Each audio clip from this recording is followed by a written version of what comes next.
Hello and welcome to this, our second day of our second week of OPL Split 2 for 2017. Thank you for joining us. My name is Michael Hingersing, and joining me here at the analyst desk, we have Jake and also Destiny, two fantastic sports. And we have two massive matches of League of Legends for you today. So let's take a look at that schedule, shall we? We're going to kick things off with Chiefs, looking to bounce back after their loss against Direwolves last week by taking on Abyss, who are fresh off a win.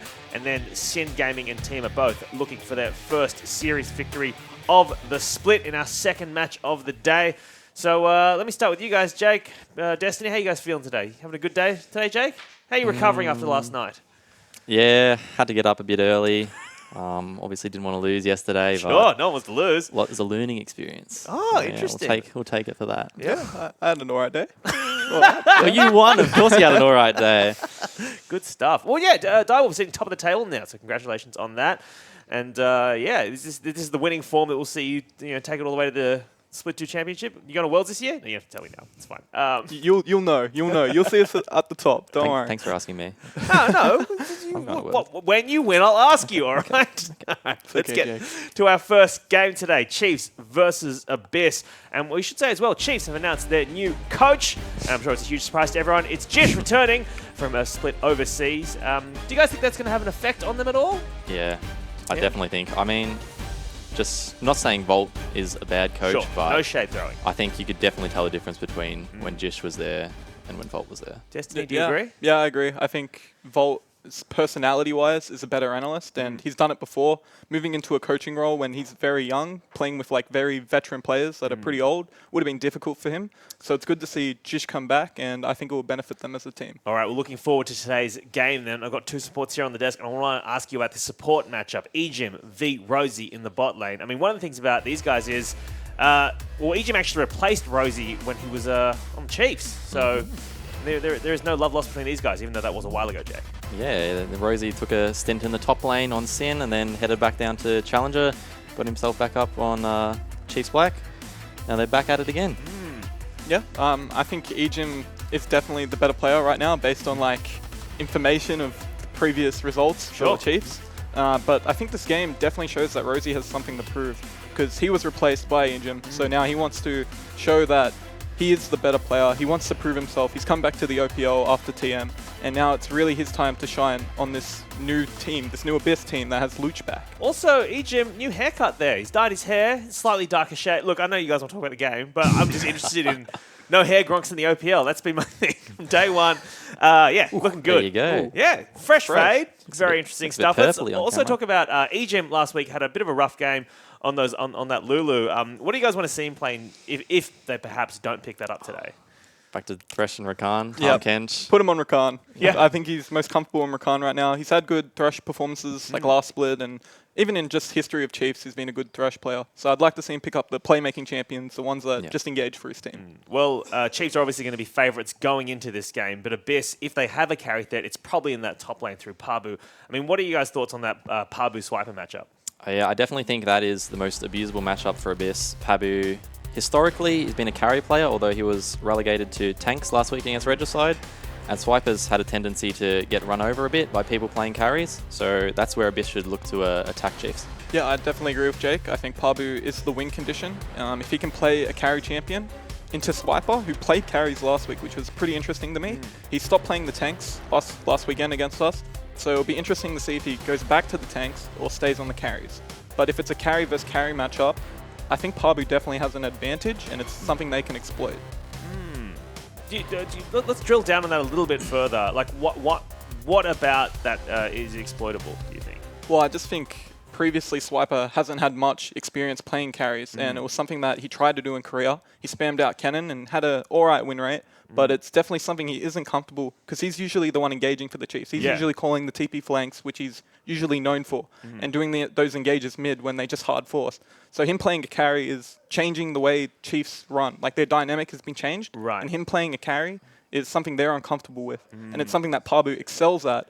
So I think it is, that's why I think it's exploitable. Absolutely. All right, well, let's take a look at the Chiefs now, getting ready in the OPL studios, shall we? These guys looking to bounce back after a loss, a 2-1 loss to Direwolves last week. Let's go through their lineup, shall we? We just spoke about him. Their top laner is Swiper. Their jungler is Spooks. Their mid laner and captain is Swiffer.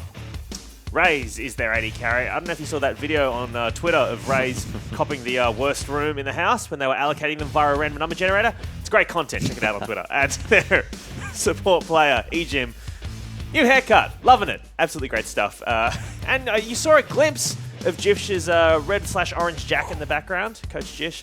He's told me he's going to answer all of the coach interview questions in French today. And then I asked him if he spoke French, and he said no. So we'll see how that carries on. Meanwhile, their opponents across the rift are Abyss. Let's take a look at these guys getting ready, shall we, as well? Abyss. And go through their lineup, shall we? Their top laner, who we've spoken about a little bit already today.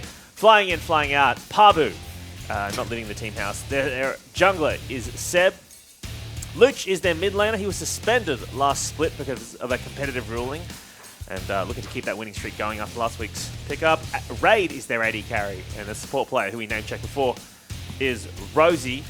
And before we get into these games, the final thing I want to talk about with you guys is that mid lane matchup, Luch v Swift. A lot of hype about Luch coming back, but also Swift is known as one of the best players in OS. I mean, how do you see this matchup going? I think on skill, they're very even. Luch may even be slightly ahead in terms of just one-on-one matchups. But Swift has shown time and time again that the way he works with Spooks, their synergy, the way he can affect the other lanes on the map is just far superior to Luch. Do you agree that the matchup has Luch slightly ahead, Destiny? I actually disagree. I think Swiffer is better mechanically, but Luch is got this like farm playstyle that is unrivaled in OS. Like, he just farms and he just always gets ahead of his opponent. Yeah. But his problem is he doesn't use that lead, and he doesn't do like what Swiffer does is he gets that little lead and then exploits the map. But Luch doesn't do that. So I think this is definitely a weak spot for Abyss and something that Swiffer can capitalize on. Well, bearing all that in mind, let's get your guys' predictions then, shall we? Jake, let me start with you. Are Chiefs going to win this one? I think they've got too much experience. 2-0, I think. 2-0. All right. Destiny, your thoughts? Yep, I agree. I think a 2-0 for Chiefs, but it won't be a clean game because I feel like with the return of Luch and just the new team, pretty much, I feel like they've got a lot to prove today. Absolutely. All right. Well, let's take a look at what you thought at home as well. OPLtips.com.au has Chiefs as heavy favourites. Ooh. Although 87%, although some people are saying that Abyss will be able to take at least one game from them. So, you know. Got some faith? Got some faith. Got some fans? Exactly. Good on Abyss. Let's get your questions as well for our analysts. Hashtag I'mOPL/ or you can tweet at OPL, and I will take your questions, and the relevant ones I will force our analyst desk here to answer them. But it is time for us to now get into our first game of the day. So I'll throw it to your casters. It is Spawn and Fish with a special guest caster, Tim Carbon-Wendell.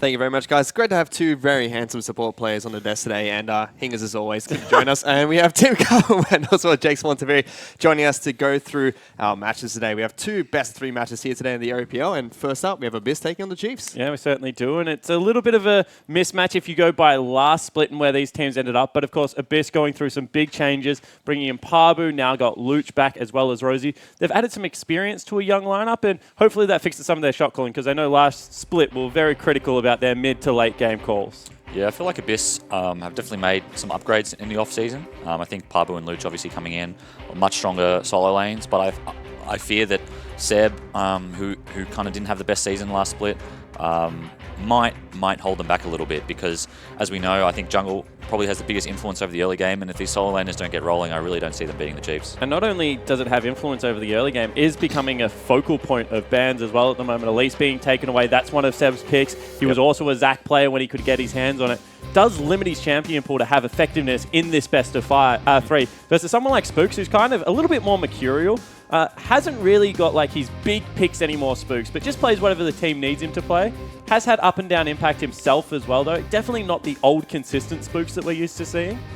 Yeah, Spooks definitely doesn't have like a main. You know what I mean? Like you wouldn't say like, oh yeah, Spooks he's an ex player. I mean, he's a flash Nunu snowball player. No, he definitely doesn't do that. I will say though that Spooks' Gragas is probably one of the best Gragases in the OPL, and that wouldn't surprise me at all if that was flexed to the jungle. Yep, speaking of Gragas, as the first pick coming out for the Chiefs here, as all the bans have gone through for both the Chiefs as well as Abyss Esports. Syndra, Thresh, and Cassidy, the bans on the blue side of Summoner's Rift, whereas we have Elise, Galio, and Zac all being banned out by Abyss.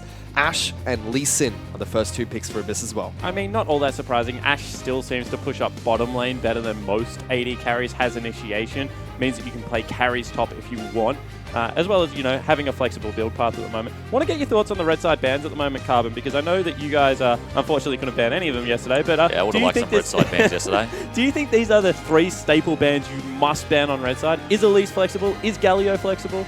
My personal opinion is that Elise is a little bit flexible. She is very strong, obviously. She's a good first pick because it doesn't really show much for your strategy. But I do feel like at least there's like some outplay potential on Elise. Galio and Zac are just so difficult to work around. As the Chiefs, they've already locked in Caitlyn as well as Lulu here. We should see this as the AD carry and support, but we have had Lulu flexed in the OPL already. I'm a little bit spooked about the Lulu. I think he's dyed his hair black out of mourning for last weekend's Lulu performance. Oh, goodness. He's trying to repent with this Lulu pick here. I hope that he doesn't feed again. Fingers crossed, but we'll have to see. Yeah, he also had a Lulu game versus Sin where he gave up first blood a little bit as well into Rogue's Thresh. He hasn't had the best performance. And the other thing that kind of is interesting is, you know, Caitlyn's seeing a lot of resurgence. The buffs to Static Shiv is how it interacts with Rapid Fire Cannon now certainly did her some favors. But historically, Ashe has been a pretty good lane into the Caitlyn. Absolutely. Able to pick her off with arrows, especially with an aggressive jungler like Sin. That is a lane you can 100% camp out. I mean, you throw something like a Talia into Luch's hand and all of a sudden, bottom side pressure is very far against the Chiefs, in my opinion. Yeah, Kate's pretty scary here because, I mean, I think Raid is a pretty good Ashe player. He's good with his arrows, good at finding opportunities. But more than that, they have the Lee Sin and the Jarvan. And Kate, while Kate is she has more mobility than Ashe, I guess, in the sense that she has long range and a net, but she actually performs very poorly against CC. Her net is easily cancelable. Her orb walking is sort of slow. So I think in this draft so far, Abyss do have the tools right now to shut this Kate down. Yeah, you touched on the Lee Sin as well as the Jarvan there. Lee Sin, a champion that Seb is very comfortable with playing, and Pabu was very vocal about bringing Jarvan back into the meta when it was W Max as yeah, well. when Not even when it was Q Max. He was just a big fat tank Jarvan player up there in the top lane. Yeah. But like at the same time, this is something that the Chiefs were very vocal about. They feel like Jish is the better drafter for them, like not taking anything away from Volt. Got to work with him a lot in Origin, and he has some very good opinions about how the draft should work. But the Chiefs felt like Jish just understood what they wanted to play towards and what their win conditions are. A lot of his drafts are mid-focused. A lot of them have good jungle support early on as well. He counter-picks solo lanes, and historically, these are all the things that Chiefs have need to really be able to take advantage. And they're going to have both counter picks for solo lanes here because Abyss are actually hiding Rosie's pick until last. Which is interesting, right? Because Lulu got locked in super early. So, you know, they've had the opportunity to counter pick for a while. But I think that they obviously prioritized the Ori pretty highly here, that they didn't want to bother with the counter pick because they knew that Ori with the Jarvan and the Ashe obviously is a good combo, and maybe they're afraid of Swift's Ori as well. That's worked out really well for the Chiefs. They've been able to ban out 2 support champions, which is the final pick for Abyss here. Zyra and Karma were taken off the table.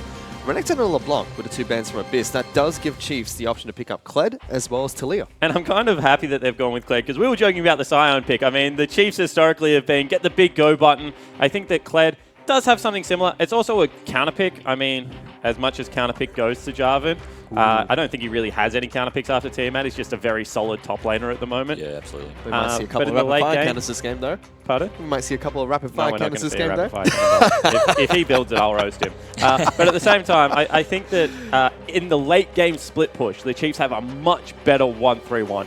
Kled scales better than Jarvan in a one-on-one situation. Jarvan's a better team fighter. And Talia in the side lane, it just absolutely demolishes Orianna. One of the reasons Ori fell out of favor is that she does not go to a side lane well at all.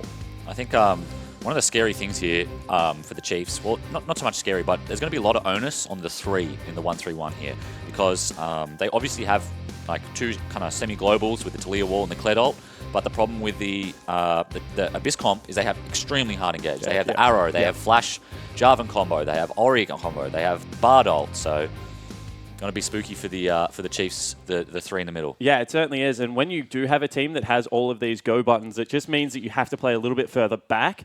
And that hurts a 1-3-1 because if you're not pressuring all 3 turrets Especially at the same Caitlyn. time, it really just doesn't really lead to all that much. They're neutral objective controlled because they're not going to have a Bork user or something that builds Leandries is going to suffer as well throughout this game. So they have to be able to push up the lanes. They have to be able to make it work and get the collapses rolling because otherwise you're right. The scaling, the team fight that's going to come out of Abyss is just superior nearly across the board. I will say, though, that I'm not a big fan of the Bard pick. I think the Bard is an incredibly weak laner. I'm expecting them to kind of get dumpstered a little bit, to be honest, because I feel like Kate Lulu is so strong. Ash Bard, well, Ash is good. Bard really needs to get out of lane phase. I mean, he's so good out of lane, but so poor in it. And the thing that really hurt them here is holding that counter pick because at the same time, if that was a Zyra, if that was a Karma, all of a sudden the shoves in their favor. They can get into that bottom lane with Lee Sin. Completely agree. I think that's actually a drafting error. And this is something that Rosie's had in the past. He has Crux champions that he just loves to play. Yeah, and going back to something you touched on earlier, that Jish was able to draft it out quite nicely, got the 2 final bands of Karma and Zyra, which would have done well in that bottom lane.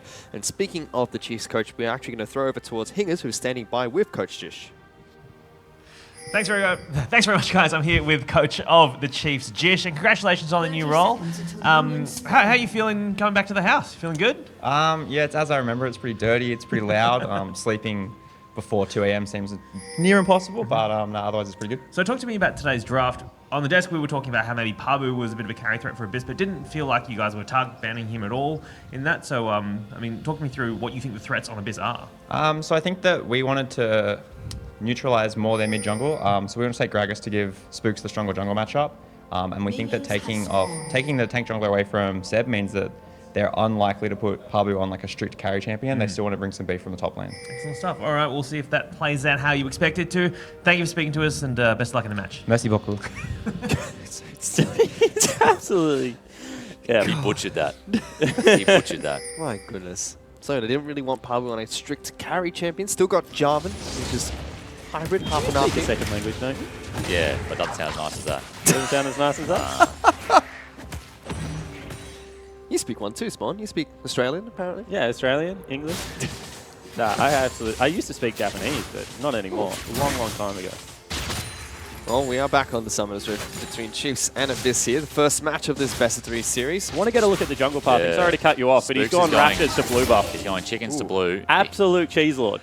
I mean, I agree, but then again, I don't mind a bit of cheese in the jungle. I think it's it's a bit of fun. Seb really should have seen this coming. There's a number of things you can do, to counteract it, including Warding River. See, it's a little bit of blue cheese, Spawn, like we were talking about on yesterday's cast. Going well for Spooks so far. He's able to take that away from Seb, but we still don't know that blue buff has been taken away from them so far. Yeah, and the big thing for me about this, and you'll probably be able to speak to it better, Carbon, is that Lee Sin is a very good single target jungler at the moment, but loses health when he does things like Wolves and Raptors. And getting things like, your double golems, if people go towards the top side, or even your blue buff towards the bottom side, actually hurts Lee Sin out and being able to get that experience getting towards the level 6. Yeah, Lee definitely doesn't like the red side jungle. He definitely prefers the blue side. I think a lot of the time you'll see Lee's take the red and then leave. The thing with a chicken start is that it's kind of a necessity nowadays. The camp just gives you so much value in terms of XP that you almost have to start there. But one thing I do want to touch on here is while Spooks has taken the blue buff, it's not actually a lead until Spooks takes his own, because what we saw was Lee Sin actually had he has about a half level, or he has a 1 camp advantage right now on this Gragas. So he still has, the tempo. He still has the next play is most likely going to come from him. And it looks like Seb is going to do just that. He's moving over towards blue side of the jungle instead.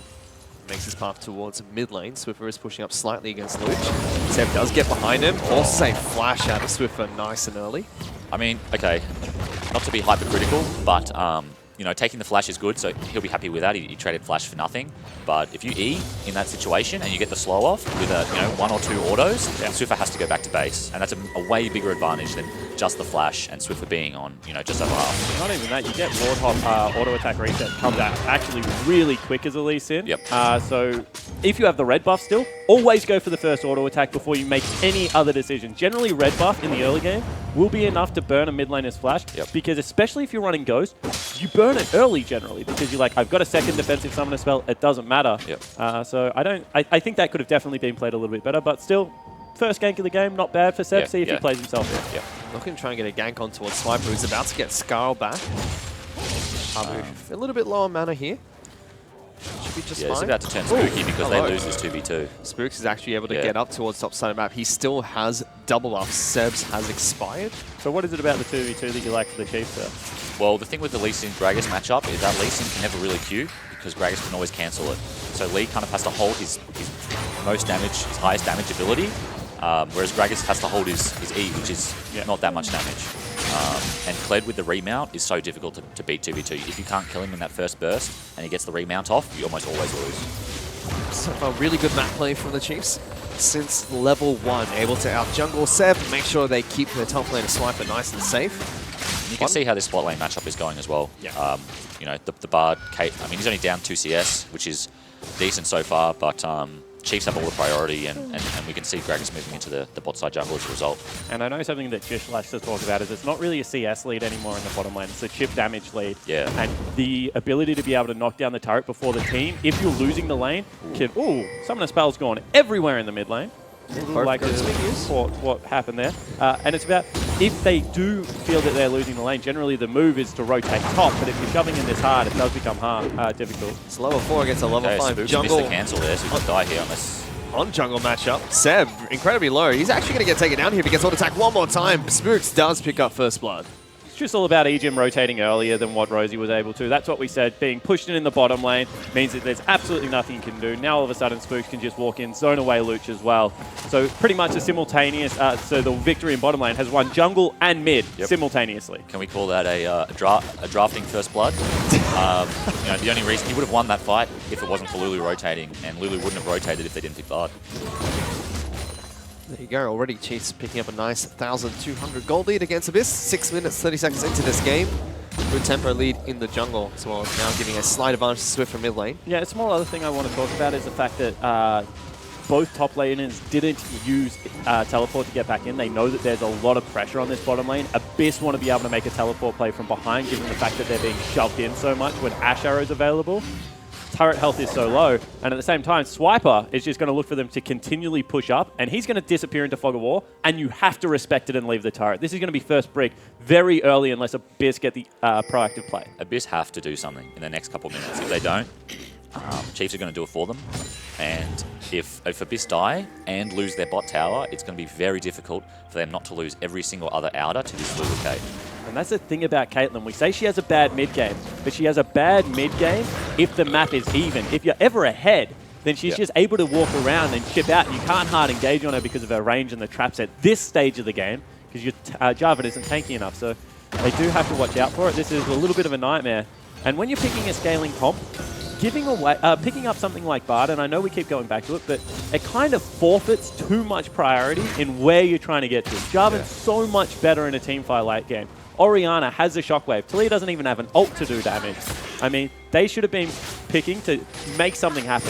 Just on that note, just remember that Talia has no flash, and she should die here. That's a flash for Spooks. Luch will flash away from the ultimate, make sure he gets back to safety. So flash for flash in the mid lane. I was about to compliment Seb for realizing what I just realized, and that was that he had kick and that mid had no flash, but Luch burns the ult a little bit early, unfortunately, on a bit of a bad trade, I think, and they missed their opportunity, and he's going to have flashback now. Pabu just missed his Flag and Dragon combo, and Swiper picks up Skull, going in for the one-on-one. Cataclysm used. He's not going to get stuck inside as he flashes out, and Swiper gets a solo kill in the top lane. And Big Swift always does this. All of a sudden, a little bit critical on the desk. You know, carry versus carry matchup. He's old, he's washed up, the hands don't work anymore. And then he picks up a solo kill onto the young gun Pabu. Pabu, best top lane in the world. That's what Big Doss would be saying right now. Look, great solo kill. We said it in the pre-game. They have to get these solo lanes popping off. Well, Talia's here. This is bad. Yeah, they missed the Ash arrow. Seb couldn't engage. Rosie's forced to flash over the Weaver's wall, and this turret is incredibly low. Abyss desperate to make a play in the bot lane to get them out of the chip damage, but it doesn't work. They didn't get the TP through from Jarvan either. Ori's not here for a shot. They can't get any space right now. Chiefs are just choking them out. Yeah, and the thing is even though that play doesn't work, Ash arrow down, so there's no real teleport initiation apart from Rosie. I mean, at the same time, they burn Rosie's flash as well, so still a big win here. Looks like they want to continue the fight. Seb. Incredibly low. with Almost fire. taken out. There he But goes. Raze over the wall, gets the red buff, and is now slowing down Raid little bit by little bit. That was questionable from Seb. Well, it's just the fact they have to force fish. Every single time they let this Chiefs bottom lane go back, reset, they're going to chip down the turret further. Now all of a sudden, what was an even lane is now plus 22 CS, as well as solo turret gold to Raze. He's an absolute monster. Yeah, this is going to be very scary for Abyss in a moment, and there's so much pressure on them to make a play. I expect them to make a number of... I mean, I guess you could call it an unforced error, or I think it's a forced error, because they have to make plays. There's pressure on them to do something, and when there's pressure on you to make plays, that's when you're most likely to mess it up. He's starting off this game fantastically. Already 3,000 gold ahead. Swiffer's going to try and pick up blue buff for himself. Swiffer gets so much help. Like, everything. I mean, Swiper on your way back to the rotate into the bottom lane because we've caught the duo out. Just help me with my blue buff. Yep. You don't get a recall like Pabu did. You have to come past the jungle. You can walk all the way from top to bot. He was top. Come get my blue. Now walk bot. It's Pabu's reset though. Doesn't matter. Get down there. Goodness. Poor I mean, guy. it's just one of those things that, honestly, like, unless you look for it within the Chiefs, you don't really see what we're talking about. Yeah. He really is the core of this team and how they play Absolutely. around it. Absolutely. I mean, you could see, even on the level 6 gank with the Talia with no flash, Spooks was waiting for it. Yep. The level 3 where Seb died the first time as well, that was Seb trying to path towards the mid lane. Spooks needs him, already there waiting for him. This is definitely a mid-centric team, and when they play well, it looks really good. Raze now has found Sam. Still has red buff. He's able Seb's to not get having a good game. he's able to get a couple of attacks off, but no, he is not. I mean, 0-2. that's technically the strong side of the map right now because Swiffer's cheating towards the bottom lane. And Seb's still looking for anything. I mean, Spooks has been an absolute serial pest down on the bottom side of the account by the Swiffer. Arrow's dodged out by Swiffer as Abyss tried to collapse in the mid lane. Still looking for some play to open up the map for themselves. No cleanse on the Talia, so I commend him for his effort. Might as well. If he's not about to arrow his own lane, they're not going to die.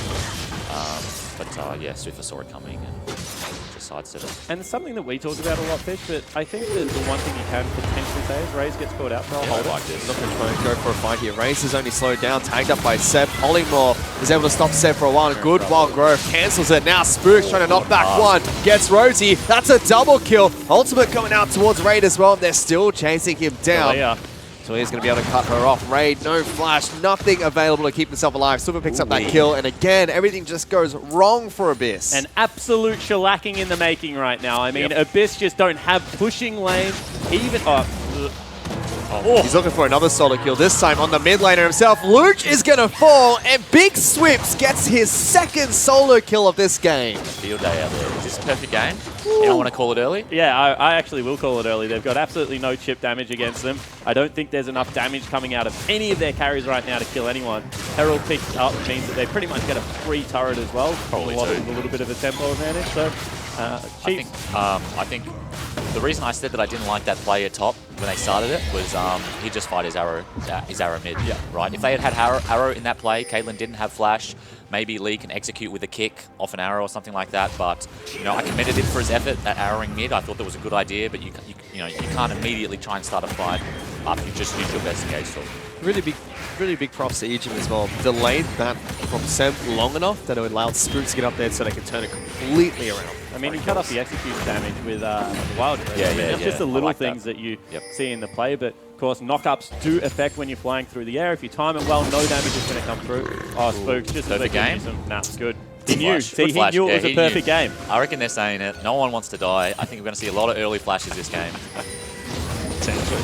Have you guys got a rule? Is it like not talking about the perfect pitch?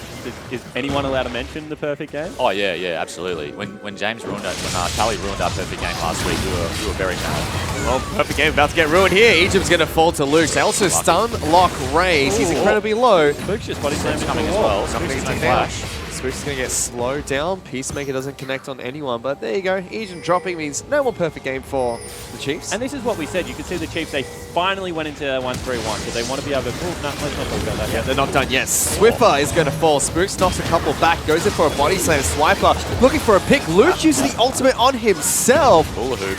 Very, very questionable play there as Pabu tries to flag and drag his way out. Bear trap on a rope does get cancelled. Abyss will trade 1-for-1 eventually. So we say it's questionable play, but what had happened there is that his ball was in between him and where he wanted to be, and he flashed over it, picked it up, and therefore he just lost track of it. So that's a panic play, but you can understand how that happened. But at the same time, Chiefs losing 2 members, still up 6,000 gold. I mean, they're not all too concerned by it. Yeah. It's not every game that you lose a team fight and then just get to take mid-tower off it. All right, that's something special. But this is what we were talking about the execution of the 3-man unit. Because we saw that Swiper had gone bottom lane, Swiffer had gone top lane. They wanted to start shoving out the wave. They wanted to force people to go there. Jarvan hard engaged with the flash. All of a sudden, Seb finds Spook. And you just continue to roll through with all your hard engaged tools, and you're able to grab 2 kills. Sure, they didn't get the gold advantage, but if this was an equal game, all of a sudden Chiefs can't take the turret off that, and it's actually a good play. Yeah, took the words out of my mouth. I was going to say, we mentioned in the pre-game how careful the 3 was going to have to be, and you saw there that with no sums, they weren't very careful, maybe a little bit overconfident with the gold lead that they had, and they got punished for it. Imagine if this was an even game. It would have been a white. Surely not overconfident. Used to acknowledge that. Well, as you mentioned, Chiefs already have a nice and large gold lead 15 minutes into the game. 6,000. I mean, that's not large. That's absolutely bonkers. I mean, that's 2,500 gold on a Caitlyn. That's nearly a Zeal item, mate. They're flying at this stage of the game. I think that's the actual advantage that Caitlyn has in the bottom lane as well. Massive gold lead, top side of the map as well. It's about 1,500 in favor of Swiper, who's picked up 2 solo kills this game already. But they're looking for a player towards Swiffer. That's a teleport for Pabu. They've locked him down. He's going to die here. So this make a proactive play in the bottom lane. Raid's arrows. I said, I don't want to say like I'm just constantly saying I told you so, but I did mention that as well, that I think Raid is a very good arrow, very good utility ADC. He often finds opportunities and manages to hit the long arrows, so pretty impressive stuff out of him there. And the worry for the Chiefs is even though they're so far ahead, we've seen so many times teams give up gold lead because they've gone into 1-3-1 and they've just misexecuted. Yeah, and if they keep getting caught out like this, you lose shutdowns, you lose tempos, all of a sudden maybe your turret goes down. People start getting frustrated. Yeah, and then you start trying to force plays when you're not necessarily ready. Flash snowball. Then you rinse them. So, yeah, I just think that, this is one of those things that their team fight is so much significantly worse, in my opinion, that apart from maybe Gragas Lee Sin. I do like Gragas over Lee Sin in team fights. Okay. Big fan of Gragas. Yeah. I mean, Seb's done well to secure 2 kills. I won't suggest that he took something he shouldn't have, but it's definitely got him back into the game a little bit. I think if he was still, to be honest, if he was 0-3-2, he would probably just be free farm for the Chiefs. And the fact that he's got that extra Giants belt, and I think he's going to have a base off soon as well. Hopefully pick up those Tarbies means that maybe he'll be a little bit more relevant than he perhaps deserves to be. Well, we saw the first item pick up for Swiffer there, going with the Banshee's Veil. That's his first item. Very slow to adopt the Banshee's Veil. I mean, we were on the Origin squad together, Garvin, and it was nigh impossible to get the man to pick it up. He was not interested in the Banshee Veil. He would rather play top and switch with Fantix than build that item. He actually suggested glad to see he's yeah, he did. I'm glad to see he's finally on the bandwagon. Especially with someone like Talia, because Talia has the benefit of not really having the largest mana cost in her spell, so she can go Banshees into Leandri's Torment. She becomes very tanky and difficult to deal with. Yep. So I certainly think it's the right pickup. I'm just surprised that it is the pickup that the stubborn mid laner of the Chiefs has gone towards. Also want to mention that Luch doesn't have the highest CS in the game, which is a very rare occurrence. For those who are not familiar with Luch, is of course only his 2nd game in the OPL. In solo queue, Luch always has the most CS. It is actually not mathematically possible to have more. Well, Chiefs actually looking for an engage here. Fled's going to try and charge it in. Gets cancelled by Seb. Telling you, it's Scion 2.0. Going in. Big Cataclysm from Pabu. Arrow connects on towards Raze as well. Orianna doesn't use the ult just yet. Separation coming out from Spooks. Swiper is going to take up the turret, but the first casualty is Pabu. Oriole comes through, only connects on Spooks. He'll live thanks to Wild Growth. And Weaver's Wall trying to cut off the 2 carries from the side of Abyss. First turret is going to fall. Raiders trying to get back and away from them.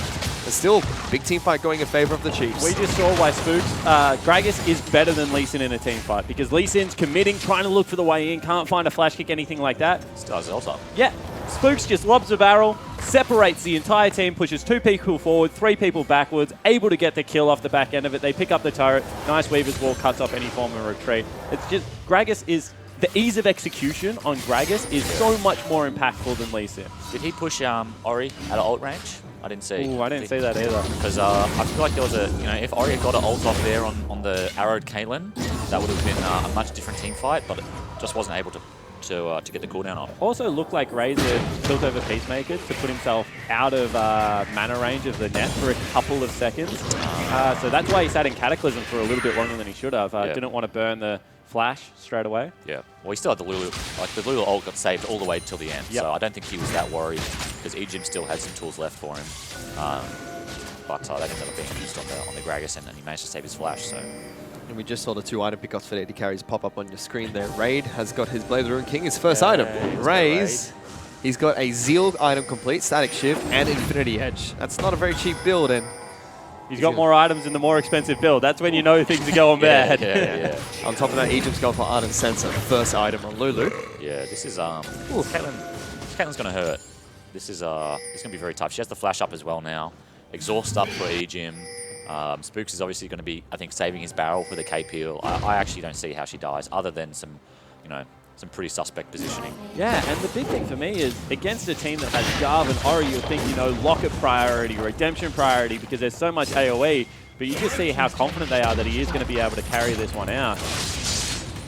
Harbour was posturing Half a second longer, he would have been ripped out of that Flag and Drag. Does it work like that? I was actually just thinking like, does he get ripped out? Because Flag and Drag has pretty high priority. It works through most moves. Yeah, but Harbour looked to be trying to move aggressively towards Sniper. Was very curious as to why he thought he could do that. Swift has gone Rylai's second item. He's legitimately attacking. Yeah, I like that. He doesn't have to carry. Yep. This Kate's going to do more than enough damage. If he can just keep people in auto attack range for the Caitlyn, I'm sure there's nothing to stop yet. Chiefs have bits and pieces of damage all across their roster, especially Spooks rushing the AP item first from Gragas. That's pretty standard though. But yeah, I do like the Kled buy. He's just finished his 2 items.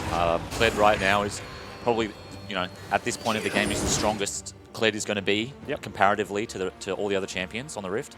And so that's going to be extremely scary for Pablo in the side lane, but more than that, it's going to be very scary in a team fight as well when he comes charging in from the side.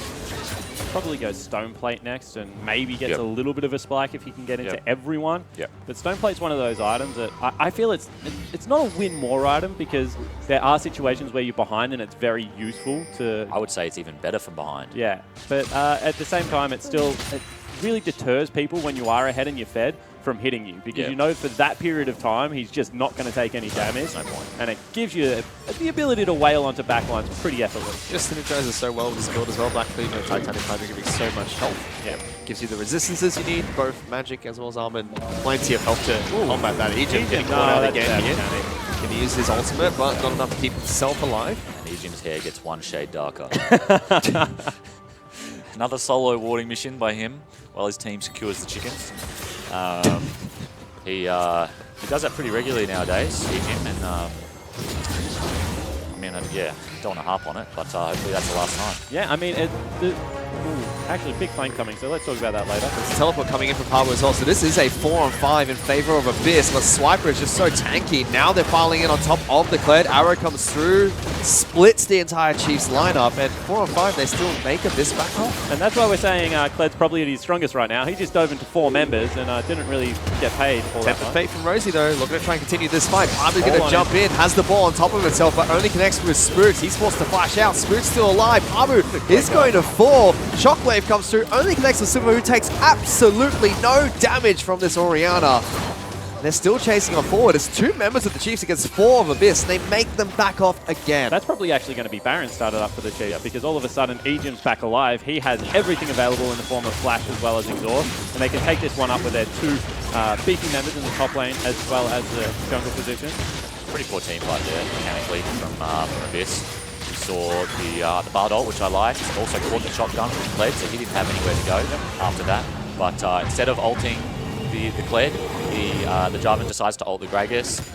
Luch doesn't want to burn his Orianna ult on just the Gragas, so he holds it, but then Gragas manages to live with Flash, and in the end, you know, nobody dies, but they've burned all their ults. Talia takes no damage because of her build, the Banshees and the Rylai's, so all in all, you know, they had the opportunity to at least get one. If they kill Gragas, that's no Baron, but in the end, poor mechanics puts them further behind. The other thing that you really have to, I mean, not question, but take a look at if you're a losing squad is like, if we get a pick, is it more worthwhile to take the easy play of cleaning up our side waves and resetting the map against a 1-3-1 comp, or should we try and continually fight? And I feel like if you use things like Ash Arrow, you use things like Lee Sin Kick, you just go back to your side lanes, you count it as another 45 seconds that they're not going to get an advantage over you, you get gold onto your Orianna, onto your Ashe, and you start rebuilding the game slowly. Yep. So many teams in the OPL at the moment just force, and unfortunately this is a time that that pick actually costs them more in the long run because then they lost a team fight and lost the Baron.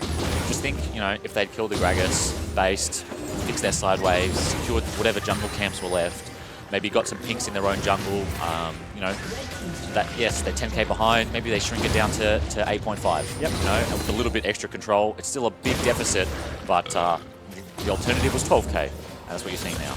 Chiefs are now just marching in towards the business base, slowly chipping away at the bottom lane inhibitor. And just seems like there's nothing Abyss can do to stop this. They have to put up a stand eventually and somewhere, but I agree with their Ordinary at the moment. Spooks is definitely a press R Gragas. He hasn't really gone for the big flash body slam plays or anything like that, but his ults have been pretty on point. I think he's doing exactly what his team needs to. You know, what's a flash body slam ult really going to do? They can kill them all from range anyway. Yep. So they need to be in their face. When you're this far ahead, it's just much better to fight front to back because, you know, this Jarvan and the Lee Sin are going to melt way before Gragas and Kled are, even though Kled is a BF sword instead of the stone plate. So Swiper definitely feeling himself a little bit. So where do Abyss put up? He wants the Flame Horizon. He's got Flame Horizon too many times. He's like, just let's. Flame's his favourite player as well. He's like, just give this one to me, boys. Give me some side lane farms. See, 20 more for him. Chiefs now putting pressure top side of the map. They chipped away at mid lane inhibitor, but they didn't commit to it. Swiper's gone back to base and teleporting straight back into the mid lane. He's picked up a Guardian Angel for himself.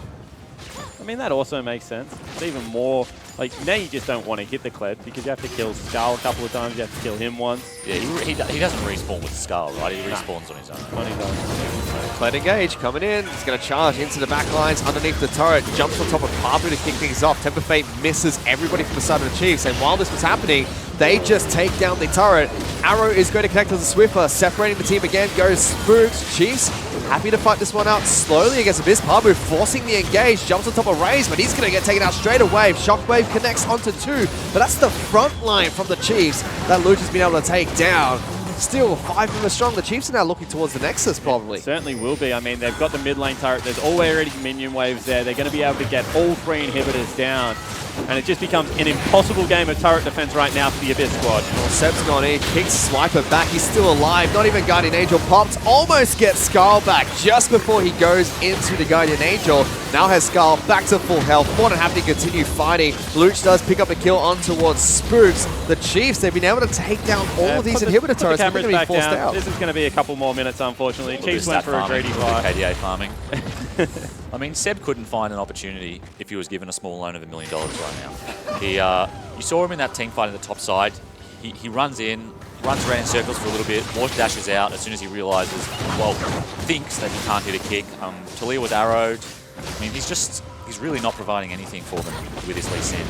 I do think Seb is a good Lee Sin. Usually he's pretty decent through the lane phase, but you know, I really don't think this is working out right now for him. The other thing Seb for me, I mean, AE should look at something else for the next game. Is also when you have duo divers, you kind of have, especially if they're not pure tanks, you kind of have to go at the same time because what's happening at the moment is Seb's hesitating, Pabu's flying in, and he's just getting absolutely destroyed. I mean, he's 3 levels like below Swiper at the moment, even a level below Raze. So if you're not providing a couple of options to hit, they're just going to turn around. They're going to spread through Pabu. They're not even getting good Jarvan Orianna combos, and it's not really Pabu's fault. It's just the fact that there's too much priority on just keeping him off the back line. Yeah, they just, I mean, of course, you know, you look at the gold lead and you think, oh, you know, no one could win a team fight from 14k down. But with the comp that they have, there is always an opportunity to hit. I mean, he hit Talia with an arrow. She doesn't have cleanse. You can blow her up. Yep. Yes, you're 14k down, but there are opportunities, and they just can't see them, or they're just not coordinated to do it. But they're going to try one more time.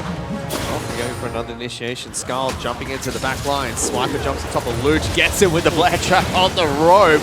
No shockwave coming out yet. Spooks will throw out his ultimate, doesn't do too much. Everyone's trying to lock down this Gragas. Pabu jumps in as well. Cataclysm in the back lines, but he's going to be taken down for that. Ultimate comes out from Caitlyn, snipes the Jarvan trying to run away. Luch is able to take, it's going to be the Ashe that takes down Swiper. That's 1 for 1, but every single inhibitor has been destroyed by the Chiefs, and they've marched super minis on towards this Nexus. Abyss are going to try their last stand. Seb goes in, immediately decimated by Raze. He splashed forward. Weaver's Wall trying to cut everyone off. Luch barely survives getting towards the fountain, but will be bummed that falls. Only the Orianna left alive. Raze goes towards the fountain, picks up a double kill for himself, make it a triple as Chiefs take down Abyss in game 1. And maybe Raze is back, because that's back-to-back weeks where he's absolutely popped off in a game. We thought that potentially after IWC and the break that happened that his confidence would be a little bit shook. It looked that way in Split 1, but, you know, a great Xayah performance. That was an excellent Caitlyn performance out of the AD carry of the Chiefs. Looking very polished. Looking definitely like he's found a bit of form. I thought that was a great game from him. Extremely oppressive lane phase from the duo. Yeah, Abyss are going to have to come up with something creative, because if they play those same comps again, I don't think it bodes well for them. And I think that you have to acknowledge at least the place that Chiefs give priority of the map. You can't hold counter pick for support against the Chiefs. They're just not going to care. They're going to take a strong duo lane and just try and get solo laners ahead. And it wasn't even a counter pick. Yeah, I mean, lost the lane. They counter picked with it. Yeah, sorry, I'm not a Bard fan. Yeah, I know, I could tell, but that's the other thing. I mean, the Chiefs would let them blind pick Bard if they want. The Chiefs wouldn't give a care when they picked it in the draft. Yeah, I mean, it's not even a real counter pick. I don't think Bard beats Lulu in lane. I don't see it. I mean, the desk, we got 2 support players. I'm sure they'll have a lot to say. But yeah, anyway. Look, great performance from the Chiefs. Well, speaking of the analysts, we're able to get their insight on towards that Bard against Lulu matchup as we throw it back to the analyst desk to break down that game. Thanks very much, guys. Chiefs taking that first game 1-0 in here to decide what is the best support of all time. Is it Lulu? Is it Bard? I'm joined by Destiny and Jake. What are you guys' initial thoughts on this on this game? In particular, I want to talk about Raze popping off. I want to talk about Swiper getting that solo kill on Pabu. Jake, what do you want to talk about? Well, top lane went pretty much, we thought Pabu, carry versus carry, we thought Pabu was going to take it. But in the bot lane, heavily matchup specific. Chiefs just blind picked Caitlyn Lulu, a really strong 2v2, a lot of pushing pressure. Seb wasn't able to match that. We saw Spooks and Ejim invade into his jungle and just pick him off while Caitlyn was fine pushing 1v2. The Bard pick just didn't do it.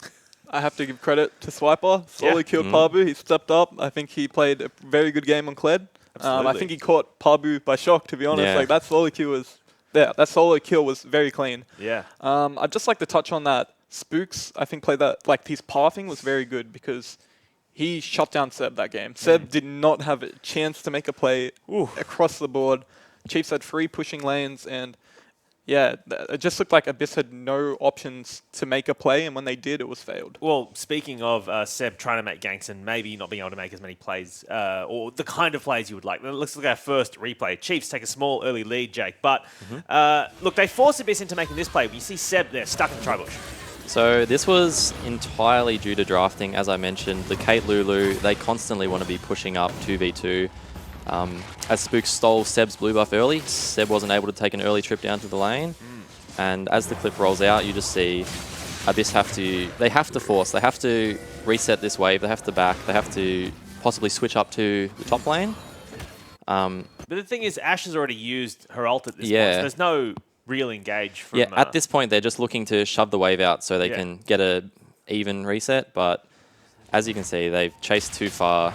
Raze has flashed on Seb, and he's got the red buff. They push it forward, they take first tower. But did they have any better options here? Like, the point is that Chiefs forced Abyss into this moment, right? Yeah, just through the draft, they forced it to happen. Like I said, Seb should have been able to get there early, but Spooks pathed really intelligently, took his blue, couldn't get bot side pressure, and that's just how the lane goes 2v2. Yeah. I think it's execution as well. Like, Bard didn't have ult there, and the Ashe arrow, their only form of engage was the Ashe arrow, and it missed. So once he missed Ashe arrow, they have no initiation, and that play was never going to work. Yeah. Well, Oh, sorry. Sorry. Go on. Even though it had to miss, like I said, they have to reset. That tower was going to go down naturally. They were in a bad spot either way. It was already crumbling. Yeah. The foundations were taken. It was like 400 health or something. Yeah, It it's was not good. It's gone. Well, after that, Destiny, let's move on to our second replay, shall we? I mean, this is really where the game gets away from Abyss in the top lane.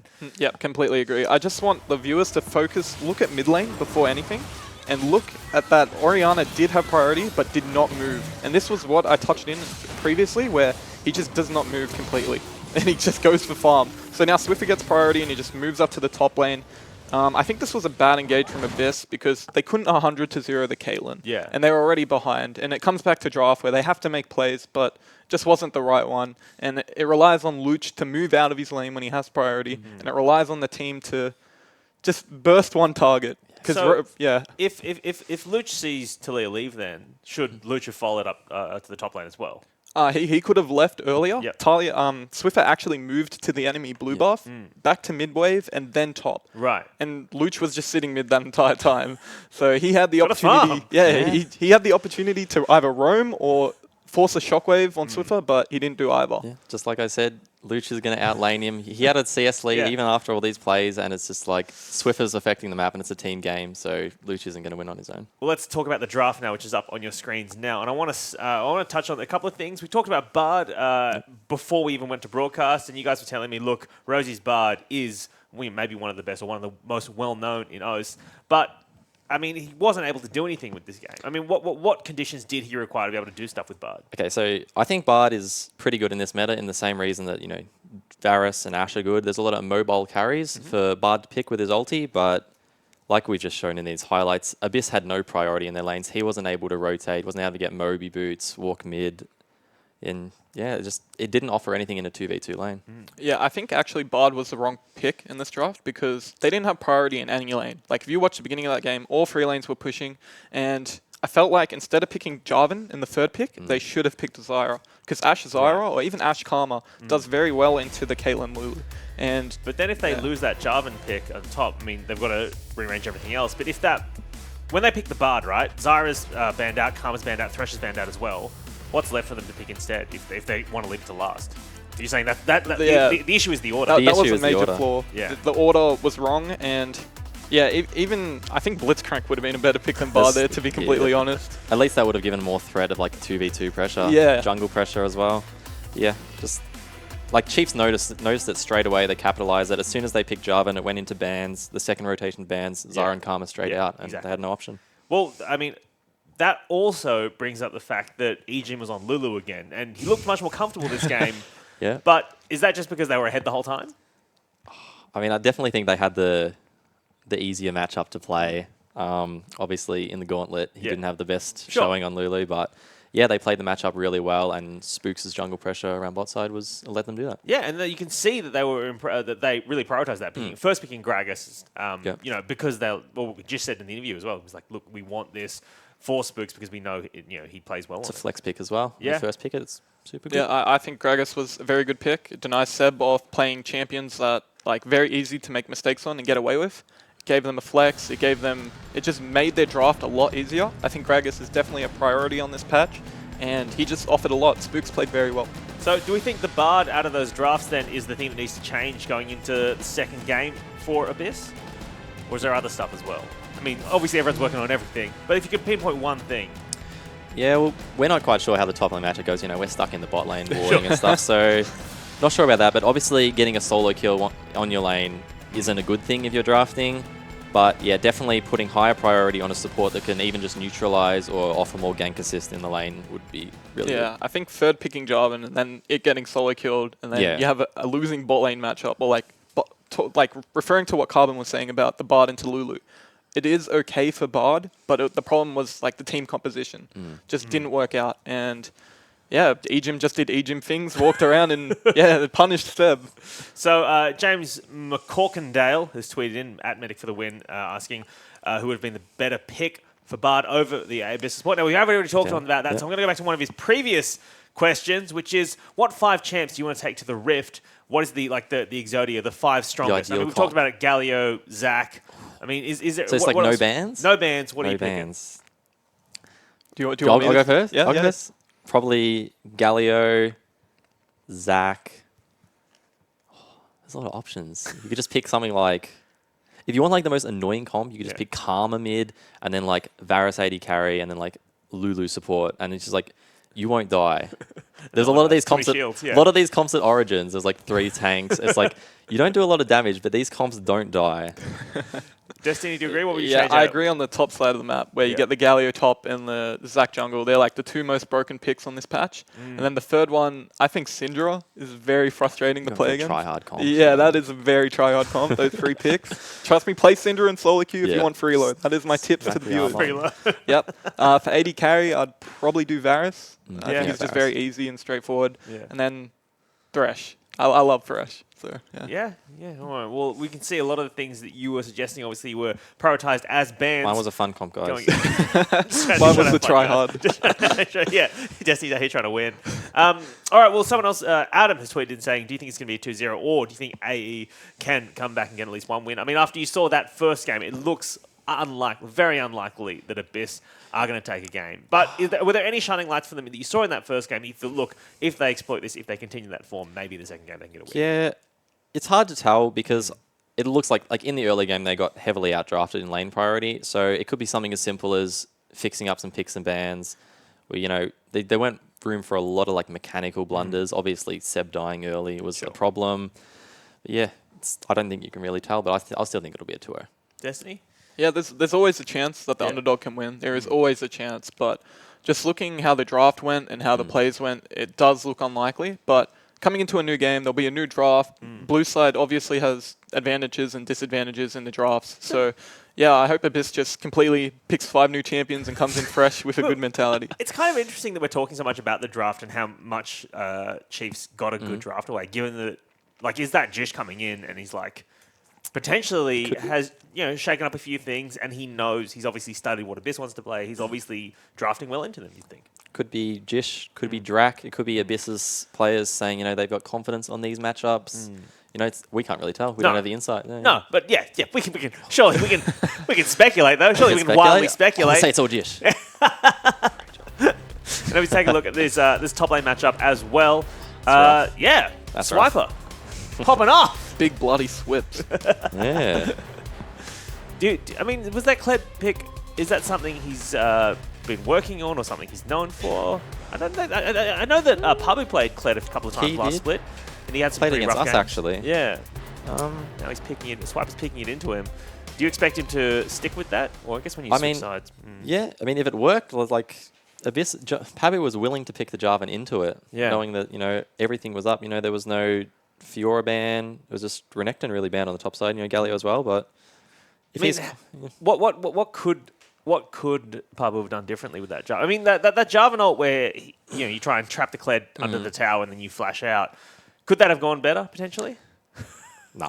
No, I don't think so. Trading flashes. Yeah, I think the early trades in that matchup went really poorly for Pabu, and then the lane sort of exploded, and then even if Pabu played that perfectly, I think he was dead. It looked like he just ran out of mana. They were trading even. Yeah. Pabu ran out of mana. He couldn't trade, but Swiper could still trade.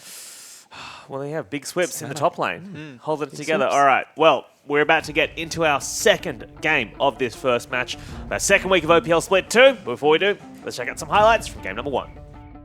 Seb, incredibly low. He's actually going to get taken down here because on attack one more time. Spooks does pick up first blood. And Race is only slowed down, tagged up by Seb. Hollymore is able to stop Seb for a while. Good Wild Grove cancels it. Now Spooks trying to knock back one. Gets Rosie. That's a double kill. Ultimate coming out towards Raid as well. They're still chasing him down. Going in. Big Cataclysm from Arrow connects on towards Raze as well. Orianna doesn't use the ult just yet. Separation coming out from Spooks. Swiper is going to take up the turret, but the first casualty is Pabu. Oriol comes through, only connects on Spooks. He'll live thanks to Wild Growth. And Weaver's Wall trying to cut off the 2 carries from the side of Abyss. First turret is going to fall. Raiders trying to get back and away from them. We're going to try and continue this fight. Pabu going to jump in, has the ball on top of himself, but only connects with Spooks. He's forced to flash out. Spooks still alive. Pabu is going to fall. Shockwave comes through, only connects with Silver, who takes absolutely no damage from this Orianna. They're still chasing on forward. It's 2 members of the Chiefs against 4 of Abyss. They make them back off again. That Kled engage coming in. He's going to charge into the back lines underneath the turret. Jumps on top of Pabu to kick things off. Temper Fate misses everybody from the side of the Chiefs. And while this was happening, they just take down the turret. Arrow is going to connect with the Swiffer. Separating the team again goes Spooks. Chiefs happy to fight this one out slowly against Abyss. Pabu forcing the engage, jumps on top of Raze, but he's going to get taken out straight away. Shockwave connects onto 2, but that's the front line from the Chiefs that Luch has been able to take down. This squad. Well, Seb's gone in, kicks Swiper back, he's still alive, not even Guardian Angel pops, almost gets Scarl back just before he goes into the Guardian Angel. Now has Scarl back to full health, more than happy to continue fighting. Luch does pick up a kill on towards Spooks. The Chiefs, they've been able to take down all of these inhibitor turrets. Cameras back down. This is going to be a couple more minutes, unfortunately. Abyss are going to try their last stand. Seb goes in, immediately decimated by Raze. He splashed forward. Weaver's Wall trying to cut everyone off. Luch barely survives getting towards the fountain, but will be bomb that falls. Only the Oriana left alive. Raze goes towards the fountain, picks up a double kill for himself, make it a triple as Chiefs take down Abyss in game 1. Welcome back, ladies and gentlemen. About to get into the second match between Abyss taking on the Chiefs, and it was a clear-cut victory for the Chiefs in game number 1. Yeah, that was a pretty one-sided affair. I think that we all had big questions about how the draft was going to play out from Abyss because we felt they gave away the push for pretty much free, and after that first turret fell down and the Chiefs started rolling around the map, the game got very difficult to kind of keep pace for the Abyss lineup. Just really nice play from the Chiefs. I feel like they came into the game with a plan. And it started with the draft. They had a really strong bot lane with push priority. We saw Spooks go from Wraith straight to the blue buff and then returns back to the bot side again using his bot lane priority. So I feel like this is a comp that they've practiced in scrims. They're obviously pretty good at it and a strategy well executed. So with that in mind, I mean, is that a Gragas is this a thing that you can do on Gragas? Or is this, can he pick up things like I don't know if they've been playing Rek'Sai or, maybe... You can do it on any champ, really. I think Gragas fit there because he gave them the nice beefy front line. Kind of works with the Kled, who's not really a tank, but is still tanky. They kind of had those 2 pseudo tanks plus the Lulu, which makes for a pretty strong front line. That strategy you can essentially pull off with anything. Top that we had a few... just throw down abysmal performances coming out from Abyss there. Seb not doing too well in the jungle. We had Parba getting solo killed by Swiper as well. And Luch, a couple of disappointing shockwaves. One of them was not so much a mechanical mistake, more of a little bit unlucky from flashing on top of the ball, but still not something you really expect from these 3 members of the Abyss team. Blue side least ban from Abyss, which has been interesting. Last game we saw Abyss ban that on the red, so Seb maybe not so confident with taking that on the first pick, and then Chiefs answer with a Gragas. Which is strange, because when we spoke to their coach last week, when they were up against Redside had lost all 5 bans, they took both Zac and Elise because those were their 2 highest priority picks, so not allowing themselves to pick it up here means that Seb's going to lock in Lee Sin as his first pick. They ban away the Kled and Caitlyn as well. Gragas, Galio, Zac, very common. And I'm trying to think, really is there something that Spooks plays that counters Elise very hard? For example, if you had a great Nidalee player, if maybe Babib's on a lineup or something like that, the thing that you do about with the Nidalee is you just out tempo, you get good deep wards early, and then you just farm, and all of a sudden Elise is 30 CS, you're 110, and Elise is I no longer have options in this game. But Spooks doesn't really play a hard farming jungler right now. I mean, potentially Rengar, but haven't seen him in a while. Not known for his Graves all that much either. Instead, he's gone towards the Kha'Zix in this game. We saw Juves do this. I believe it was against you guys, Carbon, in the Legacy match. We were kind of questioning Kha'Zix coming back into the meta, but... Kha'Zix's alright. He's definitely seeing play overseas, most notably in Korea. Yeah, he's been played in the LPL. My mate SOFM going W Evolve at level 6, which is my favourite build, but it's hard to justify anything SOFM does. Yeah, look, he's gone with the Lee Sin again, and I like the confidence. But I mean, we'll have to see. Hopefully he gets a better start. This draft, though, Abyss have gone for a support pick. Chiefs have to be calm here, by the way. I just wanted to get in there. I hate cutting you off, Fish, but I wanted to look good because I know that this is something that every team is going to do. Raid's an Ashe player. Rosie's picked up Thresh. Tom Kench not being banned now just blows my mind because that he's got other things, not Caitlyn. And Tom Kench just denies everything that this composition wants to bring to the table. Kick, gets eaten. Syndra ult, he gets eaten. Thresh hooked, eaten. There's actually nothing that these champions can do against Tom other than the fact that Tom only has 1 eat, and I guess they have 3 abilities. And do the Chiefs now focus out the AD carry pool? Because their first ban already is going to be Varus. You could expect an Ashe coming in that's going to remove basically all the common picks that you currently see. Lucian's probably the next one that... Yeah, we're going to see Varus Ashe bans here, and then be interesting to see what Abyss plays into the Xayah. We have seen internationally a little bit of Caitlyn played into the Xayah. Seems to be the only kind of decent matchup, but that's been banned by Abyss, sorry. for their very first ban. So I feel like they've kind of drafted themselves into a hole again. Not sure what he's planning on playing. And that's always been one of the weaknesses that Zai's had since she's been released, which is against ranged champions. And all 3 of the higher ranged champions in the game, Caitlyn, Ashe, and Varus, have been taken off the table. Cogmore? Potentially Twitch is the only other one. Yeah. Because Twitch's cast kind of ruins Zaya's day because she wants to chase you forward, continually get feathers out, and you just put the cast down and kind of nullifies a lot of aggression. In saying that, as soon as junglers get involved in Twitch lanes, you just don't want to be Twitch anymore. He doesn't deal with jungle pressure well at all. Nope. And Tahm Kench taking a jungler behind him is kind of the worst nightmare that you can have as a Twitch. Yep. It'll be interesting to see what they blind pick here. Jarvan's been taken off the table. Yeah, they go with a mid pick because Syndra's already been shown. So I like that out of the Chiefs. Which means Pavu's going to have to go blind here, and we'll see what he does. It's a back and forward lane, the LeBlanc versus Syndra. Syndra has a lot of early game priority over it. I feel as soon as LeBlanc gets Sork Boots as well as Gunblade, however, and starts taking Syndra around the map, Syndra really doesn't like the matchup. LeBlanc just has way more tools in her arsenal of being able to 1v1 someone. And unless Swiffer falls significantly behind Luch here, I still think he has a good pick. I mean, Luch kind of just wants to sit in the mid lane with Syndra, and he just wants to farm until he can one-shot people. You know what I mean? He just wants to pressure the mid tower until someone comes mid to stop him, and then he just wants to ult them.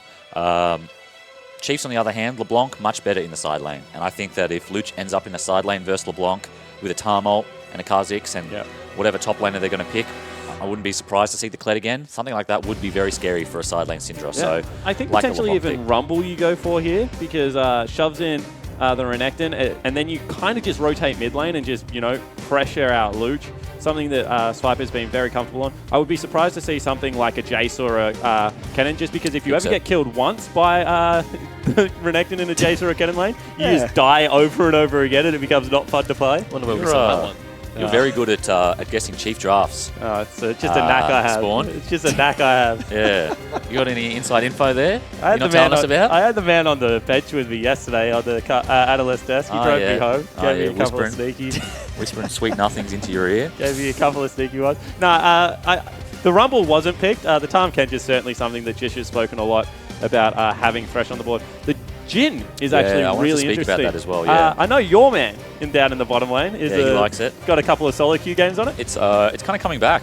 I know in Korean solo queue they play a ton of Jhin still, even though he wasn't meta. But I think with kind of the return of Essence Reaver builds, we saw Calvin King play it yesterday. Yep. He went full lethality, which I'm not sure is that great anymore. I mean, he did have a big lead, so you can kind of build whatever you like. But very interesting to see this Jhin pick. Yeah, and the thing about Jhin that kind of got shoved in by everything. But that was when ranged supports were running around and, the Karmas and the Zyras were really giving you a headache. Now they've picked up Tahm Kench. I mean, it's not a great lane, but you're not going to be under your turret for the majority of it and should be able to battle back quite all right. So I don't hate it. It also adds the initiation. And I think that what we saw out of Abyss was when the arrows were coming out and they were on point, they actually looked all right. So now being able to open up with a curtain call gives them another tool to be able to get in there. Yep. What I like about the Jhin ult into Tahm as well is, when someone gets caught and Tahm eats, the Jhin ult, he's got, a couple more bullets left to slow the Tahm as well, and maybe they can catch the both of them. Yeah, one thing you do have to keep aware of when you're a Jhin, though, is Equalizer gets dropped on you as soon as you go into Curtain Call. That is it's true. kind of a pain in the backside for every Jhin player out there. You're concentrating on killing people. You're not watching yourself anymore, meanwhile your health is just getting roasted. Yeah, not great. Let's see if that's going to happen to Raid in this game up against Swiper's Rumble. For now, though, let's throw it over towards Hingers, who is standing by with Abyss's coach. Welcome to Summoners. Thanks, guys. I'm here with Drac, and I want to ask about this Jhin pick because you guys banned out Caitlyn, then we see Ashe, and I think Varus banned on the opposite on the opposite side. Is Jhin back in the meta? Is he coming back now? It's more he's leaning into it with the next patch because he's got some slight buffs, but we've had a lot of success with him into Xayah, so we thought if we banned the Caitlyn away and then didn't pick AD, they would then ban away the Ashe Varus for us and we'd get the Jhin. Is there a reason why Jhin is good into Xayah? It's just to do with the laning pressure. Like Xayah she's got a very short range, so the way Jhin interacts with her in the lane. Yep. Excellent stuff. All right, we'll see how it plays out. Thank you for speaking to us. Thank you. Best luck in the match.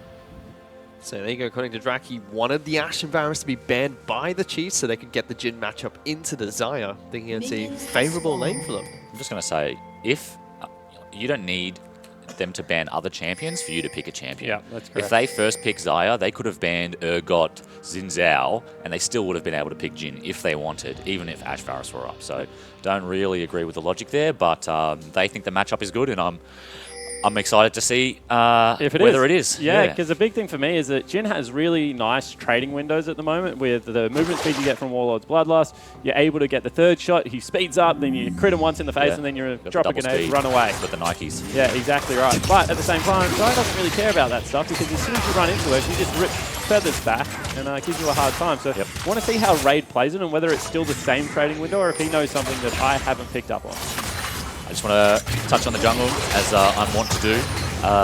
Kha'Zix has started rockets, and he's stunned the chickens, and he's finished that extremely quick compared to the Lee Sin, who's had to solo. We talked last game about how chickens... Oh, hang on. Hello, that is looking to be a solo kill in the mid lane. First blood picked up by Luch, and it was just so calm from him as well. Well, that's what we've been waiting for, right? That's what we've been speaking about for the last couple of weeks. About Luch, how good he is, and as we get a replay. Yeah, I mean, the thing here for me is Swiffer's not rolling pots. And for all that just goes there, all the mid laners at home, if you start Corrupting Potion, you have an extra charge. Use the extra charge to trade because your auto attacks become way more impactful with the burn, as well as the fact that it's just free HP waiting to be used. If you don't use it, you may as well have gone Doran's Ring, burning both Summoner spells this early into the game. I said he might have a good laning phase, now I'm a little bit worried about the man. That looks like a very curious trade from Swiffer there. Did not quite understand what he was looking to get out of it. I really don't like his path from Spooks. He's gone the one side clear into base, which is something we used to see a lot, especially last split on things like Rengar. But, I mean, he sacked his blue buff here. He doesn't know it yet, but that's the benefit of having priority, and AE, Abyss have the pushing bot lane this game. Yep. So Seb gets to develop a nice advantage for himself, but he definitely loses this 1v1 because Spooks has a sword. Also a little bit interesting he went for the sword though, because normally when we saw this red side clear, it would be double jungle items that you would pick up for a little bit of extra speed. XP, yep. Yeah, extra XP. If I'm not mistaken, it does not give you that extra XP. Might be wise going towards the longsword. Could be wrong. I think it got changed and then flicked back. I think it still does give you extra. Luch in some trouble here. Oh, Swiffer's going to jump on in. No flash. No flash, no stun from Luch though. Seb will tag him, but he's safely underneath his turret. Yeah, that's all it was. Luch had stunned a little bit too early, and Swiffer saw an opportunity where he could trade using his potion advantage. Correctly this time for the first time, but still going to be a free shot. I still feel like if Seb had flash auto-queued and just started pummeling him, Swiffer had no W, no flash, he could have just killed him by autoing and walking him to the tower. Seb Lee Sin, I think, not looking so great. Level 4 against level 3. Luch had the ward there. I don't know why he didn't ward over into the blue. He pretty much could guarantee. Seb might still tag it. Follow that. Doesn't go for it. Spooks has lost a lot of his jungle though. Still able to 1v1 him, but... I mean, double chickens are available here. Depends where Seb paths back towards. The easiest catch-up mechanic in the game is just being able to pinch the enemy jungler's Raptor camps at the moment. Yeah, I think Spooks had an opportunity there to take a Grom, and he saw Lee Sin basing. Rumble has his wave under the tower, so I think he's missed an opportunity there to kind of get himself back in the game with that with a good trade there. He pushed Seb out of the jungle, but he's just going back to his own jungle, and if Seb manages to clear his bot side jungle here, which I expect he will be able to, he's going to have a pretty significant lead. Yeah, if he gets bottom side clear, I mean, I would argue that this is one of the few times in your life as a Lee Sin you get to be greedy, and you probably should have started at the double golems because he has level 6 at wolves if he had done the full bottom side clear. Now instead he's going to have to try and get priority around the map. I'm a big fan of just hard farming to level 6 as Lee Sin because you are so much more lethal. What is going on, Samuel? He's been outplayed by the Grom. And the Grom waddle back is just so nice at the moment. Meanwhile, Seb with his tempo. Oh, that's a hook towards Zaya. Flash away from Ejim after the eat. Keeps him nice and safe. In this lane, you got to go on the Tarm. No point going on the AD carry. Doesn't do anything. Tarm's going to save him. So, got the sums. We take that, at least. You know, we take those. Seb goes back to his jungle now. He doesn't know. Seb doesn't know how big his tempo lead is on the Kha'Zix because he doesn't know that he almost died to golems. So I'd be surprised to see him make a play. That was a free kill there for Luch. He actually just missed the orb, got no damage to register, and should have had 2 orbs out for an ultimate as well. Swiffer probably should not have lived through that exchange. Has no MR, has no HP because he's only gone back and grabbed himself a Dark Seal. He's in a lot of trouble right now. He's down 20 CS. He is, and Abyss have a nice 1,000 gold lead for himself just from a single kill in the mid lane. Spooks feels safe doing this because Lee Sin walked over 2 wards in bot side. There was a ward in the try and a ward in the river, and he walked through bot try to Spooks' bot side jungle. At this point, Spooks is more than happy to trade jungles because he knows Lee Sin is stronger than he is. So Spooks is going to get some wards down with his green smite, and he's going to catch up in XP.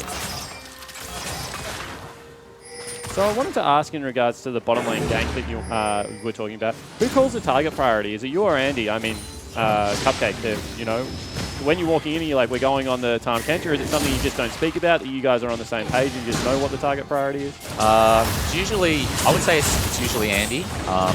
He, as a support player, you know, he knows kind of how the lane has been going, how the guy's been playing, you know, maybe ex-support player has been playing particularly aggressive this game, so he's going to be easier to kill than like a higher priority target like the AD carry. But in a gank like that, everyone should know. Everybody should know that you have to kill Tahm. That's Seb went for the Q on the mimic, but Swiffer didn't take it. So well played by Swiffer. But he's done. He's playing with fire here by sticking around. I mean, Swiffer's one of the players, and I know that in the past Claire was like that. Don't know whether he still does it. If he's behind, he hates giving up more CS, especially if he's being shoved in. They feel safe enough under their turret. They've got that little bit of the mid laner syndrome that Ose is very famous for. Of, I'll just outplay him if they go for the dive. I'm not going to give up anything more to go back on. And you can see that was certainly the case with this one. Yeah, I mean, he has the TP, so I think that there was an opportunity for him to just base and TP, but he's managed to pick up the wave, and he's going to shove the next one in, and he's going to TP back to lane. So I think he's going to, through that summoner spell, he's kind of going to bring the lane a little bit more toward his favour. I mean, and you can see that Spooks in this meantime has actually just done 0 camps, has sat around mid lane, he's looking to clear wards. He's having a rematch with the golems. We'll see who wins this time. Oh, he's finally done it, Spooks. He went back, you know, did the training, got the Rocky music going, and now he's done it. He's completed his mission. Ooh, Seb with another blue pickup. I like this. Using his bot priority again. This is blind. He doesn't have vision anywhere in the jungle, so he doesn't know where Spooks is for sure, but he's just using his bot priority to do some counter jungling, and I really like it. That's the other thing I want to know. Are your mid laners allowed to do that? Take blue buff experience off you by tossing it over the wall and giving you absolutely nothing? Yeah, it's fine by me. Fine You can by take you? all the experience, mate. I build Blocket Redemption on these sims. I'm the wrong person to be asking about sharing resource. Take it all. Just carry me. Oh boy. So far this game though, it's going slightly in favour of Abyss. Still about 1,000 gold up. Yeah, that's a first blood. Chiefs have not had the same macro intensity they had last game. Lots of priority in favour of Abyss at the moment. One lane we have not checked in with is top lane really, Pabu against Swiper.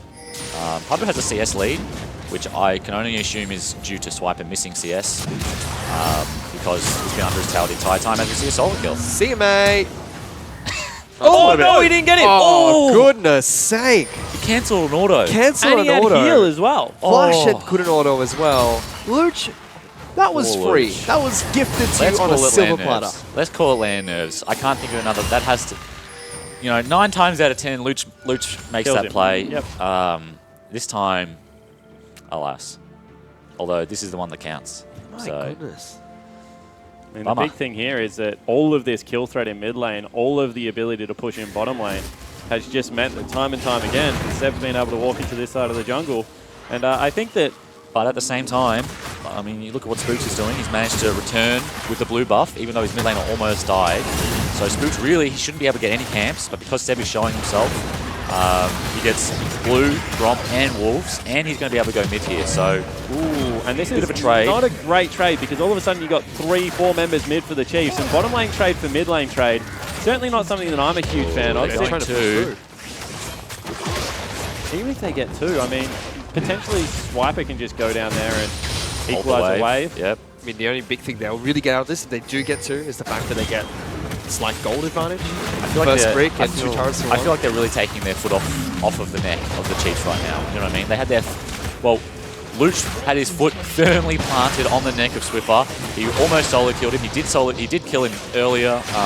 He was always pushing him in. He had a CS advantage. And then they've traded 2 towers for 1. But with a Rift Herald, well, Chiefs should be able to return with a tower. Yeah, definitely agree on that case. Also, Rumble just doesn't really suffer in a long lane at the moment. You just sit there, you catch the wave whenever you want. He's much more useful, bouncing around. Okay. He's going I think ward. that's an accident. I think he's tried to trinket ward. You can see the missing pings. You can see that they've missing pinged him. So I think he's tried to use his trinket ward there and Rift Heralded accidentally. He's going to die for free. And there's this is two actually creep waves there. going to hurt them a lot. The way I kind of see Rift Herald is it's kind of like you've got a tower in the bank. You know what I mean? It's kind of like you've invested in a tower, you just haven't spent the money yet. But Spooks just hit up the CAS and just burned it all. He just said, "Put it all on red. I don't want this Rift Herald." And it's funny because this is how when people were theorizing about Rift Herald, they're like, oh, you can just drop it in a wave. It's got a wave clear for you. It's like, no, that is the worst way to use it. The only way to use it is to pick up free turret. This Rift Herald is just stealing CS from Swiffer, who's already behind. I don't think Simo will be very happy with that. You can actually see Luch is not too bothered about killing it just yet because there's nowhere close to his turret. I mean, it's freezing the wave for him. Look how far up Swiffer has to farm. Luch is very happy here. I mean, that is honestly probably...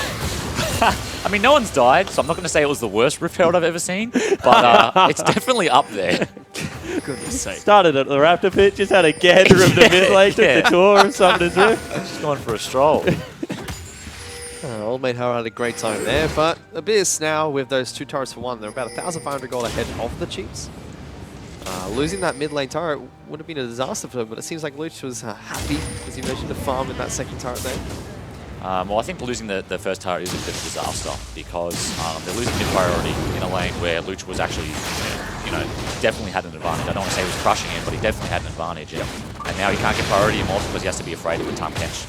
And the thing is Luch knew he was winning the lane. He's gone the lane win more build. He's picked up early penetration out of a haunting guys to be able to absolutely smash the Merc Treads. I mean, this is getting a little bit specific, but if you look at where the pink wards are of the Chiefs, of Abyss, sorry, they have one here in the jungle next to the wolves. They also have one where this Thresh is dancing back and forth, and those pinks are so defensive. But the reason for that is they don't have a tier 1 tower anymore. Imagine if those 2 pinks were up in the river.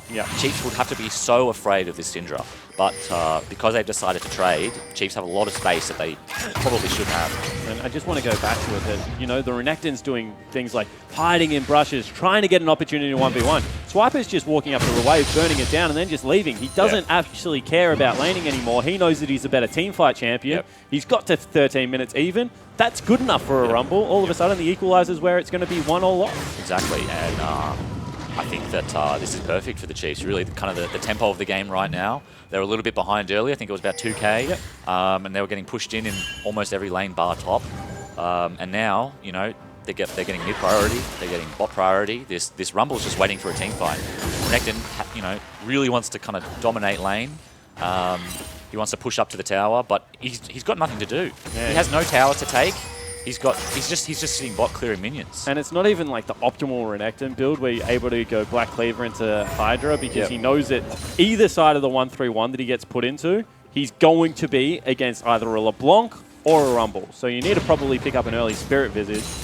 It's not a great position for young Pablo to be in. He certainly wouldn't really be happy with his lane assignment right now either.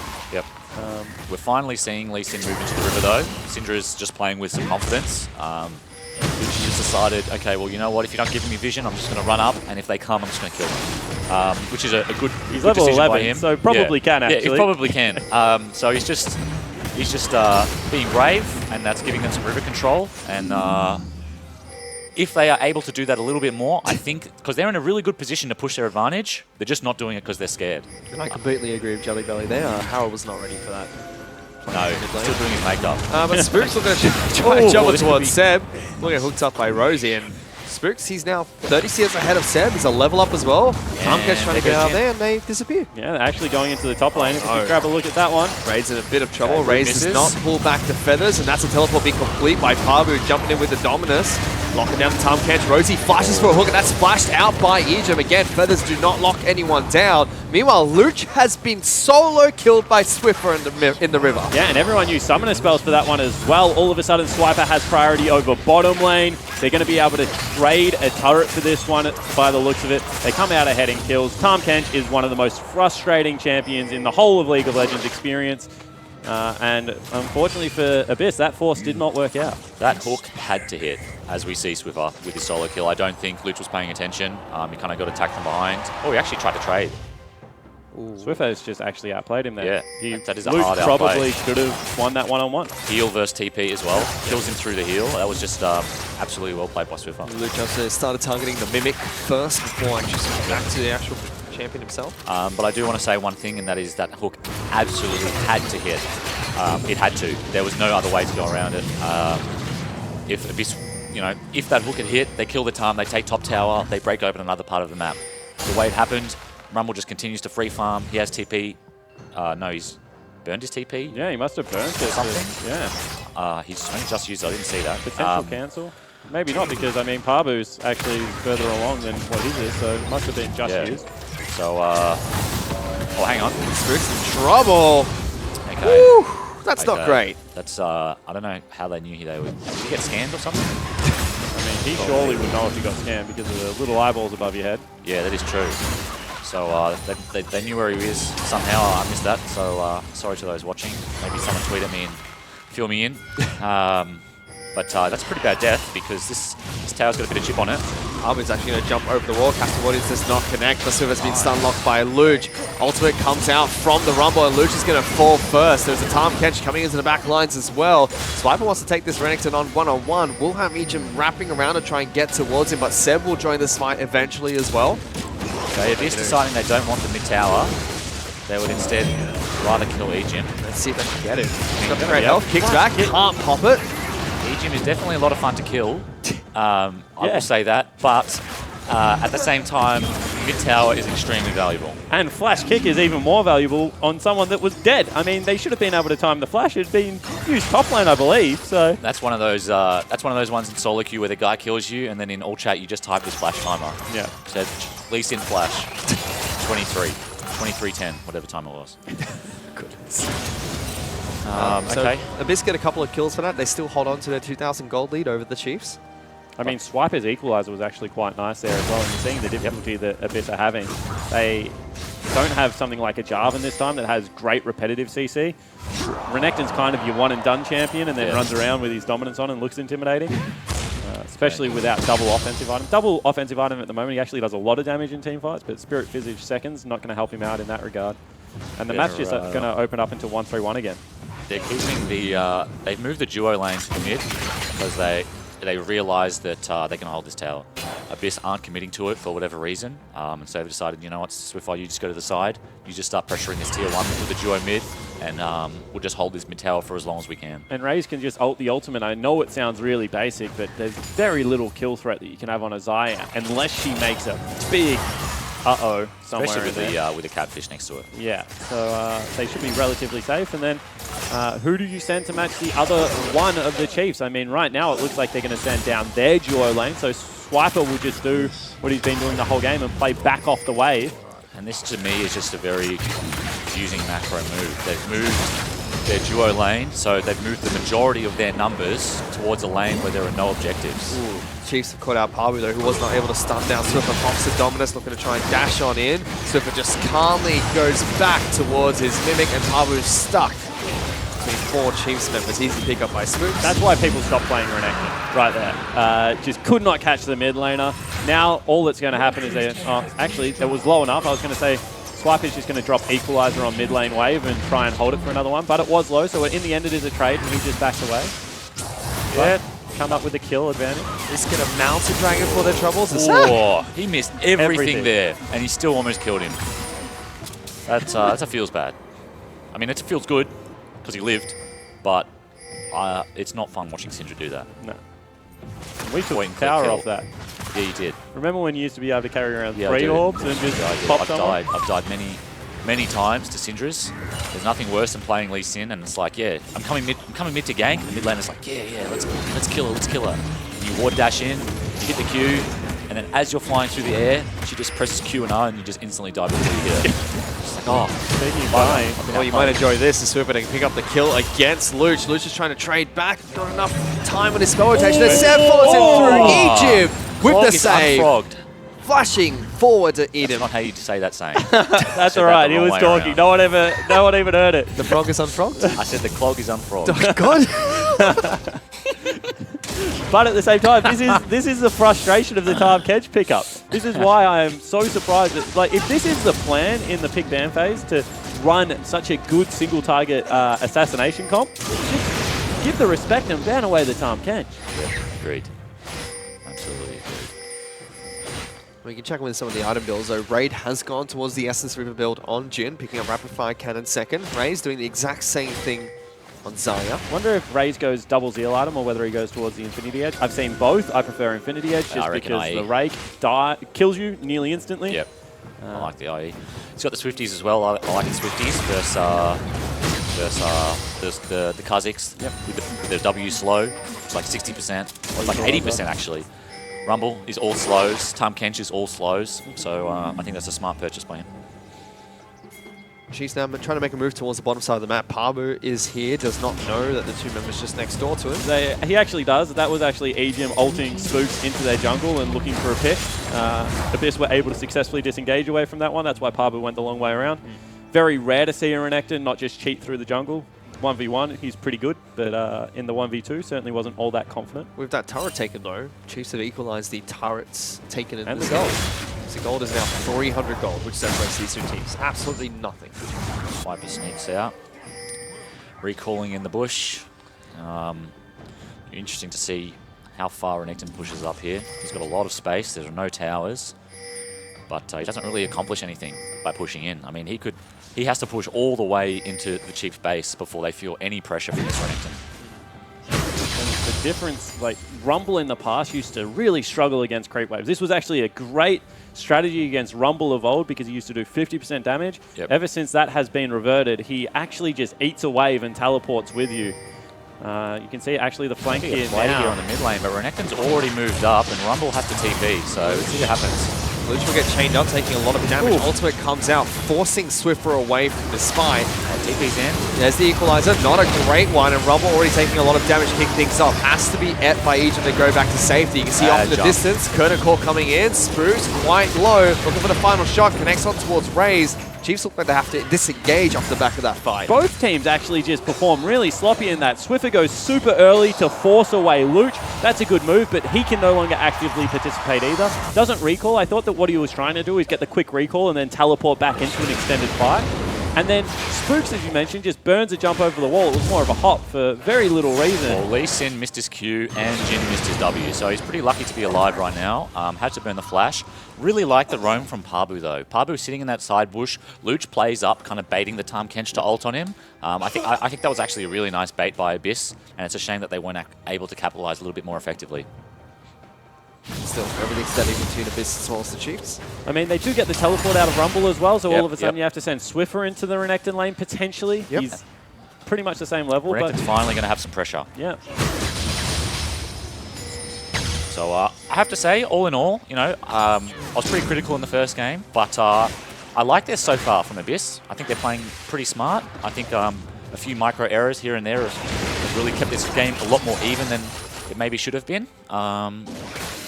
So, you know, hats off to them so far. So do you like the team comp of Abyss late game? I mean, Syndra are pretty unrivaled in that area, or do you think that the Chiefs are just going to be able to drag them around the map? What do you think is going to happen? I think it's a bit scary in the late game. Something here, not much, because Tahm's going to eat him even if he follows. But I think in the late game, it's kind of a question of, I think it's like a skill matchup. I think both teams scale relatively well. I think Jin scales really well.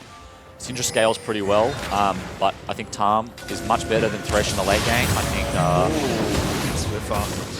Rumble is pretty strong in the late game versus Renekton. Renekton kind of has to get that flash W off to really do anything. Lee Sin only really has the flash kick in the late game, whereas Kha'Zix, you know, he has the W poke and he kind of becomes an assassin, especially once he has that GA up and he has a little bit more confidence to jump in, assassinate, die, and then jump back out. So I think I have to give the edge, maybe a small edge to the Chiefs, but you know, not enough of an edge to say call it an advantage. I think the late game will be a skill matchup in the team fights. Let's see how this goes. Still waiting for that next big team fight. The last one, there were no kills. Both teams just disengaged. Top side of the map, they still have the final outer turret remaining, which is on the Chiefs side of Summoner's Rift. And they've sent Raid as well as Rosie up here to try and chip away at this turret. Might be able to take it if no one from the Chiefs responds for this. I mean, they're definitely going to grab it. Top lane turret at this stage of the game just becomes a little bit of a foregone conclusion. It's good gold to pick up if you're Abyss, and it lengthens their lead, but the Chiefs definitely don't want to give anything away for the sake of 800 gold onto the AD carry. But they traded it for the Dragon. You know, that little bit of gold is not going to, you know, it's not going to loosen the game, and the Cloud allows them to rotate a little bit better. I think Cloud Cloud scales really well. I think of most of the dragons, you know, water kind of falls off. Mountain is only really good if you're ahead because you have to be hitting structures. Fire, obviously, probably the best in the late game. But I think Cloud definitely is up there for late game dragons. So not an awful trade. It gets overlooked for like even little basic things, like we're continually checking Baron because Abyss is a little bit ahead. We can actually go back base, get wards quicker, and then, you know, get back to the Baron pit a little bit quicker. It's the little parts of League of Legends that people overlook. Obviously, the fighting is like obviously the most obvious part to follow. It's the 1%. Yeah, they do really add up, and it's something that's, you know, pretty easy to miss as a spectator, especially because you can't see the whole map, you know. But I think that for me, move speed kind of acts as a GP10. Right, gold per 10. The more move speed you have, the less time you are idle. If it takes you, imagine Syndra has no boots and she has to walk all the way to mid lane every time. She's probably going to miss a couple creeps by the time she gets there. If she has 10 pairs of Mobies, she's not going to miss a single creep. And so I kind of view move speed as a gold per 10. Ooh, that's a little bit tricky out of Swift there. I thought bit confidence. Luch has actually got a very nice build at the moment. He's just got all penetration to be able to pop someone. Yeah, he's looking for the one shot. But he's starting to build some MR because Swift is definitely starting to get stealing some good trades here and there. Well, it's just, you can see when LeBlanc players are getting confident because they start hopping backwards, forwards, looking for very cute chains, and they do become a little bit more difficult to keep track of. And at the start of this game, Swiffer was getting solo killed and looked a little bit out of sorts. Now he's, after that solo kill himself that he picked up on Luke, looking for some play. I feel like, you know, the bot lane. Ooh, yeah, this is actually a nice double teleport play. Is available. Let's see if they can catch Parbu. Chain doesn't connect from Swiffer. Difficult kill there. He's got the Spirit Visage. He's also got the Null Magic on top of that. Got a lot of health from the Black Cleaver, and he still has the ult. So if the chain hit, yeah, he probably would have had to go back to base. But whether he dies, not sure. Tweet coming from Cyclone. I assume Abyss wanted Chief to ban ADC, so they didn't ban out Parbu, not to protect the AD matchup. Yeah, you know, that could be right, but that's not what the coach said. I was only going off what he said. Seems like what they're trying to do. Parbu did get Renekton. Just one of the common bans against him, and in general, second rotation. Well, I think he's played pretty well. I think the lane assignments didn't really help him that much, but he's definitely a threat if he gets onto the back line. He's got some big items though. Stone Plate's been picked up with the Spirit Visage as well as the Black Cleaver. So I'm a fan of that as opposed to the Titanic. He didn't go Titanic. I liked that he went Stone Plate. Parbu's going to be very important in the late game for soaking damage. You know, the point of the game where Renekton can just kill people. Hang on, what's going on? Rumble's just obnoxious at the moment. He's got his Void Staff as well as the Haunting Guys, and look at how much damage Parbu takes. He's trying to heal up. Did he get the second proc of the dice? Did not. The rest of his team is collapsing towards the bottom lane to try and keep him safe. It's going to be a flash burn. But it is going to be the Chief starting up Baron. So at the same time, while still in a bit of trouble. They're two-man without Kha'Zix. Yeah. This is spooky. I mean, they've been spotted out as well. I think they wanted to sneak it. I think they wanted to be able to burn at least one of the teleports to get over there and help it out. Instead, true. They just go for it. Nothing happens. Tahm Kench has to recall. Not a big deal because of the ultimate. So it's worth a gamble. I mean, Zaya's a little bit like Kalista. She works a little bit like Kalista in that, you know, you just build those feathers like you build the spears, and then you have a huge burst of damage when you finally call them back. Yep. But Tahm's not quite tanky enough to tank a full Baron yet. Good use of the Scrying Orb as well, coming out from Raid. Spotting that out nice and early. Make sure there's no option for the Chiefs to try and rush that down if they got any more damage on towards it. And you can see the Chiefs are kind of getting desperate because attacking, staying in a 1-4 and then attacking Parbu's teleport, especially when he is this tanky, to me, isn't a winning strategy at this stage of the game. If you get the pick at 45 minutes, then it turns into, you know, Baron for free, a couple of turrets. That's when that pick starts working. But at this stage of the game, as you said, Parbu's already like triple defensive items with tabbies. And just going to be able to shrug off so much of the damage. They don't want to burn Equalizer because they know they're going to use this as a Baron play. So there's no real way to kill the Renekton at this stage. Until Void Staff comes through on Swiffer, then maybe they have a fighting chance for it. Abyss are finally trying to take some control over the Baron area. Jin had to push out the top wave, which is why they can't push up any further. Looks like he's going to push one more wave, but I expect, you know, once that wave gets out, that Abyss start moving further into the jungle because they have to feel like they're ahead. Chiefs are giving them so much angle. They're starting it. Sneaky beaky. Trying to take this one as quick as possible, but ward's being placed over the side by the Chiefs. Spots it being started. Interesting that they just got off so quickly. You know what I mean? If they were really going to sneak it, then like they didn't commit at all. They didn't even pull from the mid lane. You know what I mean? If they stayed on it for a little bit, Chiefs at least have to come answer. And that's what I thought they were doing. They were trying to get Chiefs to come towards them.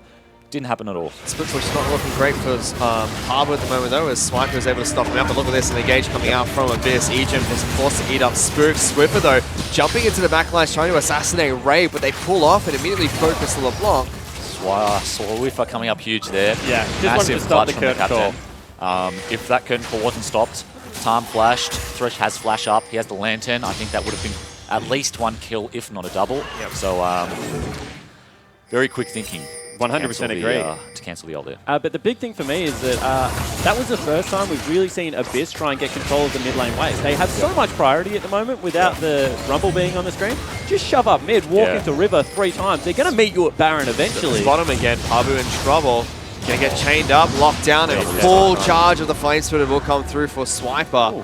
Decide not to tank the turret though. Pabu pops his ult. Everyone is heading bot again out of the Abyss lineup. That's teleports towards Baron though. Immediately, both of them going. Abyss are gonna pull off, move straight towards the pit, but they do this so fast.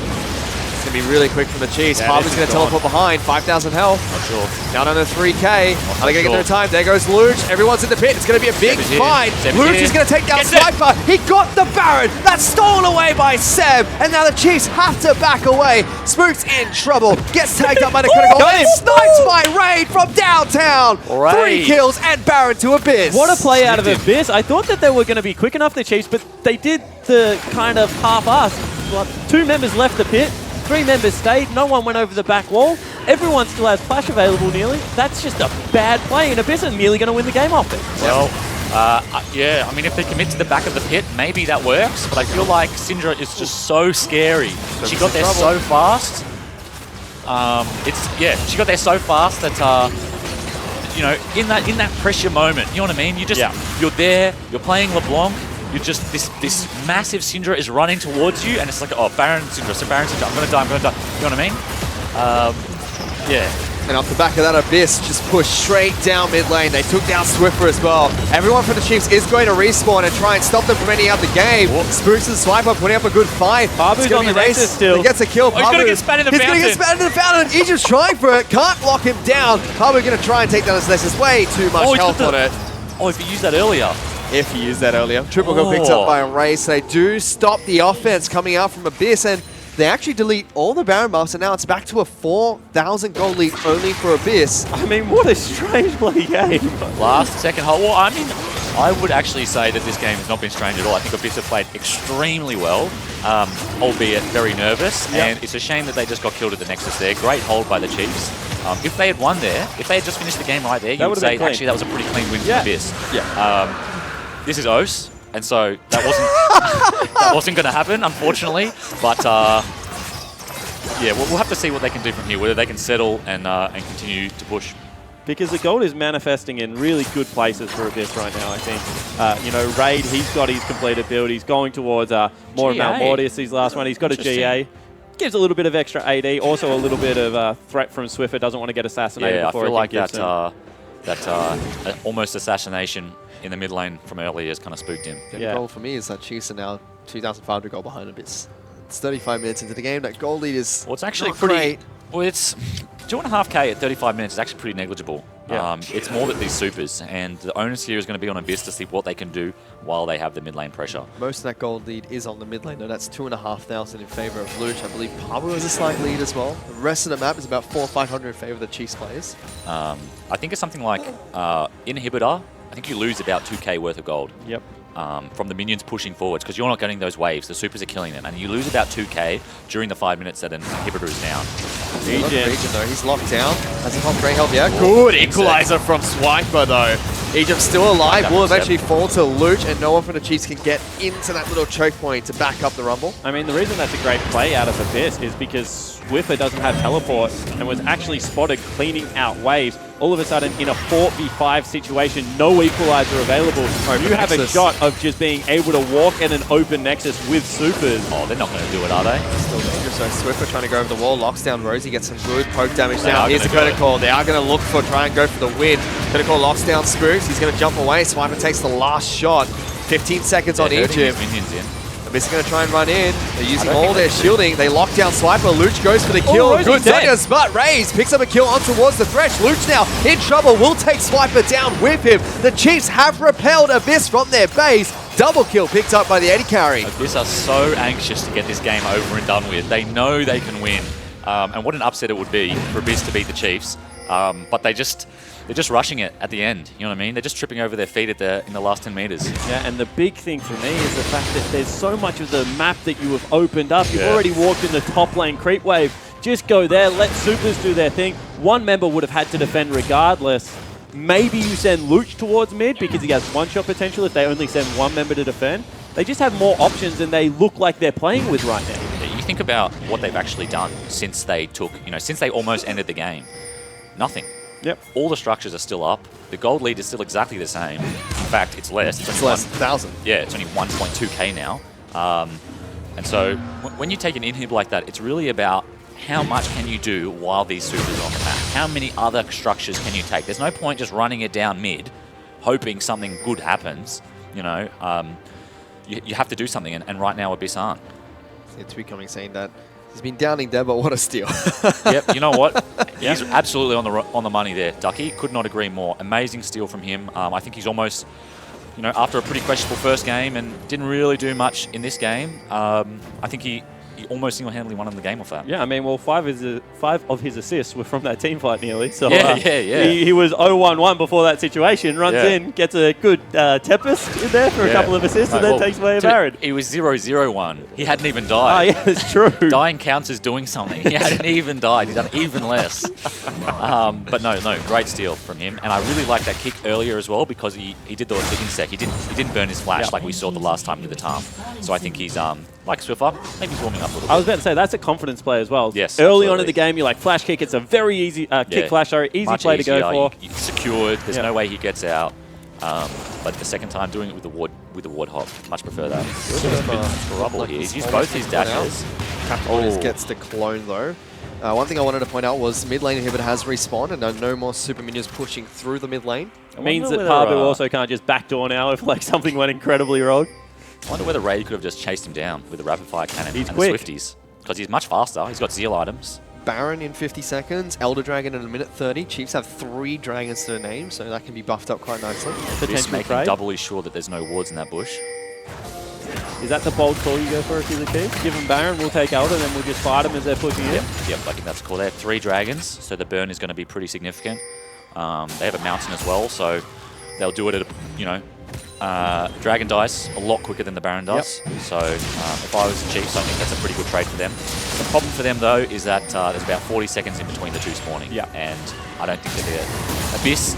If they're interested in winning this game, I don't think that they'll give them the opportunity. Oh, Spooks just took a third of his health from a auto attack and now a W. He's half health, so he needs to be a little bit more careful than what he is. The problem is 5 seconds till Baron, 45 until Elder Dragon. Chiefs are on the wrong side of the river here. Or the wrong side of mid lane, I should say. They've been pushed out. This is a great play. I mean, just start it, make sure that they are coming to you, and look how quickly Jin does it with this much AD. Oh, they're going to finish. 3,000, they're going to finish. Swiffer's trying to go into backlines. They do pick up the Baron. No.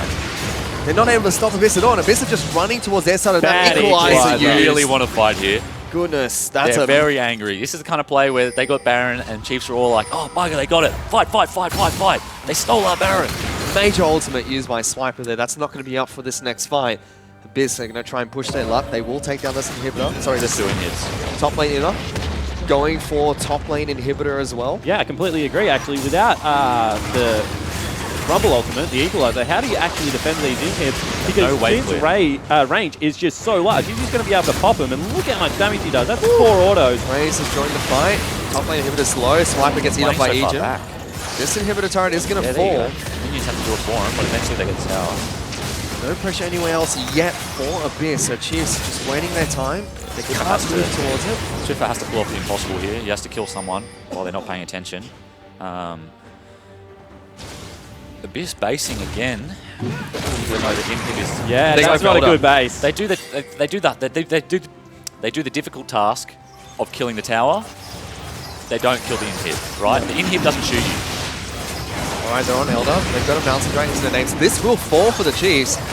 Equalizer was coming back up shortly. So Chiefs somehow got the trade that they wanted to get. I mean, if that was happening simultaneously, the Chiefs would have accepted it. Instead, they go for the recall. I mean, they didn't even get that many more items. Everyone's sitting at 5.5, nearly 6. It wasn't a big purchase. It was a more of Malmortius. And was it Death Cap completed? Maybe you can make the argument for the Death Cap. Because the problem is now, Rumble's ult is back off cooldown. They have a 3-dragon Elder Drake. Yes, Abyss have Baron, but like these empowered minions are not going to do anything when you're getting just destroy a single auto from Raze. It's going to do so much damage. Harpoon from Swiper onto any of the squishies. They're going to have to wait this dragon out. I think Chiefs have the tempo here. Any damage is going to force a base. Renekton's bottom lane, they want to fight. He flashed forward. Swiper going to use Zonius to avoid Luch's ultimate. That is down. He gets eaten up by Egypt, but lockback coming up by the Death Centers. There is the equalizer being popped by Swiper in the zone. Pabu forced to tank up all these shots. Good critical though. Spook's really low. Big crit going down towards Raze. Captain Noise does not connect. He uses his scimitar to try and get away as well. Flash hook from Rosie. Not going through. Abyss still repelled a team fight, and they're looking to try and push mid. That was forced very hard by the Chiefs. Aren't able to get the kill they're looking for.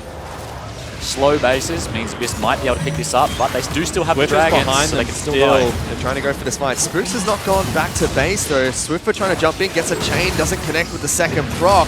Still trying to jump in and look for a fight. Dodges a lot of abilities, but Inhibitor has been broken and Chiefs can't win a team fight even with Elder Dragon. That has to give Abyss the confidence that they can end this game. Yeah. Right? They've just won a team fight with Baron versus 3 Drake, Elder Dragon. Like, at this point, you have to think, yes, guys, we win 5v5. Let's try and win the game. Instead of what they've been doing for probably the last 15 minutes. I would really love to see Abyss kind of pick themselves up, roll it down, and win a team fight. Yeah, I completely agree. And the only reason I think now they lose a team fight is confidence, or that little bit of anti-nerves that you're talking about. Because they've shown time and time again that their comp is able to stop the chokes. The Locket's good enough to get rid of all of the burn damage of Equalizer, and the Raid is doing more damage from longer range. That's what I was going to say. He's just able to sit back and take the pop shot. I don't think Raid has taken damage since 30 minutes. Get rid of the GA, buy yourself a second Zeal item, and one-shot Quinn. He died in lane phase. He hasn't died since. He spent 40 minutes alive.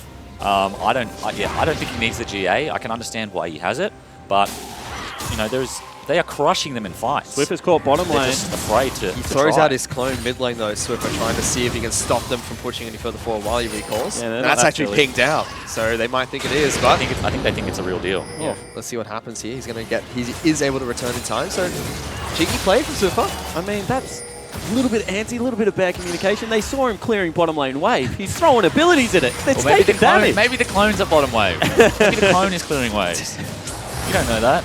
This now still trying to siege up top lane here, but it goes on towards Luch, uses his Zonius, they root him down. Good equalizer from Swiper this time round. Spooks jumps in, he's able to get back out through Egypt, but no damage taken. And here's the turnaround from Abyss. Curtain Call taking all the shots is Egypt. Final shot does not connect on towards anyone. They reset the fight again. No equalizer available. They do pop Spooks. He's going to get jumped on by Pabu. Hooked back by Rosie. Big eat by Egypt to keep him alive, but not for much longer if he tries to stick around in these team fights. They can't find a way to go in. They've got Swiffer. Seb goes over the wall, doesn't connect. Now goes Swiffer back in, roots him down. Seb is dead. There is the ultimates being used by Raze. Gets everyone. Double kill, triple kill for Raze. He's looking for his second pets as he goes further forward, but he's going to get knocked back by a single crit shot by Raid. Rosie and Raid trying to do the impossible. Here comes Egypt. Let's go, Raid. Straight back into the back lines. Raid going to get locked out. He's going to fall. Drops his Guardian Angel. Rosie's the next target of choice. Raze gets a second. Looking for Raid as well. Picks up the delayed Penta here as the Chiefs are looking to end this game. I mean, are the super creeps going to actually kill the base? That's the big question Nexus. because there are so many Nexus health. super creeps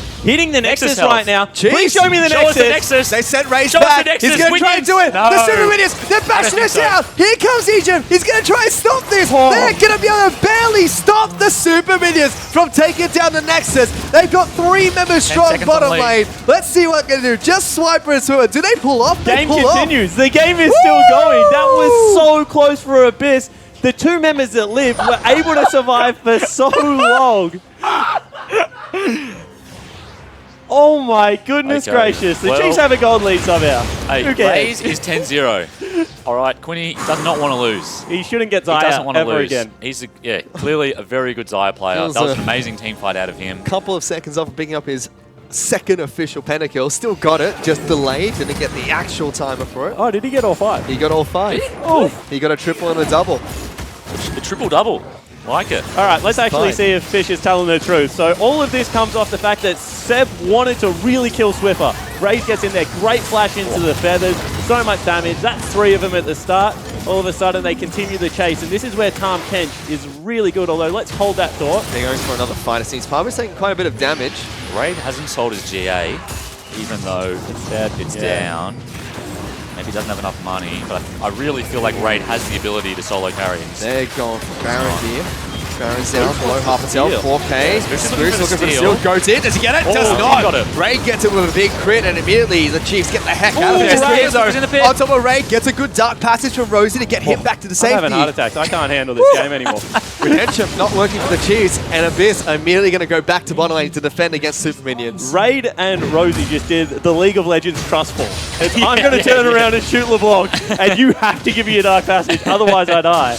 And credit to them, trust fall has passed. Trustful, he didn't hit the ground. Inhibitor has respawned for the Chiefs in the mid lane, so their Nexus is going to regenerate a little bit more while invulnerable. Okay. Woo! All right. You got to wonder what the comms are at this stage of a game, of any game. You know what I mean? What are both teams saying? Flash snowball, let's go. That's what I would be saying. But no, you know, what are these teams saying? Is Seb saying, I've got flash. Yep. Next team fight, Zaya, no flash. I'm going to kick her, guys. I'm going to kick her. Or does he not have the confidence? Ooh, here we go. The Pabu uses the snow Pabu's plate. dead. He's going to get locked down by Oh, Swiffer. boy. Everyone from the Chiefs is going in. Jumping on top of Pabu doesn't take that much damage just yet, but that's going to expire. And Swiffer gets the pick onto Pabu. Burns a hurts. flash for it. That's 60 seconds off the map, 60 seconds of Baron wasted. Gotta go. Yeah. Tally's tweeted in. Addo's is not covered. true. You are the most That is- biased man ever cast a Chief game. Absolutely not true. I am casting with Chief Spawn. There's not. Hey, I was all about the Chiefs in game 1. Have Abyss been feeding you their drafts? Is that I was all about. I was criticizing Abyss. Disagree. Hard disagree. Go do the dishes, James. Stop shit posting. Take his phone off him. Yeah. Isn't that what would happen? Well, the Chiefs have used the time that Pabu has been spending dead to push down mid lane in a turret. That's going to fall. Going to take another outer. I mean, Swiffer technically still has not completed an item build, and neither is Swiper, so the Chiefs still get stronger. Meanwhile, everywhere else on the map, everyone's pretty much done, apart from Seb, that, you know, you may as well build a redemption on Lee Sin at this stage of the game, because items don't really matter on the map. He's doing nothing. Yeah. I mean, it doesn't matter what he builds, to be honest. I mean, unless he sold everything, then maybe it would make an impact. But like, You want the one kick. That's all you're looking that's- for. yeah, And he it has has the- to be yeah. onto Zaya, because LeBlanc, unfortunately, has his Zonyas, is going to be able to dash away. yep. Just Well, Zaya the has kick no code flash around for the probably world. another 30 seconds. It is hard to kick her through her ult. I don't think Seb is going to try. I think he's going to try and kick for Peel. Yep. But I think if Raid sells his GA and they just play to Peel Raid, no one should die. If they fight front to back, Chiefs' front line should just melt. Yep. Especially given the fact that we saw one auto attack nearly killed Spooks in the last team yeah, fight. precisely. So everyone from Abyss has 6 items except for the support. Everything's been picked up. Mail's the final item for Pabu. Zeke's or a Frozen Heart, you reckon, for Rosie? Has to be big. Surely you just put all the eggs in Raid's basket. Agreed. Even Merc Thread's being sold by Luke to get Storm Boots. Swiper's completed his build. He goes for Rylai's Crystal Scepter as his final item, whereas Swiffer's still sitting on... I thought he was going to go for the Mara Inspection and pick up the Pollutan's Echo, but Rylai's makes more sense. I thought he was fishing for some big harpoons. Guardian Angel is back up for Raid though, so he has not sold that item. Just going to stick around with that. Blanc's in the side lane, waiting for someone to clear. Teleport's She's just going to available. push him. But that inhib being down is a little bit of pressure, but actually not that much, because they have both Nexus towers up, while Chiefs don't have any. So LeBlanc is... See, as soon as they push up, LeBlanc has to be a lot more scared than what Abyss have, because they know at least that these creeps have to get to the towers. That inhibitor is going to respawn for Abyss as well, giving them some more time to push without any worries. Banshee's Veil being popped by Luge, and Spooks actually slowing them all up in the back lines. And Spooks is kind of doing what Seb should be doing. Seb should Elder be Dragon. hanging out to the side of the fight, putting down pressure. Spooks is just looking for the big slows to set up the speed block. Elder Drake up. I mean, Chiefs will like to fight for this. You would have to imagine. Fighting in the river with Rumble. A steal here from Spooks will be huge. Let's see if they go for it. Already working on it a bit, trying to start this fight off proactively. Hook onto Egypt, not the target they really want to lock down at the start. Ray's getting some good damage. Good equalizer coming out from Swiper. Just pushes them back away. Focusing on Elder. Do they get it? Spooks is looking for it. Gets the Elder. Do they turn around now? Chiefs looking at the low health bars of Abyss. Spooks is going to swipe them back, but look at the base coming out from Abyss. They have already broken the inhibitor. Teleport is actually coming out. They've called it to just win the game. They're trying to go for it. Ray's actually flashed away so he can teleport back to base. Swiffer's on the Nexus, getting good damage on towards these inhibitor turrets. Teleport now coming in from Swiper as well. Chiefs are trying to finish this game off. They're trying to pick up the 2-0. Ray flashing away, gets back to base, trying to deal with them, but taking way too much damage. Guardian Angel has been popped. Time Catcher's getting into the back lines. The Chiefs have done it. They turn around the game and they take down the Nexus, going 2-0 against Abyss. He popped off. That game meant a lot to Quinn. That meant a lot to Quinn. He did not want to lose. Look at the applause from the team. Thank you, Rays, for the carry. Oh, what a game. What a series. That was actually... almost feels like a 3-game series. That gives me a lot of hope for Abyss as well heading in, because they are very... You watch that reel back, there are so many very easy little tweaks and some confident plays that they can make, and they take the Chiefs to 3 games. I feel like that almost was a 3-game series. Like, obviously, Chiefs won the first game pretty handily. Abyss win the first half of game 2. Chiefs win the second half of game 2. Yep. Definitely agree. And that guy on your screen, I really think that the game was in Ray's hands to be able to pick that one up and take it home for his team. He will look back at that and kick himself because he got to late game Jin and was looking very dangerous. That was exciting League of Legends. I was losing my mind halfway through that one. That was an exciting game, actually. It was a very exciting game. Nexus turrets down for the Chiefs. They won. The Nexus Power was trying to finish that game off. Didn't work out, and the comeback was real eventually. Yeah, and I mean, that's a good performance out of Pabu. Like, he wasn't mindlessly split pushing. He's trying to group up with his team. I actually think he played Renekton in team fights probably as well as you can play Renekton in team fights, to be honest. Rosie had a better game 2 than he had game 1. Much better. There are really good signs here for what is a young squad. I know they've got high hopes, and if they continue to play like that and shore it up, I think that they can, scrape together what could be that 5th or 4th place playoff spot to make a run through the gauntlet.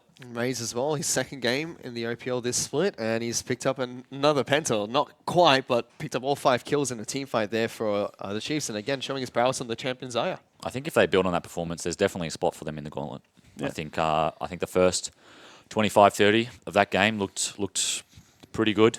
And if they'd ended the game at the double Nexus towers, I think we'd be talking a lot differently about Abyss. And maybe for the first time since Radier and Swiffer joined hands, Chiefs should go back to being an 80 carry focused team, because that was 2 games and 2 games that were convincingly carried by Raze. I mean, give him some priority, give him winning matchups, because he seems like he's the informed member of the team right now at the start of Split 2. So yeah, both teams putting up a really good fight in that game, but we still have one more game later on tonight. It's going to be Sin taking on TM. But to break down this game, let's send it back to the analyst desk. Oh, my goodness. Thank you very much, gentlemen. But I have Jake and I also have Destiny here, and that game had it all. It had Spooks deploying a Rift Herald somewhere in the jungle. It had fun. It was a back-and-forth game. Where do you want to start with this? Your initial thoughts, Jake? I mean, you got to start towards the end. It was kind of like a super boring early to mid game. 40 minutes, nothing happening. We saw Luch actually get mid priority and use that. Yes. Like me and Destiny were talking about before. He transitioned his lead into the bot tower. They traded 2 towers for 1. Obviously, Chiefs got Rift Herald, and then that was a bit of a blunder. But yeah, it was good to see Luch get out of lane early. I don't really have any thoughts. I only have a few noises. Just emotional reactions. That game was so fun to watch. Absolutely. All right, let's get to a replay, shall we? I think the first big turning point of the game was that first Abyss Baron steal, where Chiefs are trying to sneak it. So Jake, talk us through what's happening there. Yeah, so I'm pretty sure Abyss were on the bottom side of the map. Chiefs used time controls here. They rotated up, thought they could take it. Obviously, they weren't fast enough. Seb snuck in, luckily got the steal, and that's where the game actually blew up. It was before that. It was just, oh, they're gonna get a pick. No, time Kench, but it was like because to let you know a little bit of like behind the scenes of how this works, right? As the analyst desk, we're picking the replays, and where they're being like, all right, something exciting is going to happen. We're going to replay it after the game. It's going to be sick, and the viewers are going to really enjoy it. And we're watching there for like half an hour being like, all right, so Sitting there's there with that. our notebooks. No, it's just disengaged. Just disengaged. Just disengaged. It was really weird though, because it felt like Chiefs were regaining control of the game with their split push, and they had Tom Kench to pressure they the side risked lane. that Baron. And then I don't think it was necessary. No. Destiny? Yeah, I think that the Chiefs' lane allocations were wrong that game. I felt LeBlanc should have been top a lot faster instead of being bot, because it didn't let them pressure the map right. And then, yeah, the game just turned into who's better individually, and then, yeah. But it kind of felt like that wasn't their first Baron attempt. They'd already tried a two-man Baron a couple of minutes before that. So it felt like Chiefs were actually playing scared. Like they felt like they needed to do something to take this game back under control. Whereas in reality, they were slowly chipping away at Abyssa's lead, I felt. Yeah, I don't know why they felt pressured. Yeah. Zaya scales really well into team fights. Obviously, she has a lot of pass-through damage. She can hit multiple people. Super safe with the Tom Kench. All right, well, let's take a look at this second replay then. And Destiny, I want you to talk us through this. This is the top lane, and it's Raze's kind of unofficial pentakill. So as we bring that up on your screen, I mean, what's going right here for Raze? Yeah, it's just everything's set up for him. Syndra's out of the fight. She can't damage Raze. Raze is just waiting for the perfect opportunity to get his ult off. So now they're just slowly disengaging, playing it slow, waiting out for the cooldowns. And that was actually like that raid ult was not good enough. Like he never really hit anyone. He didn't set up any crowd control for anyone else. They do blow up spooks, but a good eat from Ejim comes out, which denies the kill. And now they've burnt all like their major spells. Like they burnt the Jhin ult, they've burnt the Renekton ult. They need to get out of here. But instead, they keep fighting and they get a really good chain, and Raze just does Raze things. If you have not seen this man play this champion before, I think you should rewatch our series last week and check out the article on the OPL website. And yeah, he just unlocks. Like he just walks forward, no one can pressure him. And then a good Atam ult to split up the fight. Ray did have an opportunity here to turn the fight by killing LB, but even if he did, it wouldn't have changed much. The fight was pretty much lost. So this is the second week, as Spawn was saying, a second week in a row that Chiefs have been semi-carried / absolutely carried by the young AD carry Raze. And, I mean, do you think this is a turning point in the Chiefs? Because obviously, when they were playing with Raider, he was a main carry threat as well. I mean, more recently, they've been looking elsewhere on the map. But now, I mean, is Raze kind of the defining character of this team right now? Yeah, I think before he joined Chiefs, he was like a super hyper carry. Like, you know, he would play mid, he'd play AD carry and solo queue. Like, everyone knows him as aggressive. I think he like kind of transitioned into more of like too much of a team player maybe. Yeah. When he went onto the Chiefs, but he was bullied into it by those boys. He's coming back, and you know he's showing why he played the way he did before he joined. Yeah, being on Direwolves before, he really cared about playing aggressive, like making a name for himself. And then when he first joined the Chiefs, like Jake was saying, he went back to, he was a bit more quiet. But now I feel like he's out of his shell. He's like finally gelled with the team, and he's truly doing what Raze does, and that's kill people. Just saw him on the player cam at the end of the game. That's just personifies how he's been playing lately. He just so jumps good. out of his chair, yells. So good. It's great. Yeah, he's certainly carrying the rest of the Chiefs in emotional stakes. Hashtag IMOPL if you have any questions for our analyst desk before we get into our second series of the game. This one has been sent in by the Jelly Belly, and they ask, "What is happening?" and then 7 question marks. So that's an pertinent question to that game. We're supposed to be the professional analysts, but we didn't really know. Yeah, well, we had no idea what was going on either. We don't blame Sorry. you. Let's take a look at the draft, shall we? And is there anything in particular you guys want to bring out when you talk about this? I mean, letting Raze get Zaya seems to be a mistake at this point in the season. No? Well, I mean, ban Zaya. yeah, like technically, because they went to late game. Just like you could say if, you know, Abyss's team come from game 1 got to mid game. You know, Abyss had like all the tools they needed to get a lead early. They did. They got a 2,000, 3,000 gold lead early. They just couldn't. They were too nervous. I think Carbon was saying they were too nervous to push their advantage. You know, they're a young team. Yeah. And obviously, yep, Chiefs scaled into late game. They scaled really well, and Raze just went off. Do you agree, Destiny? I think that Zaya wasn't the reason why they lost. I Right. think it was just poor execution, poor map movement. Pabu died a couple of times trading sides, and it really just made the game go longer and longer and longer until the point where one person makes one mistake and the game's done. And that's what happened at the Dragon fight. So I think this game was definitely in Abyss's hands to win. There was many opportunities to do so. I do have to give them credit to Luch because he got the solo kill on Swiffer. But yeah, it just didn't work out for them today. But I still think it's good signs. Because we talked a lot after that first game in this series about Abyss's draft, and we were saying, look, there are a lot of things you could tweak. Maybe that's where the game was won and lost to an extent in that first game. In second game, obviously things turned out very, very differently. It was a much closer game throughout it, and it's interesting to know, Jish, coach of the Chiefs, this is his first week back. Even though he kind of did very well in that first draft, he's tweeted, "I honestly made this game so hard for my team to win from draft, training weights, and then a sort of a bicep emoji. Glad my team carried me this week." And so he's talking about improving, as well. So presumably he's still getting used to things as well. So there's a lot of room for improvement for this Chiefs side, Jake. Well, yeah, so it's good. Like, he's aware of it. They're aware of their issues. They're still growing. It's positives. Woo. Yep, early stages of the season, like every team's going to make mistakes here and there. Like we saw it in week 1, it's week 2 now. I'm sure teams will start to be a lot cleaner coming up with the next weeks, and especially before Rift Rivals, teams will want to clean up like these small mistakes. All right. Well, don't say that. I mean, let's take a look at some stats, shall we? Bring them up on your screen as well. And I want to ask you guys about your final thoughts on this series, Chiefs and Biss. I mean, that seems like Renekton taking a lot of damage. Is what's happening there? that seems like a lot of blue pots. Yeah, a lot. But it does suggest that, like, you would think that the TK would be taking a lot of damage. Would be doing a lot of that same role of absorbing damage, but just sort of eating people instead. Yeah, the thing with Tahm Kench is he doesn't really have to be tanky. He can just sit back and he can eat him midway through some damage and is all good. They don't actually have to take it. It's fine. Yeah, he doesn't. The damage doesn't. My point is the damage doesn't get. Yeah, the damage that is it's not not taken returned. is not. Yeah. Tom should be like sitting at the back, waiting for them to hit the crowd control and then eat him. Like he doesn't really take the damage. He just nullifies crowd control. He just makes the game not fun.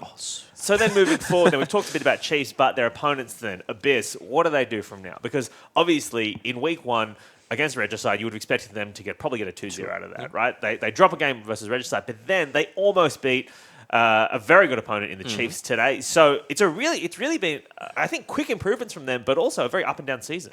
Yeah, well, honestly, if they just keep doing what they're doing, they showed from last week. Like, honestly, even though they won last week, you could say this is like a much better showing. Obviously Chiefs are a very strong team, and if they watch over the replays, just build on what they're doing, I'm sure they'll improve week to week. Yep, definitely agree. Build up the fundamentals. Luch showed good signs of life, especially from the first game. Second game, he made a lot more proactive plays. Yeah, was literally one auto attack of getting a second solo kill. So I think it's just clean up, keep at it. Like Carbon was saying, they are definitely a contender for Gauntlet. I think any team has the potential to make Gauntlet. It's just if they're willing to put in the effort. And yeah, obviously there's been some good improvements to take them to like a 50-minute game. My goodness. Well, that 50-minute game will be, if you're just joining us, you missed out, so go watch the VOD. But before you do that, do not go anywhere, because we'll be back with our second series, Sin taking on TM, right after these highlights.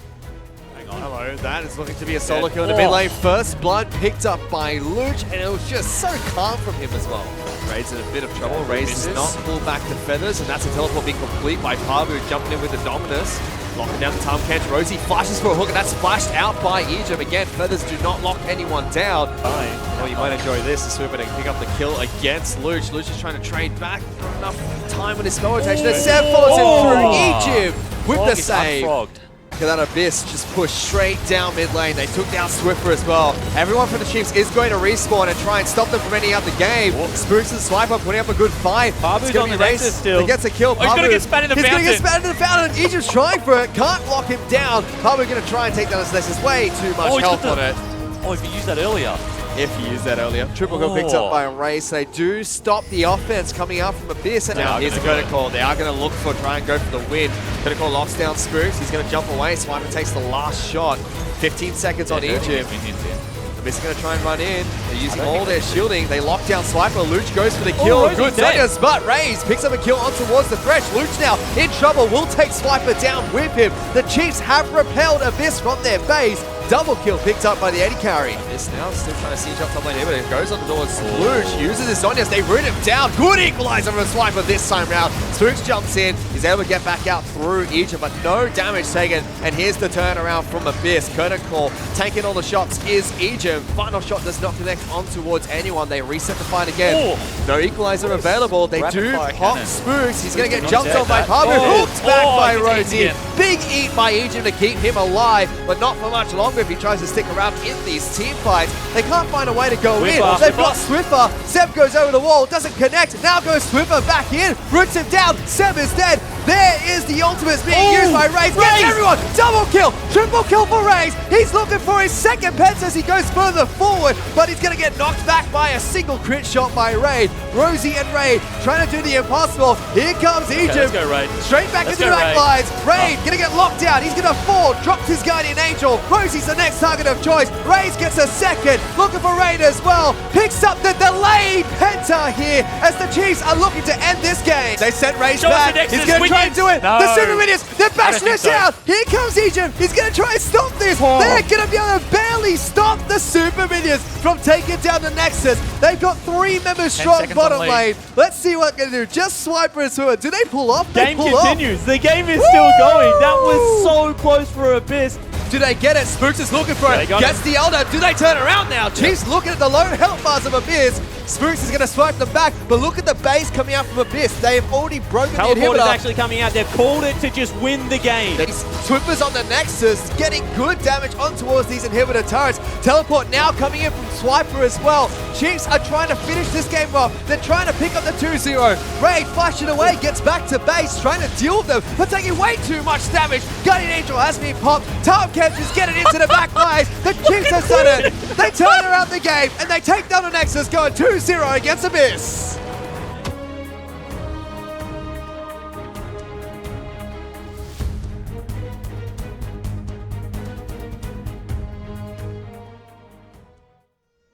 People waste a lot of time. Then they wish for more.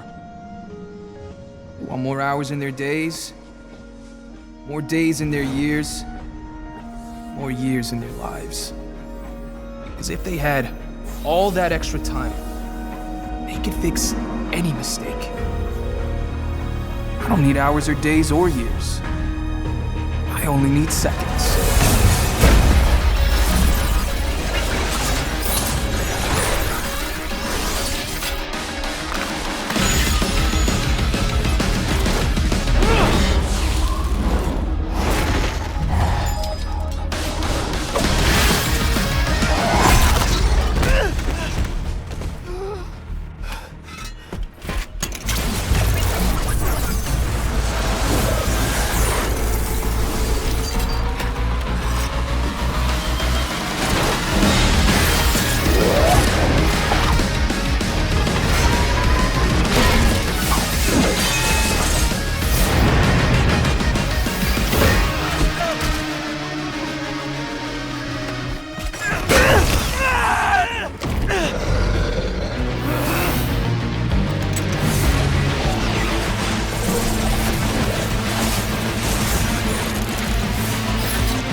Here's the thing about time.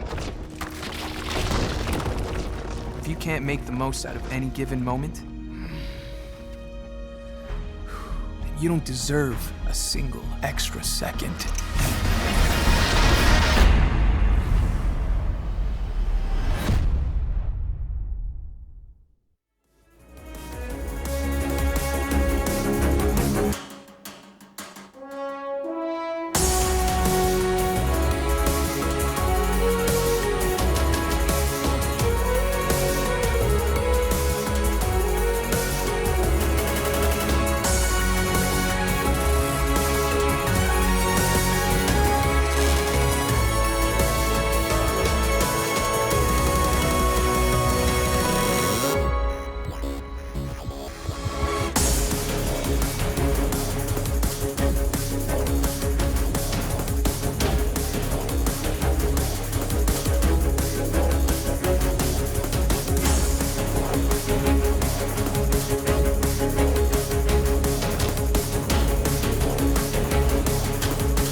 Welcome back to the OPL for this, our second match of our second day of our second week of our second split of 2017. My name is Michael Hingersing, joined here by Jake and also Destiny, two fantastic supports. And if you're just joining us from home, you have missed out on a stellar game between Chiefs and also Abyss. Abyss almost taking it to the 2016 champions. There we go, defending champions from last year. And unfortunately for them, Chiefs taking series 2-0 in the end. But we're about to get into our second game of the day. Sin Gaming taking on TM. And both teams looking to bounce back after pretty full-on losses last week. Jake, give me your initial thoughts on this matchup. Initial thoughts on the matchup. Both teams, like you said, coming off a loss last week. They're both going to be hungry to win. I think for Sin, Dockler's got something to prove this week. High value import, and TM, I think they've got to look to find an identity. Destiny, what are your thoughts on TM looking to find an identity? That's an interesting point to bring up. Yeah, definitely. Like, they've got a lot of rookies. Mentioned it last week. They've got Low, they've got Shock.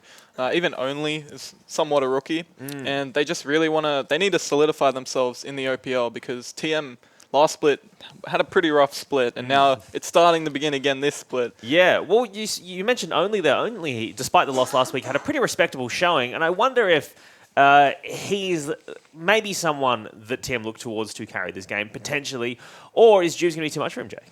We're talking about this before. I think Only doesn't really need a team to get himself a lead. He is, only himself. The clue's in the name. He's definitely a solo player. Obviously, he can work well with a team, but Juves is the complete opposite. Juves is a very selfless player. He'll do anything to get his team going, and it's a coin flip on that matchup. Kind of wonder if Juves has seen this in the mirror, Destiny. Do you think he's going to be taking this matchup? Yeah, I think Juves has definitely seen this in the mirror. I think he's realized that Gragas is going to be the contested pick this series. I think that's what he saw this morning. Well, speaking of contested picks, both top laners probably going to be looking towards Fiora as well. We know that Dockler is known as a Jace Fiora player. We've also seen for TM, Praetor loves Fiora as well. So is that likely to see a lot of priority from these guys both? Yeah, I think we're definitely looking at a lot of AD fighter matchups. Jarvan, Fiora, Jace, those types of things. Praetor's even shown he plays Talon and Echo last split. Although a few tanks in there for Dockler. Yeah, Dockler, but that could be nerves, Like you said, coming over from NA, everyone's hyped him up as a Fiora Jace player, really high priority carry.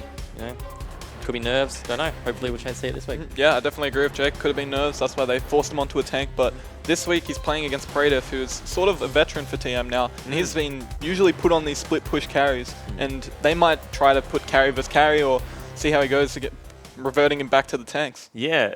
All right, well, let's take a look, first of all, at the Sin team lineup as they're getting ready in our studio right now, and these guys, a very disappointing loss for them last week.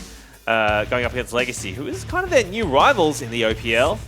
But let's go through their lineup, shall we? This high-value import, his name is Dockler. He's from NA. He played some collegiate esports in North America, but he has joined Sin this split. Their jungler is Juves. Their mid laner is Ryomo, who has been popping off a bit of late. Very impressive plays. FBI is their AD carry, and their support player is Rogue. Cheeky grin there. I feel like these guys will be feeling confident going into this game. They definitely should. Yeah, with the new system, where the way that points work, when you get a 2-0 and a 2-1, I feel like they really need this 2-0 to solidify themselves at the top. And obviously, with their gauntlet run last split, they don't want to be at the bottom side, and neither does Jake. Like, you obviously want to be at the top of the gauntlet, right?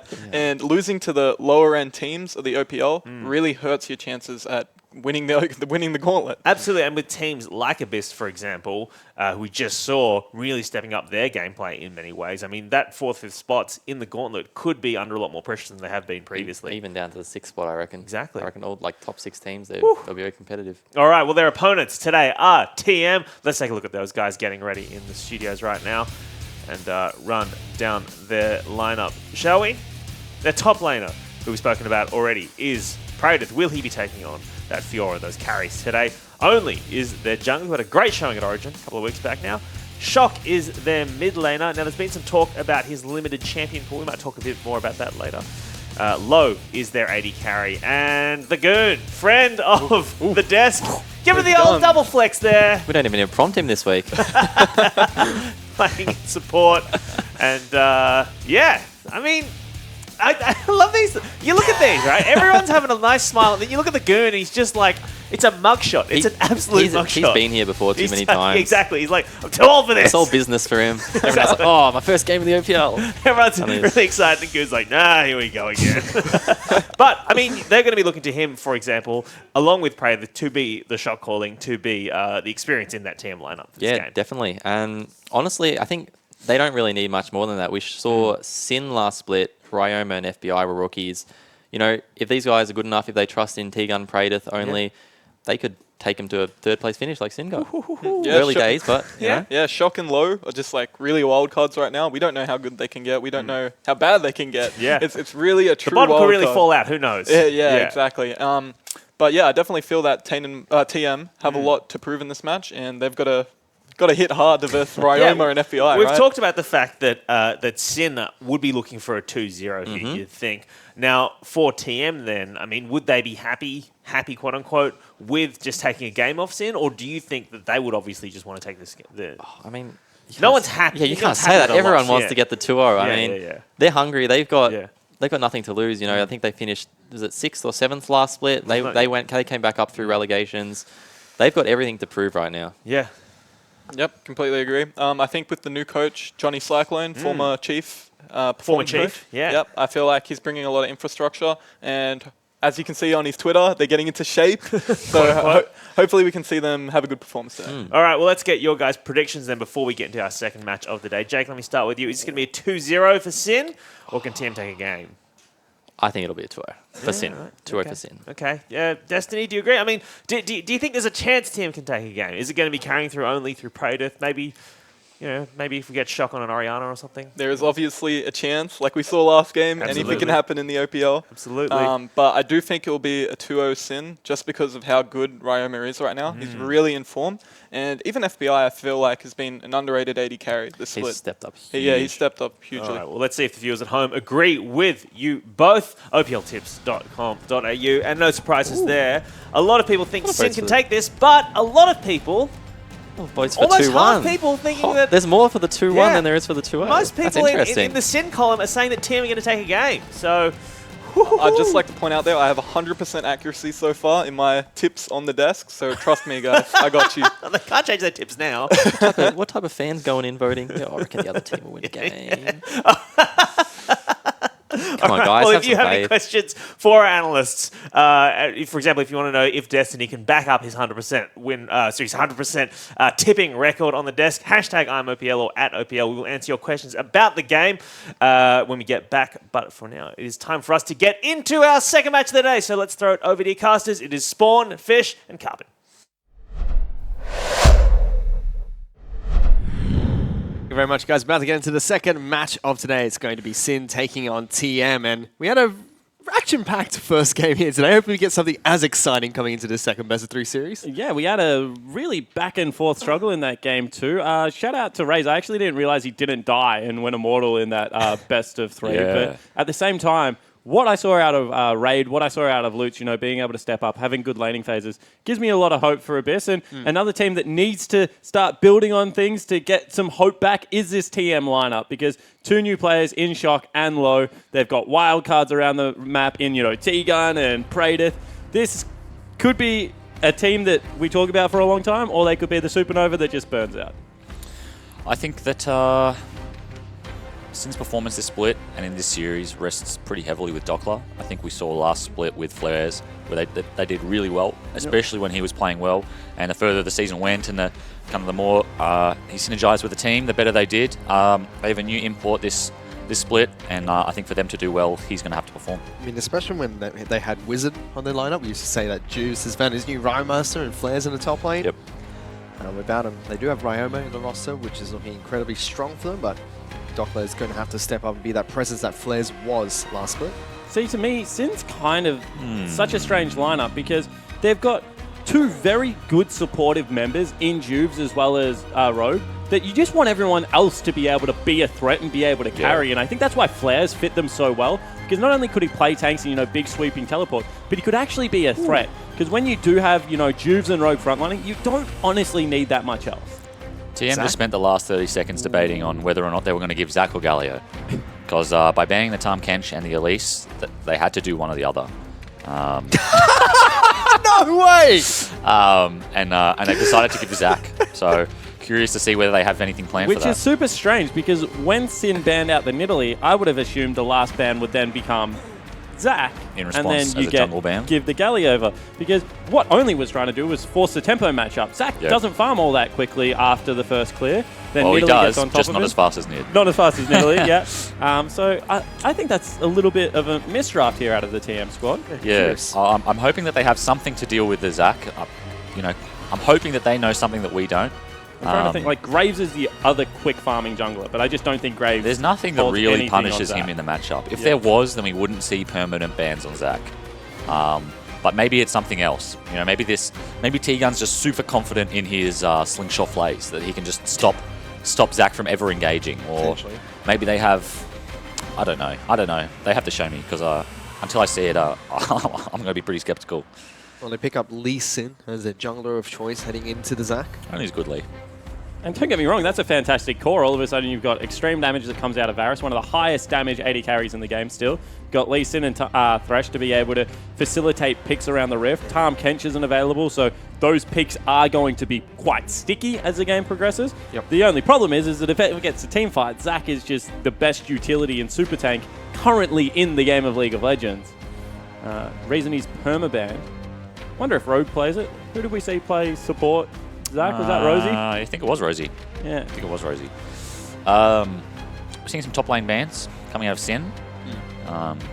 Curious to see whether they go with the carry or whether they stick to the tanks with Doppler. Yeah, even team throwing in a couple of top lane bans. Renekton's been banned out. Echo, probably a mid lane ban targeted towards Ryoma. They want the priority Syndra pick here. Does Ryoma play Fizz is the biggest question to be asked because as soon as you get rid of Echo, you know that they're going to try and first round the Syndra and then be able to pick it up for the Praetor counter pick for himself. Sorry, I've lost the ability to speak. Cled. Okay, what's interesting about this is that they've left the Jace up. TM are now going to have to choose between Syndra and Jace. If they take the Syndra, then Sin can pick the Jace and potentially flex it. But TM apparently don't care. Yeah, just give no worries at all about that one. Orianna, potentially for Shock. Yeah, because Shock is known for being a Syndra player. Yep. He plays Syndra and Zillion, which is why Zillion was the first banned by Sin. But he's kind of known for playing those two champs in solo queue. And very curious that they would... I mean, even Tommy's got a small smirk on his face, Ryoma, because he's surprised as well that they didn't take the Syndra. So The only thing I can think of, and this is like a really...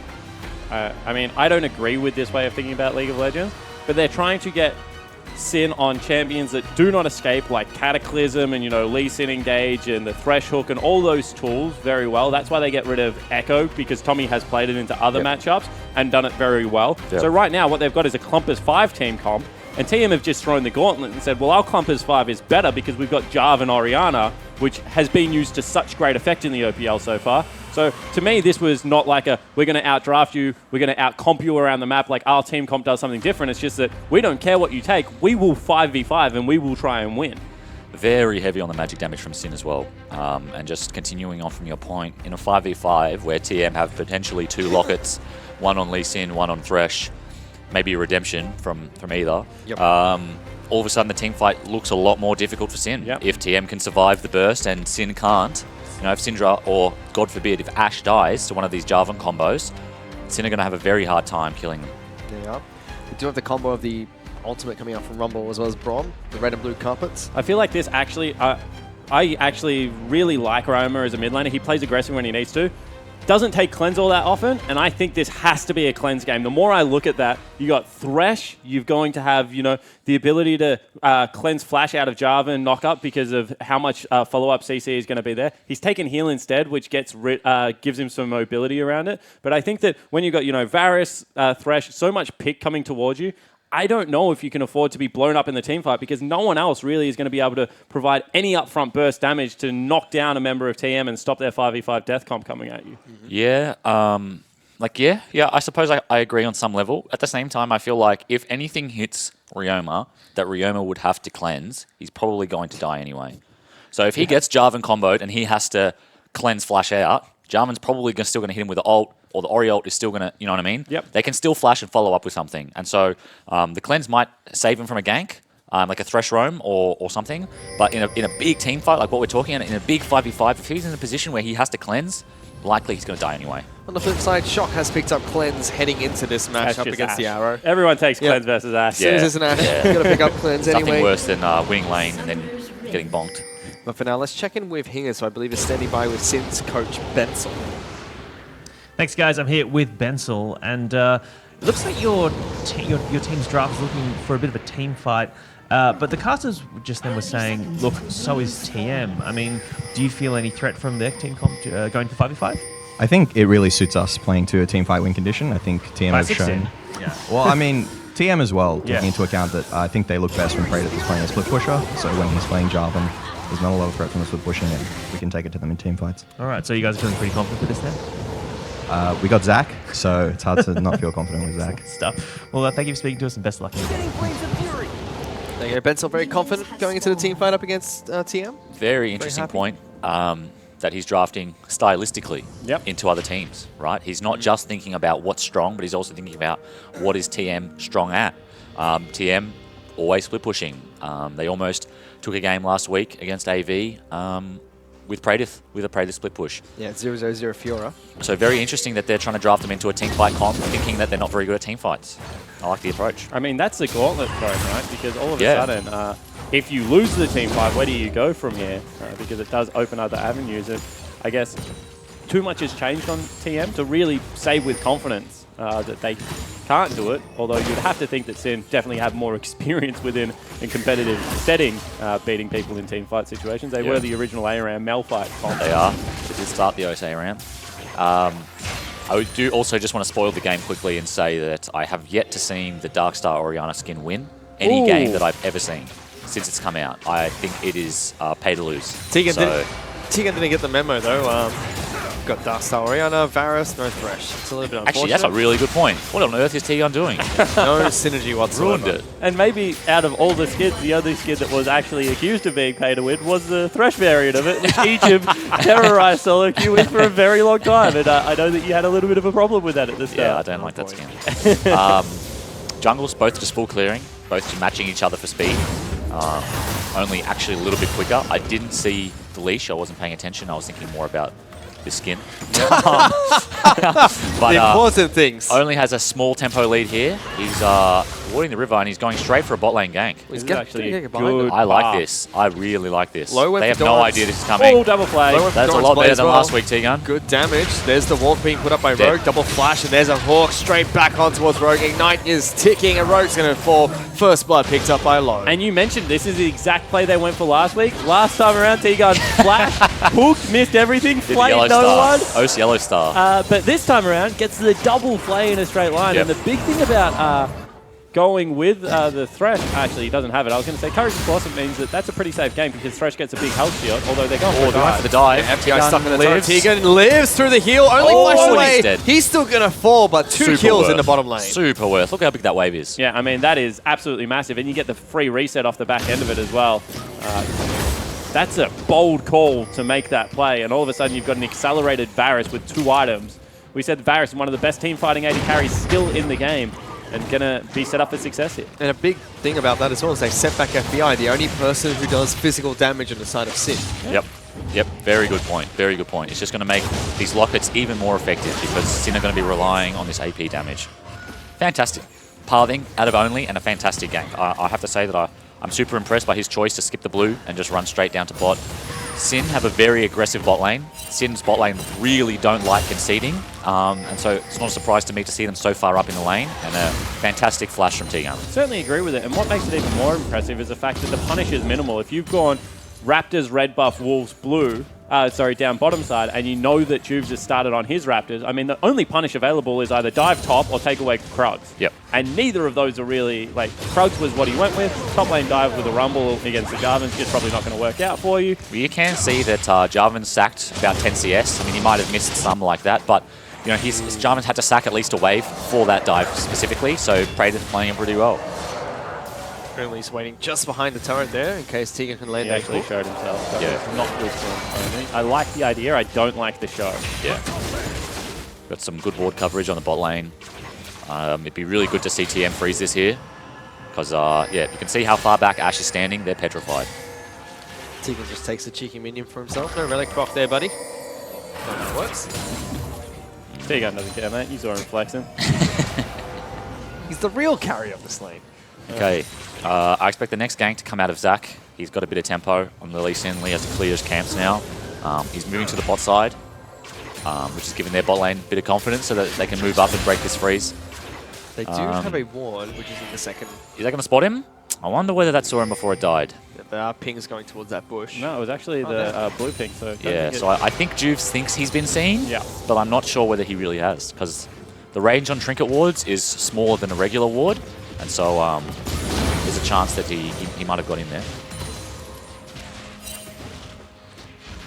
And everywhere else on the map is relatively even. I mean, as we said, bottom kind of traded for top. Jarvan not really going to mind going towards what looks to be potentially a Hex Drinker first up and then into Tiamat. Aggressive build out of Praetor. Would not expect anything else from the young man. No, absolutely not. But I like the trade. I mean, we've talked about it a lot, but I think that getting rid of the only physical damage, now just being able to farm to level 6 for Lee Sin without flash available, is definitely worthwhile on the side of the TM lineup. Nice counter jungling here from Only. Juves going to have no camps up if Only gets away with this. Is this a read? Is this because he saw him bottom side and he just thinks that with full health, not really going to I'm have not it? sure. Or is I it think just he a might have bold just. call? I think he might have just guessed. I mean, Zac's not really going to kill him for invading. Yep. He warded over the wall before he walked in, so I think he probably guessed, but I might have missed something. Yeah, actually has a free gang top lane as well. Walked over a ward. Was actually doing Scuttle Crab. You can see he flew back, so gave himself away a little bit there. But is on tempo for level 6. He still wants this gank. Dockler's very far up. Praetor is 6. He's locked him down with the Cataclysm as well. Dockler's going to stand and fight him. Good equalizer coming through. Praetor is fairly low, but Only's right behind him. Difficult. Tags him, max gets the range follow Q. through as well. Dockler as well as Only pick up that kill. And that is why people are excited about Only. This guy generates his own advantages. Forces bottom lane, comes away with 2 kills. Forces top, lands a skill shot, cleans up Dockler as well. I mean, as a jungler on a new team, that is exactly how you get early game advantages. Bit of disrespect by Dockler for the jungler there. He walks over the ward, walks back into the river. Dockler assumes, I guess, incorrectly, that he's not coming back. Because he just waltzed straight over that ward into the top lane. Fantastic play by Praetor to open with the ult and then save the EQ for when Lee Sin got there. Max range Q. Very, very good gank. But I think Dockler may have probably avoided. Yeah, and I mean, Dockler didn't even flash the Q in the end. I mean, he flashed with the Q on him and only was able to follow through. Yep. There are so many ways you live through that gank if you are the Rumble, but I still think, like, you know, that's one of those things that he 50-50'd it and Only came out better. That's just where you take a bow and you're like, all right, cool, he scored on me. Got to give some props to the bot lane of Sin, though. Despite the double kill early, they've managed to neutralize the lane. They have double pinks in the river, so they have complete control over this lane. TM have no idea what's going on other than whatever information Only's feeding them about Zac's whereabouts. So, you know, well played by them.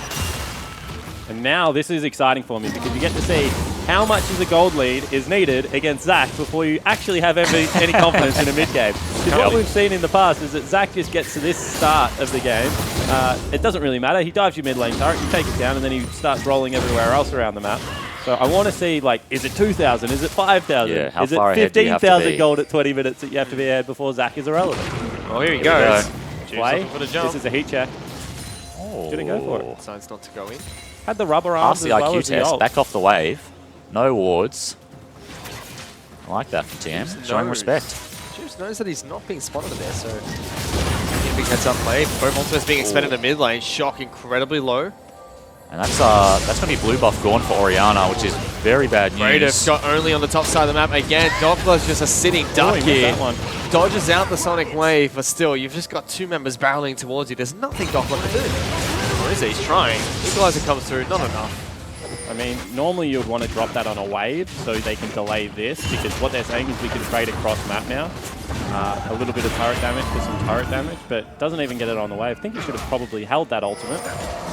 like a young top laner Sim. That's one of the frustrating ultimates where you're just like, I'm going to die anyway, hit all my buttons, go Well, you back throw to it down base. in the cataclysm. No, you use on the wave so they can't push the tower afterwards. That's the best usage. What's happened to bot lane here is they haven't actually given the blue buff to Ryoma. Juves has felt pressure to dive bot because his top laner is dying. I think if they had gotten that blue on the Syndra, I mean, you saw how hard Ryoma almost killed him with the blue buff advantage before. And I think securing this blue is going to go a long way to letting Ryoma take over this game. This is disciplined League of Legends out of TM. Yep. I mean, they knew that they were still in their jungle. They're going to get the Rift Herald as well because of how they've split the map. And T-Gun has just said, unfortunately for you, Lo, you no longer get to farm.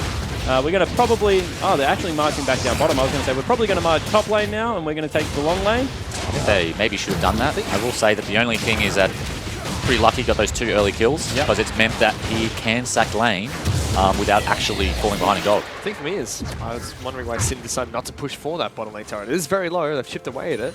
They had 4 members bottom side with the 80 carry support backed off. Maybe their wave died.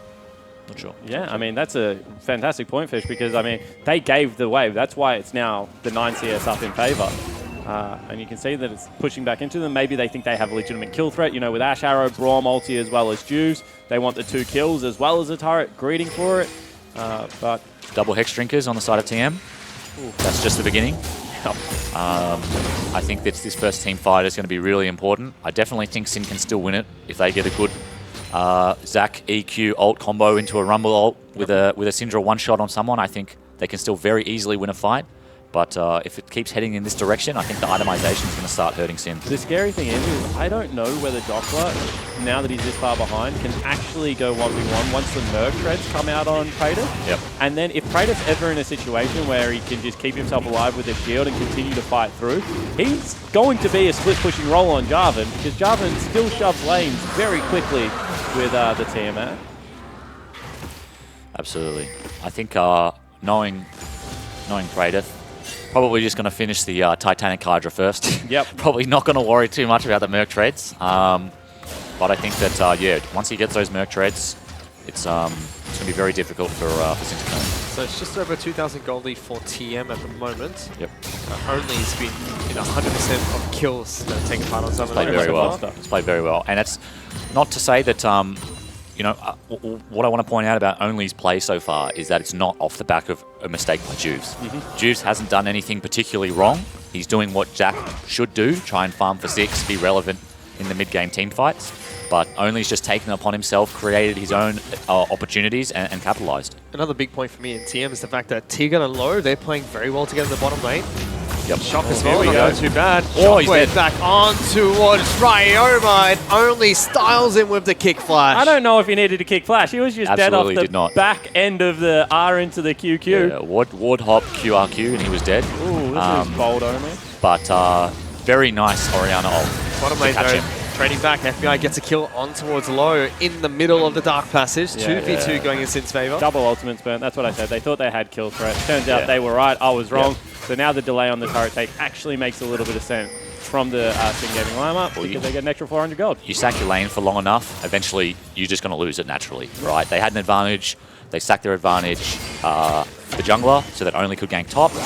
Now they're actually just straight up losing the lane as a result. They're actually going to continue not taking the turret as well, so they feel like this is the only area they can continue to generate some form of a lead. Yeah, maybe they're hoping for like a big Zac gank into like some TPs and then they break the tower afterwards. again- That would be a big gold boost for them. With the turret held as well, any single push from Sin in the bottom lane will take that turret, so they have it in their back pocket. The question really is, do they need that now? If they need it now, they should try and take it. If they can hold on with a 2,500 gold deficit, save it for later, try and make a play out of it. Potentially wait for the next dragon to come available, so you know that's the bottom lane turret into dragon play that you're looking for. I think Juice is looking for a way to get into this game. Yeah. You know, he spent 14 minutes farming, which is fine on Zac. Like I said, Zac scales probably one of the best scaling junglers, especially in terms of tanks. I mean, I think he's But, one of the best scaling champions. He's got percentage health damage still, that's true. and 3 forms of CC. And so I think this bot lane tower, especially with Dragon down, if you were watching his player cam when Only sold the Dragon, Juves kind of grimaced a little bit. He's a bit upset because a bot lane objective is the way that Juves gets himself back into this game. And so I expect him to come down and try and force around this tower. The problem is whether or not this 2k deficit allows them to get it. And also the 2-level lead on Only right now. Yes. Whether they're both there, does Only, especially if he beats him to 11, if it's 11 to 9, although here we go. Though. There's 3 members of the team on the bottom side of the map. Tegan with a big flash play one more time, locking back the support. Only is the target of choice. Juice bouncing back a little bit. Rubber Hand's not going to do too much. Shock's down here as well. Now Juice, the one that is in trouble, flashes the shockwave. Still takes quite a bit of damage, but in the end, it's a big play from TM. If that shockwave hits, that's turret because they've already got the Rift Herald there on Only. Actually, where did he burn it? He hasn't burnt it. Still has it, I think. Still has it. He must still have it. Wait, no, doesn't his trinket thing change? Yeah, that's what I thought. Maybe he's just run out. He's let it expire. Yeah, I think he has. I think he has let it expire. That's a shame. A little bit unfortunate because, yeah, as I was going to say, that would have been double kill into the Rift Herald. Yeah, not Rift Herald usage left is a little bit lacking today. Shouts out Spooks. Is this better or worse than the one we saw earlier by Spooks? Well, technically he didn't take all of the gold away from I think it's Swiffer. better because he didn't freeze the lane halfway up into a Syndra. So I think not using it is better than what Spooks did. I also think he got much wrong more one. out of power recalls, as Spook got none. Meanwhile, Shock's been forced to flash over the Oh, wall. he So hit him. Ryoma tags him. Good night, Ryoma. Get on him. Can he get in range? Nah. Oh. Come on, So he'd already used the ward hop. Otherwise, that would have been ward hop into range. Yep. Ryoma getting away by the skin of his teeth. Nice attempt. I think that in the bot lane just then was what I was talking about with Zach trying to get into Juves is trying to get into the game. That was his opportunity. That's why they tried so hard to turn it. Wasn't to be. And there you can see Ryoma also starting to feel the pressure a little bit. Feels like he has to do something to get his team on the board. This is looking a lot like Game 2 of Chiefs vs Abyss, where one team, there's a lot of pressure on the team to make plays, but it's just not coming together the way they want it. Yeah, not eventuating. And the big thing for me is, we keep having these preconceived notions about how TM are going to play. Well, Praedyth, he goes back, he picks up the Merc Treads, he's playing very safely, not pushing in all that far. Only kind of beating Juves to the punch a couple of times here. Absolutely. And T-Gun, no yellow star moments this week. It's landed two beautiful double plays. So much better. They look like they're coming together very well. Yeah. 2 turrets taken down for TM as well. That extends their gold lead to 3,500 in their favour. I have to say that this is a good-looking TM roster. I mean, I think this lineup is doing much better than anyone expected to so far. I like the play. There's, you know what I mean? It's not like Sinner just throwing themselves at TM. TM are creating situations. They know when to give respect. They know when to give no respect and engage. I think this has been a really good 17 minutes from them. And I think with their team comp, they can afford to... I mean, we keep saying Juves can be patient, he can farm up, but I don't think TM are in any rush this game either. They're sitting on a 3,000 gold lead right now. They can just stay there. That's the auto. Oh, they killed the minion. Did Big he? mistake from Did he Ryoma. cancel the auto? Tiga Or does going it in. be like Big shockwave. 3 members. Equalizer will be popped down by Doppler, but it's going to be enough. Ryoma's going to fall first. Rogue's the second target to go down, and TM are slowly one by one destroying Sid. Doppler's the last man alive. That's an ace picked up by TM. And all of a sudden, Praedyth flew into the back line with the Hex Drinker, with the Merc Treads, and just did not die. Everyone was crowded around him. Shockwaves, plays, everything went perfect there. That was a level 11 Rumble ult. They don't even have a locker yet. They did nothing. Huge team fight. What a hook out of T-Gun. What a performance from him today. 107, almost... he's missed out on what? The top 3 lane kills. The top lane kills. He has on the bot side of the map, 100% kill participation. I think he's having a fantastic game so far. Everyone on the team is having a great game so far. I mean, one missed shockwave from Shock Praedyth has been doing fine. I mean, it was but flashed out of as well, so you say missed, and maybe he could have held it, but he's still got Summoner Spell. And Only as well as Only and Tiga have just been playing fantastic. Here's that fight again. Minion was killed. Minion got killed. What a shame. And then all of a sudden he just flies in. 3-man ulti, 3-man shockwave, and then, I mean, Praedyth is just... He's standing in the middle of an equalizer for the full duration. He flashed after the equalizer was dead. Probably didn't even need to. Comes back here, Doppler picks him up. But that's nigh perfect team fighting coming out of the TM lineup. I like the clean lean mechanics as well with the wall jump kick. Even though it just killed her, didn't do anything. The fact that he was still, 3 people were dead. Zach was in his blobs and he was still willing to commit for the insec. I really like that out of Only. Fantastic. Fantastic performance so far. The thing about Lee Sin players, sometimes they get the rush of blood. Like, at the moment, no one would blame him if he goes towards a Black Cleaver or something like that. He's like, nah, I'm ahead. I've got enough damage. I'm going to pick up the most annoying Lee Sin item in the game, Dead Man's Plate. He's just going to run at you now. He's going to sock you once, so you're not going to be able to move. Great jungle performance out of the young player on TM. And TM having a fantastic game. Hopefully we can see this up throughout the rest of the series. Sin, though, looking a bit like last week. We said Dockler had to step up. It hasn't really been his fault that top lane's going down. Maybe a little bit over-aggressive in the first game. But I think he, hasn't done much. As a general rule, if you burn your sums and die the first time you get ganked, you have done something terribly wrong. Yeah. Because from that point on, you're just a walking 300 gold for the enemy jungler. When I see that, when I'm playing a game, and that happens to me, like, you're going to die at least twice more. Like, you have to die at least twice more, or the jungler's not doing his job right. He's picking up his red buff. He's coming back into the top lane to auto absolutely. attack. He's Yeah. going to kick you in the face. Only done just that. 9 of the 11 kills he's been a You have part to of. book a new dentist. if you Invest in like, braces. when you win Worlds, I'm not going to say if. So when you win Worlds, Carson, if we don't get a skin of you sitting on Nunu's shoulder in the Legacy jersey, just that would running be around, amazing. I would love that. That would be so sick. I will be very disappointed in whoever creates the skins. Good Make do it my little happen. pose. Did you see the SKT skins? Yeah, I that's like how it. they have the signature recalls now. I thought that was a nice touch. Also the logo underneath them on certain spells and things Yeah, like that. and they have the signature. They did a pretty good job with those ones. Remember last year? Everyone was Pretty raging about them. I mean, the Coma Shouts skin. out Right Skin team. The Coma skin's the best. It's a bloody war. Coma skin. Yeah, actually, I'm a fan. And the facepalm when it dies. It does all the hand actions he does when he's giving players instructions as well. It's great. The face palm is glorious. So. I mean, I think that's a nice compromise as well because I know he wanted Teemo as a skin. But, Yeah, but I mean, Teemo's got 40 skins already. yeah, exactly right. All of them more annoying than the last one. Yeah, it's like I mean, it's probably like a poster up in Riot somewhere, and it's just like whoever can create the most annoying skin. It's like a chart of all these names. What is it? Teemo, Yasuo? No, I meant like the skin designers. Like, I mean, I don't know what their names are. But Riot, Skin Guy X, Riot, Skin Guy Y. Oh boy. All right, what's going on? Not much so Not far. much. 6k gold lead, double air drakes for TM. Imagine if they were fire. This game would.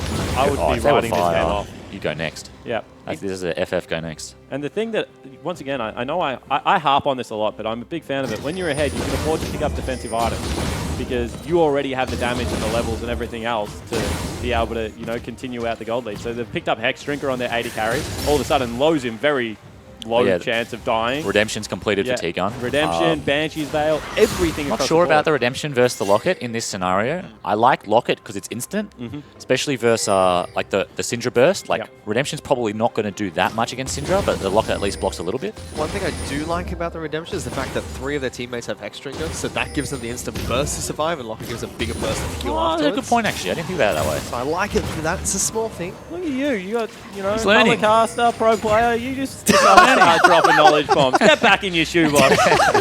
Mute his microphone. Oh, don't say that. They might actually do it. They have before.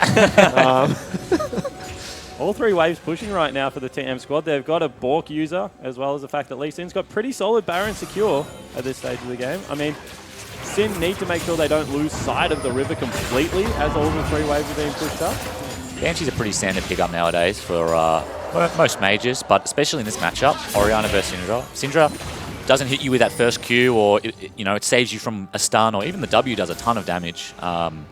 It can really kind of stop Syndra's... It alleviates a lot of the pressure that Syndra has in the 1v1. I'm curious to see where Sin go from here, though. Did I have to make the first proactive play? I can't even talk about that because Team is starting Baron. They want to try and finish This this is a game. good opportunity. They have it warded. They know what's happening. They can win a team fight still purely through their comp. Depends how TM play it. I mean, the thing for me is TM's not going to commit to it. And Dockler was doing the right thing. He kind of backed away from the turret for a little bit. So all of a sudden, I mean, the Jarvan just sits there. He's now got a flank on Ryoma. And Ryoma, you need to get the heck out of dodge, Tommy, because they're all coming for you. He's got no ghost. He has to walk out. Dead Man's Plate, as well as Tigo and Mova is running at him. Ryoma with a big stun, but is it going to be enough? Kratos doesn't get the knock-up, still chasing him down. Redemption for damage. There is a blast cone there. Will Ryoma get it? He gets tagged. Ghost doesn't even go over and only gets in for the execute. Yeah, he has missed top lane. Ooh. Performing pretty well here. Yeah. He is, I mean, to be honest, that's the only one I can think of. Yeah. And if you're missing 1 Q for a game, that's a pretty good performance. And I mean, all of a sudden, Ryoma's been picked off. Double Summoner Spell turn, so that's even harder to prevent from happening in the future. They're just so damn quick. And everything being taken away from Jubes. This is a frustrating Zac game. You're on the best champion in the game right now, and they just 1-3-1 you to death and not letting you in. And what is a team fight comp? I mean, Spencer was talking about how Praetor is so used to being on a split pushing champion. Java might not be his comfort champion here, but he's doing just fine. He's still split pushing effectively on this. Well, the gold lead he has means that he can. Yep. We saw in the Chief series where the Rumble was able to just clear wave after wave against Renekton, which arguably should be a harder matchup for the Rumble. But with the early deaths and the easy itemization, it means that Jarvan can just split push because this Rumble really can't show his face in the lane for too long. And gone are the days where, like, I know people out there will be like, you have to take, if you got Syndra and Zac, you have to take AD top lane. Those days are kind of gone. Yeah, It's just that you have to be able to capitalize on what their strengths are earlier than Watson have been able to. And now, sure, when he's got Hex Drinker, all that HP and Merc Tread, you're like, well, why do they have 3 Magic Dealers? Well, he's also 117 and 20 CS up with a 3-turret lead. You got to when you criticize drafts, you kind of got to look at the game what it looks like a 0-0-0 kind of point of view. If this game was 0 kills on both sides, the fact that they have 3 AP is not that big a deal, right? Because they get the Leandries, get early voids, TM wouldn't have all that MR. They maybe have 1 Hex Drinker finishing boots or on their way to a locket, something like that. And so it looks a lot closer than what it is. But the fact that they've fallen behind with that easy itemization just makes it all the more difficult. And now they're finding it even hard to approach their jungle fish. Everything being taken away. Absolutely everything. And they're about 9,000 gold behind TM. 8.5k. You can see where their gold has been distributed. It's quite evenly distributed across the board. Everyone has a nice lead. 1,000 in mid and bottom. 3,000 up on the Lee Sin. Yeah, you give me 3,000 gold on Lee Sin, I'll be a very happy man. Only as well Praetor holding most of the gold. FBI and Romo really close to their counterparts, but TM will start a Baron again. Got to make you wonder as well. I asked in the Champ Select what was the plan that TM had for Zac. Apparently the plan was to just beat him. Yeah, it looks like it. I mean, the other plan behind Zac, and this was, we stupidly did it at Origin, and everyone kind of laughed about it afterwards. Like, how much practice have these guys got on this champion? Yeah. I mean, do they actually get to scrim with it? Let's just give it to them and see if it works. Yep, or Praetor with the 1v2. He's looking at Ryoma, he's got no flash. He's going to be taken down. Wow, Praetor takes him on. 2-on-1. Juice is like, I've got to get towards this Baron. TP coming in from the Rumble. Get the heck out of here. Baron's Only down. picks up Baron. That's going to be taken out. Doppler's trying to do as much as he can. Good kick coming out from Only. Redemption heals them all back up quite nicely. Praetor going to take the Dark Passion to get away from there. Juice tries to go in the hook. Lands onto Rogue. He didn't see that one coming. Juice just dogged the boys by escaping that. I mean, they're all on fire. Yep. 1v2 from Praetor, takes down mid laner, ties up Juice, Baron goes down. Successful disengage. Great re-engage from T-Gun, landing the hook. That was actually a really nice team fight. That was beautiful. Can we just appreciate that for a moment? I think everything that went right, that they did everything right. There was a huge Lee Sin kick that goes through the middle. Praetor tanks for long enough after 1v2ing. Fantastic re-engage. They flash out of the Zac E, you know what I mean? I think, yeah, they've just played that really, really well. And even the initial Baron setup, they clear out river, they walk through the jungle, get their wards, they disappear, they come back, they disappear. There's nothing they can do. They're burning Scrying Orb. And even though this teleport is coming in and we keep going back to it, around this area, Rumble should be so strong, and that's a great ulti. They're just so far ahead that it honestly doesn't matter.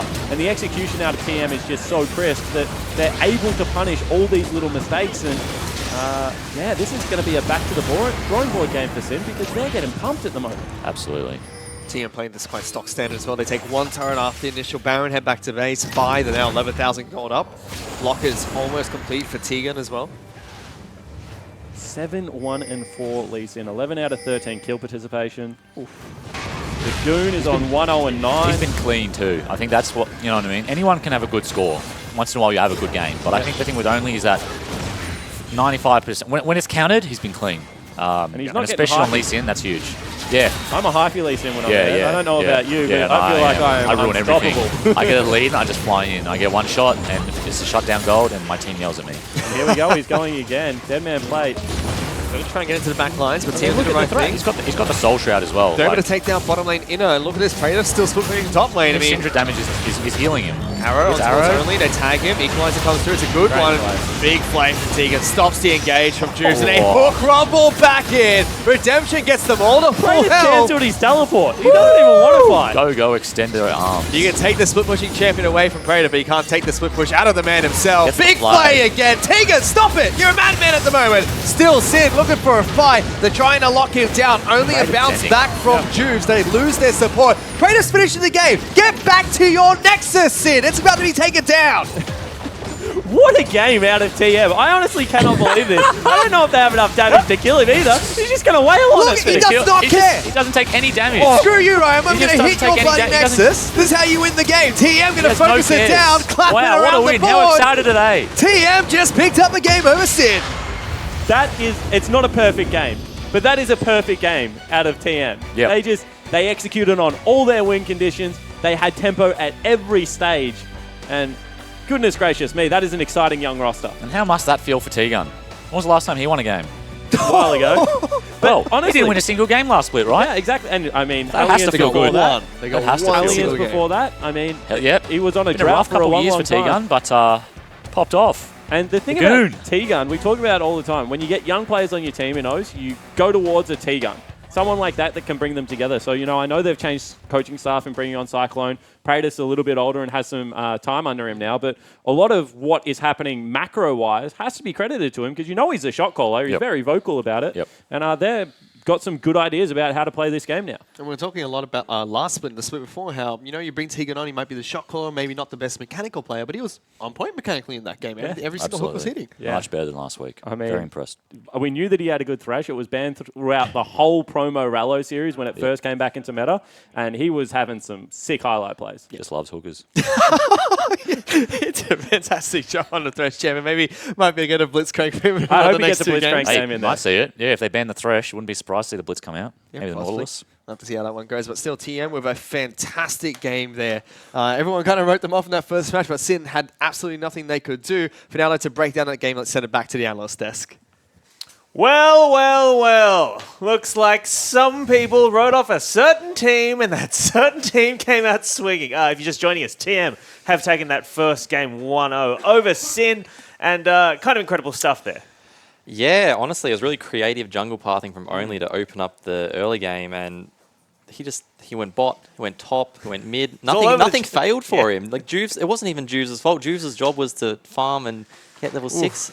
Yeah. Everything worked for him. Meanwhile, Destiny, your perfect score here on the desk has now been ruined. I'm not credible anymore. Do not listen to me. Unfollow. Yep. But what do you think happened overall? Is it just Only popping off? Yeah, we agreed with said Jake. we said it was going to be a threat. Only just exploded. Like, bot exploded, top exploded, and yeah, Dockler just looked like he didn't know what was coming that game. Yeah, looking shaky on this second game, but potentially he can get back into it for game 2. But let's talk about where this game really kind of broke open for TM, because it's them getting an ace in the mid lane. And Destiny, I want you to talk us through this. I mean, is it just T-Gun TV? He's just hitting that hook? Yep, the Goon. The Goon hits a beautiful hook onto mid, straight on the Syndra. That's like the priority target, into the Shockwave, into the Cataclysm, and they just explode the backline. They're just free hitting, and they're completely zoned in that Cataclysm. And FBI just fails to do damage. A beautiful kick from Only.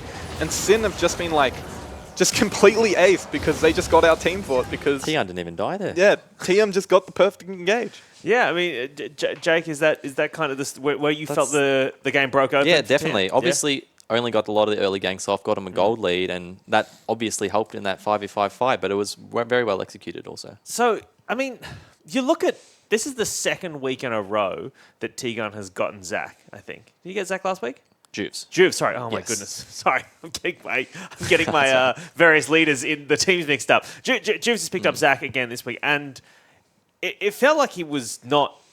I mean, look, he didn't have a great game, obviously. But do you think it was his fault? Or like I said, I don't really think it was... Around him? Yeah, I don't think it was Juves' fault. It wasn't his job to pressure early. Yeah. Obviously, he could have done a better job at matching Lee Sin, but I think Only did have creative pathing. Only definitely had the early skirmish advantage between Zach and Lee Sin, and I think Sin's lanes just played overly aggressive and got punished for it. Yeah, just touching on that.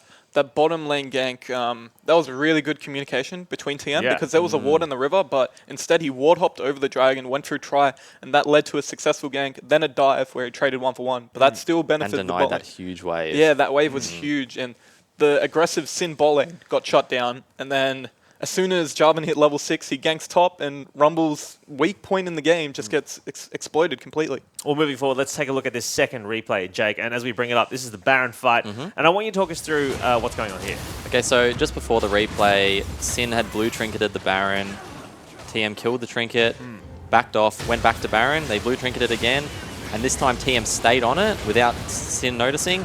They just finished it. Praetor did a really good job at zoning Ryoma mid, got the kill there. And right here is just really good kiting and disengaging from TM, and they obviously turn it back around, kill Rogue, and that's the game. Destino, you had some very nice words there for that, the lead kick as well in that. Yeah, double knock up straight into the backline. Like I think Only played it out of his mind. I think T-Gun played out of his mind. Just as a whole, TM just looked like they were a good, like a unified team, which we never saw last week. And I mean, yeah. you know, the casters then were just saying, look, hey, maybe that's because of having someone like T-Gun to bring the team together as a bit of a leader. But also, I mean, let's not discount the fact that they've got a new coach in. And for for the second half of last split, you know, TM didn't have an official coach. They didn't have someone on stage doing their drafts. So that's obviously an infrastructure that they are building around this team now that potentially is paying dividends. Yeah, I mentioned this just in the intro before, but, you know, they've got rookies on their team. I said you can't really count them out. They've got good leaders. Obviously, Cyclone's doing good work. T-Gun's doing good work. That was a really impressive performance from Only as a rookie. Yeah. Well, I mean, we're all surprised now. Does anyone want to change their predictions going into this second game? I've got to change it slightly, so I'll put it as the 2-1 to Sin. You guys still think Juice's boys are going to fight back on this? I think Juice needs to pick a more aggressive jungler. What do you want? What do you want to see? What do you want to see?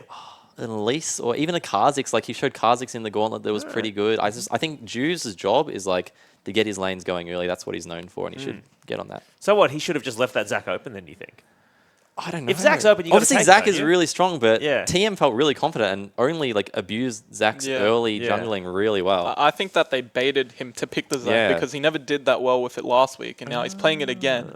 And Only's like an early aggressive jungler, so putting him on a scaling tank jungler, which is Zac, he just walks into his jungle, takes his camps, and ganks around the entire map. But now that it's flipped, Sin presumably in the draft phase, they ban Zac, they ban Galio, maybe they leave Elise open and then hopefully get it. Well, you never know. Like Mitch said, Only is known as an early aggressive jungler, but he also played a pretty good Zac at the LoL Origins event. So, don't know what's going to happen from Fix fans. Who knows? I think they'll just ban it just to be safe. So, what does Sin need to do then to get back into this series then?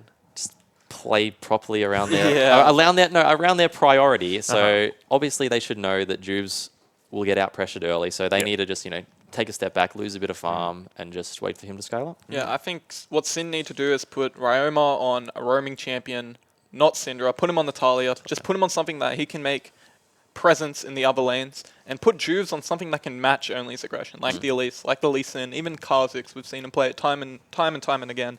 And yeah, they just need to play to their strengths. And yeah, I'm actually mind blown at how well TM played that game. I was kind of confused by. I should have asked Bensel about this in the interview, but the first ban that Sin threw out, I think, was Zillion.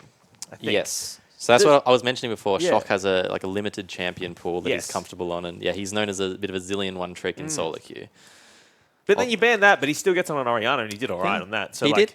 Orianna is like one of his other like top 3-4 champions that he's good at. But then I just think that if their thing is if you're banning Zillion, right? Then were they picking a mid laner for themselves that Zillion would have countered, or do they just kind of ban the Zillion and then not deal with it later in the draft? I'd say it's more of like a comfort thing. Like they don't get any other practice against Zillion. Like no other team's really going to play Zillion, so it's hard to gather like his strengths and weaknesses. Oh, I see. Yeah, I definitely agree with Jake that like if you haven't had practice against another champion that is rarely played like the Zillion, it's better to ban it out because you're just adding an unknown variable that you're not used to playing. You don't know what its strengths, what its weaknesses are. So it's better to just play to your strengths and ban out theirs. It's also like the Zac. Like obviously Juves, like we saw, he had a few mechanical blunders against Legacy when he played it.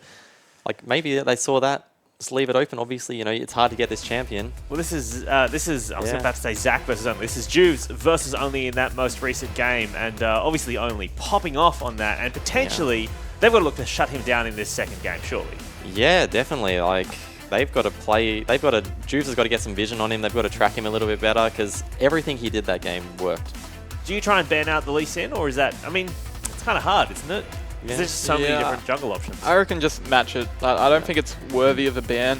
I think that this upcoming game, Juves needs to prove himself. Like, I think he had a pretty bad series last week versus Legacy, and now he got completely outclassed that game without, like, even having... Like, he couldn't even make a play because the game was just exploded. Yeah. Well, let's just quickly look at another graph here. Let's take a look at enemy minions. Oh, sorry, neutral minions killed in the enemy jungle, and obviously Only just all up in Juves' jungle there. Yeah, one of the key things to really look at is like when laners can get that, because obviously Only's created a huge advantage for Praedyth in the top side, and that's allowed him to go in and invade as well, as not only Only. Yeah. Praedyth farming that much is actually like that's insane. Crazy.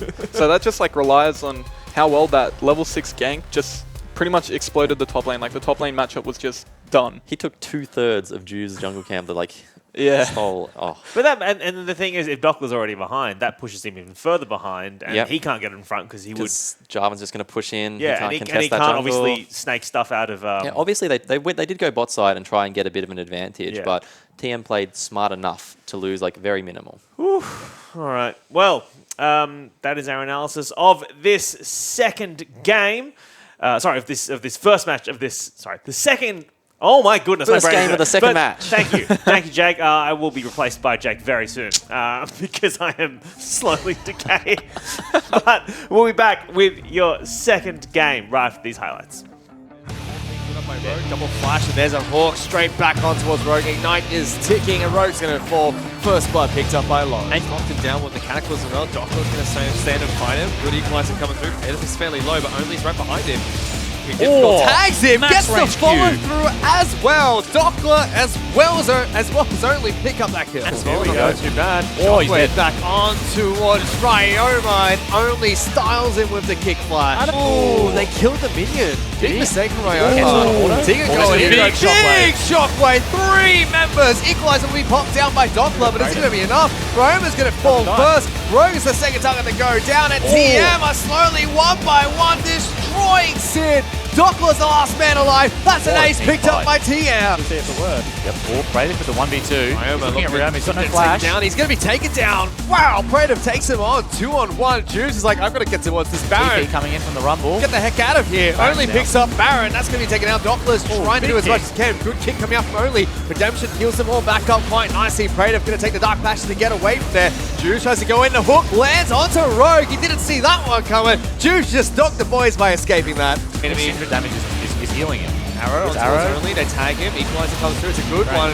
Big flame from Tegan, stops the engage from Juice, and a hook rumble back in. Redemption gets them all to full health. Cancelled his teleport. He doesn't even want to fight. Go, extend their arms. You can take the split pushing champion away from Praedyth, but you can't take the split push out of the man himself. Big play again. Tegan, stop it! You're a madman at the moment. Still Sid looking for a fight. They're trying to lock him down. Only a bounce back from Juice. They lose their support. Praedyth's finishing the game. Get back to your Nexus, Sid. It's about to be taken down.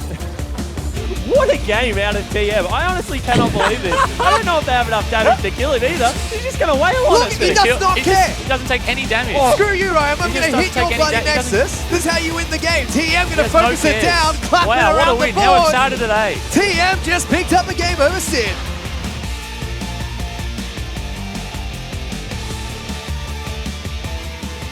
Welcome back, ladies and gentlemen. About to get into the second match between TM and Sin, and TM coming off the back of a huge victory and an upset almost against Sin. Yeah, no one picked that on the desk. I said it backstage, but I didn't say it on camera, so it doesn't count. So I won't hold it on. I won't hold it above anyone. But yeah, massive win. Well, you said 2-1. I said 2-1 to Sin. Yep. And I said the reason the team would pick up a game is because Only was going to pop off in one game. So assuming that they now lose 2 games, I will have been correct. So, like, my question to you now, though, is like, can you possibly not do that again? Because Only, like, he'll be all fired up. Yeah, he's a confidence player. He likes to play highly mechanical things. He'll be twitchy and hitting buttons left, right, and center. He will be. Like these young mechanical junglers do nowadays. I mean, there's no reason he can't. He absolutely can pop off. If you can win one map in a series, you can win the series because all you have to do is repeat that performance. Well, in this case, one more time, or in a best of 5, twice more. But I absolutely think he can do it.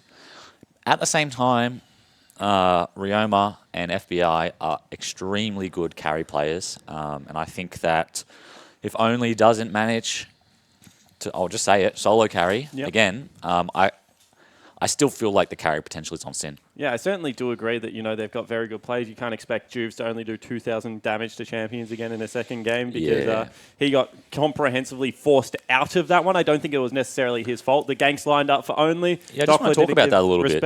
I think that kind of Dockler dying, what we were talking about, dying with burning sums and dying the first time and only being able to come back and kill him again so easily meant, and we saw the graph in the on the analyst desk of the neutral neutral minions killed by the top laner, and that was an absurdly high number for the Jarvan. And the fact that Jarvan was taking one side of his jungle, only is contesting the other side of Juves' jungle. I have to agree with Destiny that he was outclassed, but at the same time, I feel like, it's easy to pin the blame on Juves, but I'm not sure it's warranted. Especially because when we were looking at that game, what we said is that they traded 2 kills for forcing Praedyth off a wave and a 10 CS advantage for Dockler. So it should be a map split in half at that stage where, you get a Ref Herald or something maybe. Maybe you lose bottom lane turret earlier if you sin. But what happened is it only just transitioned that all top lane as well, and they just won 2 sides of the map. So certainly agree with you. It's one of those things that I think Dockler cost his jungler big. I mean, 2 different speeches are going on right now. T-Gun's trying to say, shut up, everyone, calm down. There's another game we have to win here. And Juves is trying to get people fired up. You know that's how he goes about it. See what the captains have to bring to the table here. And we are heading into the second match of this best 3 series. This time, TM will be on the blue side of the map. Red side band's quite stable from Sin so far. Galio and Zach, you could expect it at least to hit the bench here as well. But Tom, Kench, as well as Vladimir and Thresh are the 3 bans that come out from T-Ban. Priority pick only here. Do they ban the Nidalee? Here we go. Money where mouth is. No, that's the Elise. There's too many good junglers up. And I don't even think if you're TM, you don't need to pick Nidalee.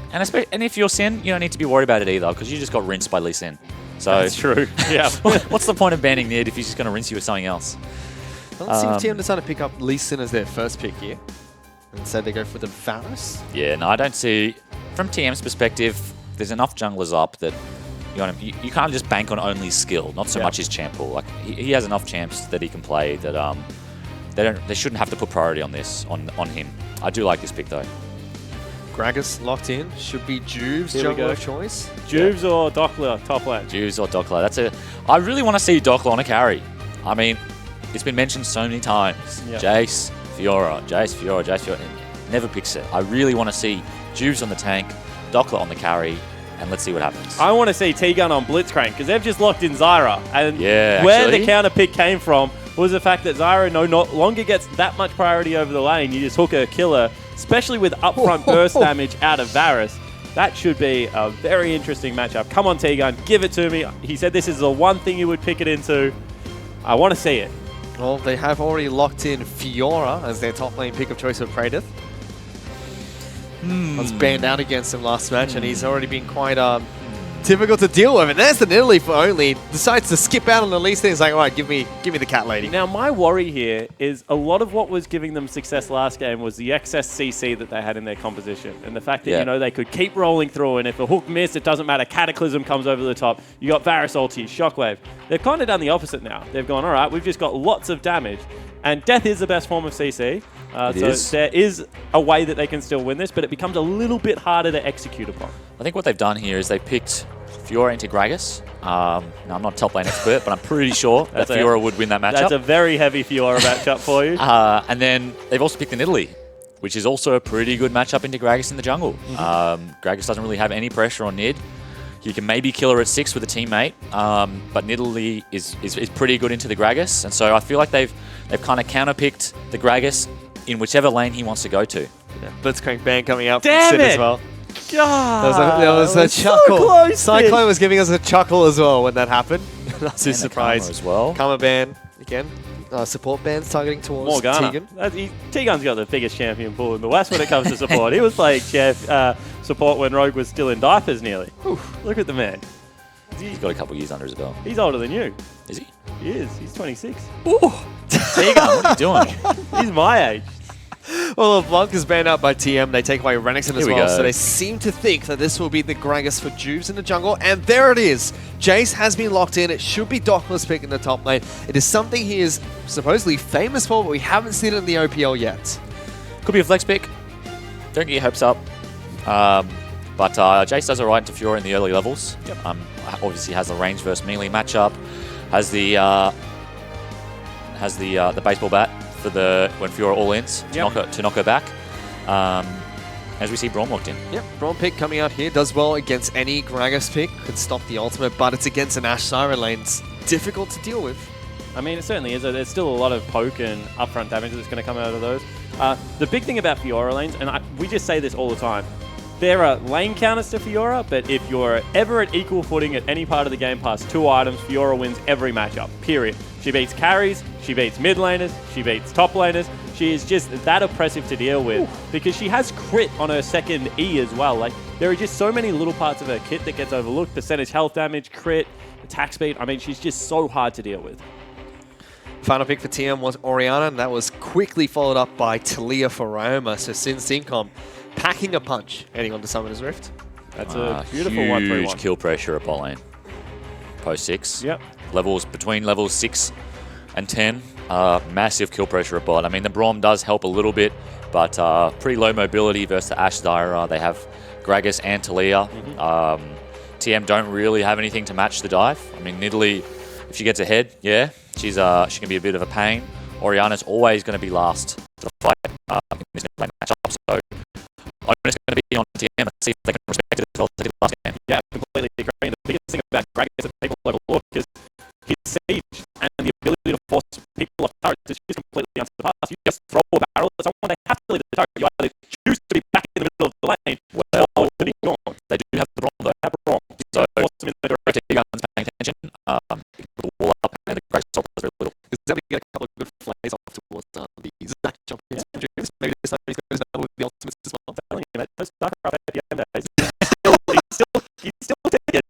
He's old, he's not dead. Fuck you. Yeah, no, look, I think only if I don't know, Praetor can top lane matchup. I've seen him do good things on the Fiora before, but I also feel like he doesn't. Last week when I was watching him, he could have won, he had the opportunity to win the game versus AB, and he didn't take it. He decided to just keep pushing, and I think that sometimes he's detrimental. Well, we're getting on to Summoner's Rift for the second match of this series. Currently, TM lead 1-0. But speaking of TM, let's check in with their coach Cyclone about heading into this game too. Thanks, guys. I'm here with Cyclone, and this is the first time I'm speaking to you since you picked up the new job. So first of all, congratulations on that, and second of all, congratulations on this first win. Yeah. So how are you guys feeling? Yeah, good. Really good. The guys are really bouncing after that first game. Super proud of how they played. I'm really interested in this top lane matchup because if you're into Jace, obviously Doppler, your opponent is going to be known as if you're a Jace player. I mean, what do you think your Praetor's chances right now? So, Douglas, known for those 2 champions, and Praetor has also played a lot of pro for those champions, so he's really comfortable with both sides of the matchup. And as you saw last week, we are really comfortable playing split push, although it didn't work out. Absolutely, sure. Well, what do you guys think? Are you looking for that split push in this game? Is that the winning condition for you guys? Yeah, the split push was like just from only on the Nidalee. He was just really confident about the matchup. Yeah, great.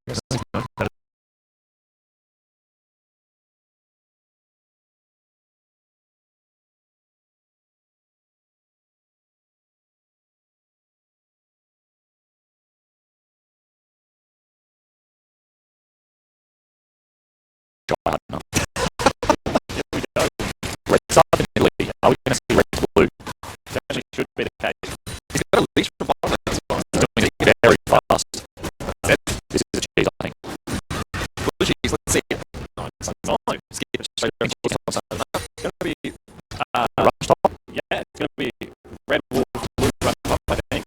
One thing that people miss out on Nidalee a lot is she's got the best day week clear in the game. She also has the best single target clear in the game, funnily enough. Yeah, the back range spears as well as the take out of the queue. She is just an absolute monster at killing anything. Yeah, she's very good at killing NPCs. Yep, so Harmonia has gone Praetor Wolf, side early, ganking back as close as possible first. Yeah, he's trying to get top base, trying to force this top lane matchup, very volatile matchup. As soon as Praetor gets ahead, it's going to be extremely difficult to block for the same game. Juice has left his red up, assuming that only he was going to cheese. He's actually just going to walk into that auto attacking Roma. Roma running towards the river, hasn't been settled yet. Shock has to be careful. First out of speed, doesn't connect. Runs on the wrong side of the hit. Will he flash back though? Now he's still being caught. Ring around the roasties here. So he's going to rock a little bit longer. There's the auto attack. Slow down with the red buff. Spear! Does not connect. Only's going to try and chase it, but Roma is forced to kill again. I mean, only could have killed him there. That was the double damage shots for free. This was on top side, so he could have definitely flashed. And we were talking about this earlier. Millie's players are so damn annoying when they had red buff. They refuse to go into cap form and try and jump at you. They just keep auto attacking until their spear winds up. And you can see that Only was just super confident in being able to continue that one-on-one. Just thought he would hit that spear. Yep. No, I didn't think he needed to flash. Man, it's not the worst outcome in the world. He still puts pressure on, still prevents the flash, but Flash and heal, double stun. Praetor's doing absolutely fine. He's Doppler at the moment. thank you. Well, get spotted, but Praetor is very far on the lane. Already jumped on by Doppler. Top Praetor actually is back in the sides. I'll take a barrel for free. It's fine. Wait, no way. Yeah, got a vital into a dash away as well. So a little bit of burst movement speed as well as the runaway top speed. Here comes Speed Race to the bottom lane. There's going to be tagged by with his bike. There's a good grasp coming up from road. Blocks the spear as well. Make sure that only has to use that flash. Only putting in work again. And even with his two ganks, he's still hunting camps. The reason for that is Gragas chickens to his own blue, assuming that Only was gonna cheese him, and so he slowed himself down just so he could secure the blue buff. But Only's doing it all right now. Again, he's farming, he's ganking, he's putting pressure on. Juice has to make something happen. May not have seen it in the mirror this time, unfortunately. It's just not a play to be had. I mean, Wolves respawn in a couple of seconds, so he might be able to take away complete top side of the map, but you can see that Only has got the vision completely in his control on Juve's bottom side as well. So yeah, I mean, Juve's can go to Wolf here, but he's still going to be down a full camp. He's looking at mid. Shock's doing absolutely fine in this mid lane for now. He is looking towards mid. Roma's pushing in a massive wave. That's what was already the play out of Juve's in looking at mid. I mean, yeah, certainly didn't know where Only was, so I can understand not wanting to force the issue, but definitely not going to be able to take out a Flash Cleanse Oriana at this stage of the game. Does secure his own chickens though, so he shouldn't be too far off level 5, although I think Only's about to hit it. So far, very quiet game between TM and Sin. Juves pings out Only's location, guesses right, so hopefully that means that their bot lane can play a little bit more aggressively, even though Sin FBI doesn't have flash. Only's moving towards mid lane now. Roma does not have some of the spells, but spots him out very early. This jungle is actually getting creep waved. I mean, I always thought it was the laner's job to be like, don't gank now, there's a creep wave coming. Do you track it yourself? Does me personally, I track it myself. So I watch my mid wave. I watch my wave. Yep. And have a I know where the enemy creep wave is. Yep, and then I'll decide with that. Because we've seen Juves do it once, and then we've just seen Only walk in on a skill shot champion into a creep wave as well. Yeah, the difference though is that Only can afford to flash over the wave and spear because Ryoma has no summoner spells. Good point. But I think Shock really needs this level 6 before it's a secured kill. Top lane's a curious point at the moment. Praetor forced Doppler back to base, and he uses teleport to get back in. Available, and he just used the smash. Very, very big wave as well for Praetor. If that spear connected, he's dead. If that spear connects. Are they still going to go for it though? Yeah, potentially. I mean, Only's just going to harass him a little bit and try and force him off some farm. Not able to hold that off to turret. So Praetor should still have the teleport advantage if he decides to walk back into lane. Even as he has top side of the map himself, Doppler not doing well in this Jace matchup. And he has a very big creep wave there, so I have to think. Yeah, he will get a small advantage by the time he finishes his waves, but still teleport being used. Big that is true, actually. That is true. TP burned. Not the best with teleport bottom lane ganks, but still having that advantage should help Praetor out. See what happens. Only now trying to see if he can get his red buff. That's not there. It's going to be pretty big for Juves. If he can get the smite. Can he get the smite? Juves. Body slam comes out. Who gets it? No. Only gets it. That was way too soon from Juves. I think that what he thought was, wow, that was really bad English. So Juves W auto attacked Only, and he thought it had hit the red buff. Yeah. So 160 health left. That's why it was too early, because Juve would have had the execute with the W smite, which is what you go for on Gragas, percentage health damage. He's trying to contest his rates, but Only's got them all. And what that means, when that happens, when you try and contest a camp, but the enemy takes it anyway, you lose tempo.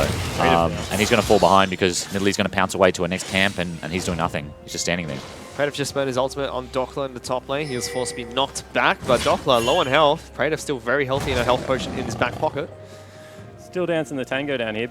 Blue buffs are available. Looks like there's a little bit of a scuffle going on over Krug. Only one's out in the patience scan. Doppler's currently taking down Scuttle Crab. Doesn't want to have anything to do with that Fiora top lane. Roma was cheating to Fog of War, threatening to move bottom. But Low and Tegan doing just fine in this bottom lane at the moment. They're about 10 CS behind FBI. FBI's flash is coming back up soon, so that window's going to close. There are good wards in the bot side of the jungle as well, so Juve's, at the least, has secured that flash cooldown for his bot lane by invading. But yeah, you can see now that Only's a level up, and that's only going to get worse once he enters his top side and realizes that Juve's top side is up as well. Yeah, and Juve should have done Gromp here, because the wave is still held off, and actually Ryoma has been pushed underneath his turret. So Juve should have been using this time to get level 6 himself, and then when Ryoma reverses this wave, given all of the vision they have down there, that's the level 6 play we were talking about. The problem is the Praetor saved his TP. Yeah. So you don't know whether Sin are really hesitant to make this play, given the fact that Praetor can be there and Doppler cannot. I mean, Juve's is the lowest level in the game right now. Yeah. He really can't afford to be making plays. He needs to farm. Because even if he shows himself here, he doesn't have ult. Both the TM members have ult. Wow, they could probably 2v3 here. Have ult. No. He's an By only... top. Doppler being locked out. Big spear from Only. He flashed away as well. Doppler's a dead man walking as first fight is picked up by the Nidalee man himself. Really wanted that kill. But yeah, that's not good, because Praetor has his TP as well, so Doppler's in a world of pain right now. Interesting trade there from Shock though in the mid laners. Now, Going to get first brick again. TM going to be able to take the first brick, but look at this. Double rotates to the bottom lane from Roma. There are pings to get off coming out from them. Let's see if he uses the wall. He's been spotted out. Juves is level 6. Low and Tegan. Got to start walking. There is the Weaver's Wall. Doesn't tag him with his bite. Arrow connects as well. There's a heal coming out from Low. Now he's stuck in the turret. Teleport being cancelled by Praetor. Not a big wave there, but that is just rookie mistakes coming out from Low there. Rogue takes out the turret. Big play from Sin, but questionable positioning from TM. Yeah, it certainly was. Can they push through? That's the only thing that they can look at right now. Or do they just take away the complete top side of the jungle, put it down to a failed experiment? Doppler going to look at Only. Oh, that is a lot of damage. Only has to heal somehow. Flashed into the red buff. Didn't have smite up for the heal. Yeah. That's big for Sin. That's massive. That is huge. Looking like to be a disaster. Now Doppler's got a kill. They're trading 1-for-1 in turrets, and they got 2 kills bot. And Juve's got the kill. So all of a sudden, Juve's early game has been saved by the fact that he got both of them. Juves has KS'd 2 kills. And he's still got him back in the game. Oh. It's got him back in the game. And if Doppler didn't kill Nidalee just then, Nidalee would have taken his red, would have taken his chickens. Not only that, Juves has just also taken turret gold off FBI as well. Juves has just said, I need a window back into this game. Yeah. Give me everything. He does, though. I would say that in this comp, Gragas is maybe the most important member. He's solo frontline. He's going to be responsible for most of their engages. Yep. If he's super far behind this Nidalee, it's going to be very difficult for Sin to do anything. Shock in trouble here. Knocks the shockwave. Forces splash out of Ryoma. Can't get hit by another one of those rock throws. I can hear Nidalee mid, but I can't see her. Still, like, I thought that was very undisciplined from TM's bottom lane there. That's just the call where you go, all right, Tegan, Low, get out of bottom lane, let them waste their time. If we trade 1-for-1 in turrets, we still have the advantage. Yeah, I think they both had their ults up, so they thought that they could fight under tower. I think their mistake was either not backing off early enough, or if they stay under the tower, they just commit to the 2v4. Like, okay, just bring it on. Let's do this. Especially with Praetor having teleport, that would have been a 3-on-4 if he got down there in time. Yeah, yeah. But Praetor doesn't like TPing. Turn the map on their head. You can't be certain. He doesn't mind TPing, he just never completes them. So he will channel for you. He'll channel. He'll scare them with the channel, but he's not coming. Now TM looking to try and trade turrets again. Top side of the map is being pushed down by FBI as well as Rogue, whereas TM. They've got Low, Tegan and Praetor working on this turret. Doppler's going to stop that TP from Praetor, so he's going to stay down here and work on taking it down with the rest of his team. I mean, there's no real reason to stop that TP at all. That recall. Yeah. Oh, just to be annoying. Yeah.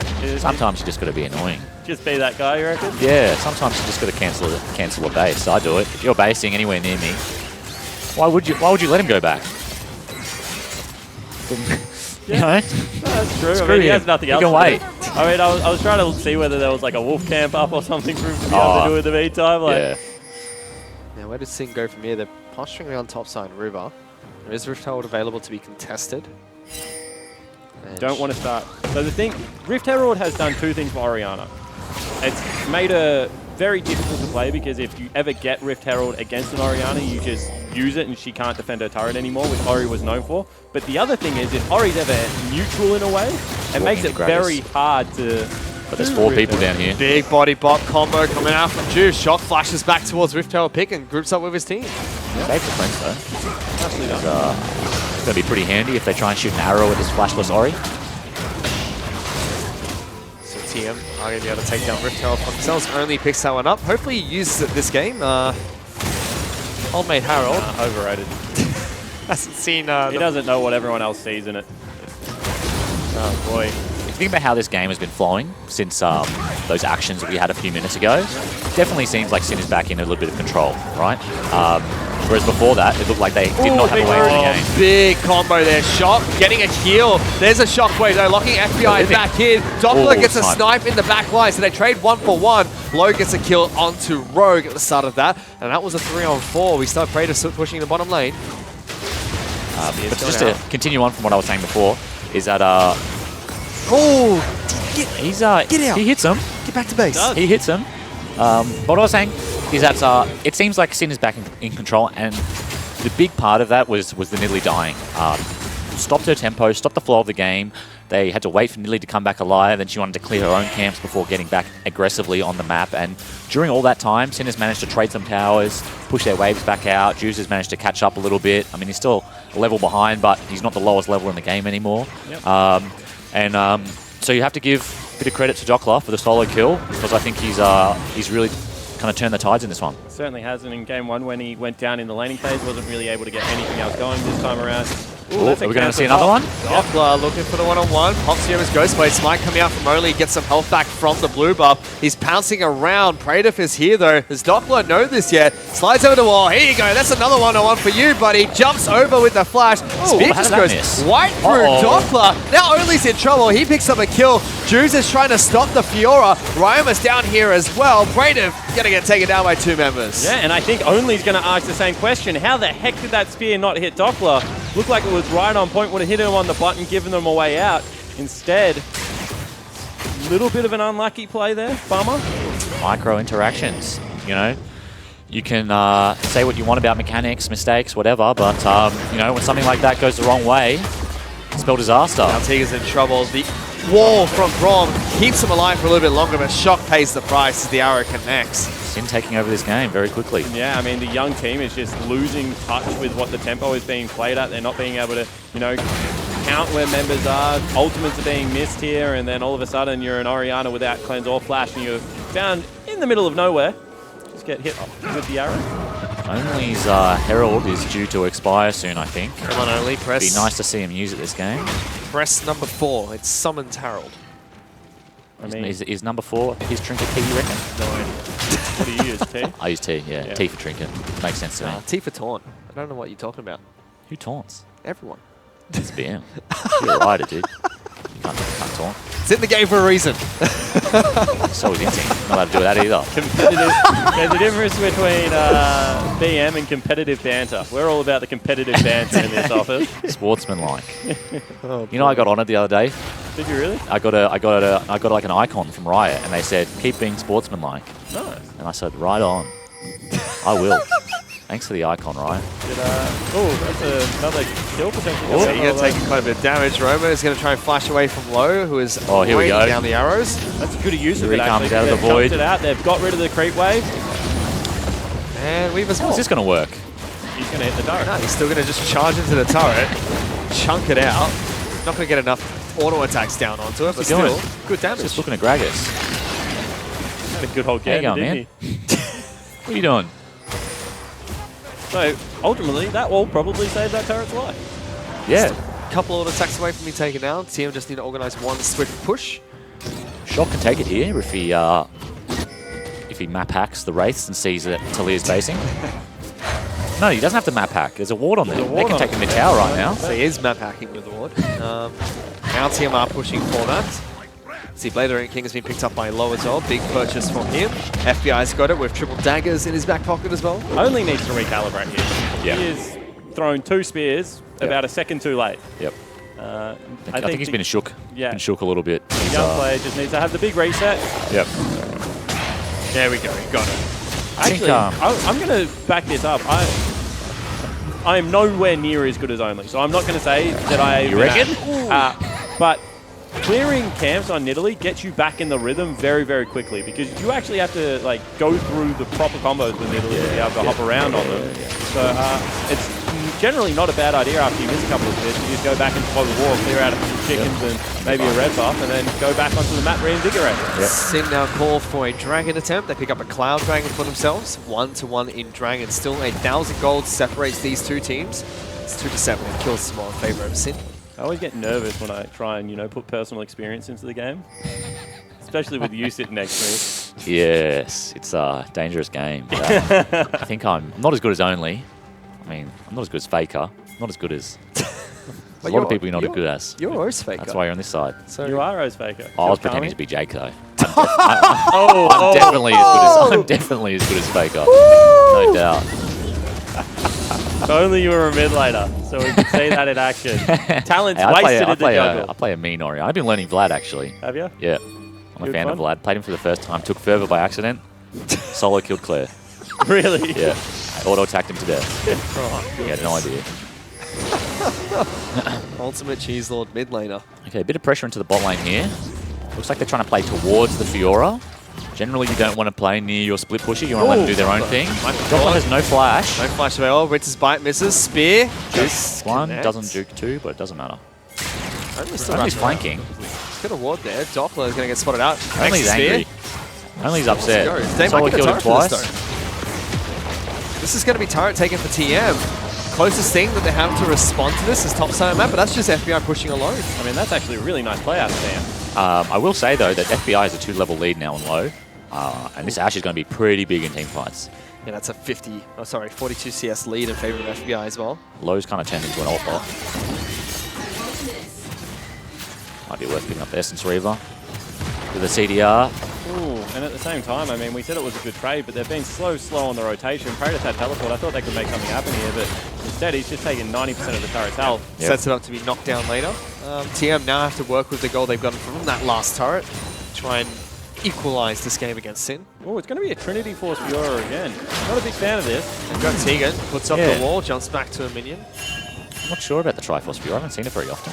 It makes it very squishy. Yep. Also doesn't have any armor shred to be able to go towards. I mean, he's not going to be able to... It's not like the other guy's building much armor, but... Flash away from Only. Okay, let's go to the body block. That's respect. Good stuff from Juice. You can see that the jungle XP catch-up mechanic is working as intended. Both level 11. Despite being 37 creeps down. Or 36 in a ward. Tegan looking for a chance to jump on towards the jungler of Sin there. Praetor is still split pushing. Doppler is hiding in Fog of War at the moment. Curious to see if that's going to be something that goes heavily in favor of Praetor, or if Doppler can still fight one-on-one.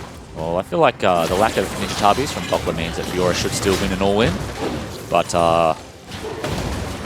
Yomu's speed and Praetor not having his phage finished means that Doppler should be able to run away quick enough. Also, just the fact that given Ryoma is going to be much quicker to any side lane, means the Praetors always have to fight with one ear to the ground, kind of. Yep, that's true. Making sure that Talia's not there. And she's looking right now. Speak of the devil. There we go, Ryoma straight on top of Praetor, looking for the shove back. Good parry coming out from Praetor, but isn't enough. Tries to turn around onto Ryoma. Very quick feet there. Forces a flash out of Talia as well.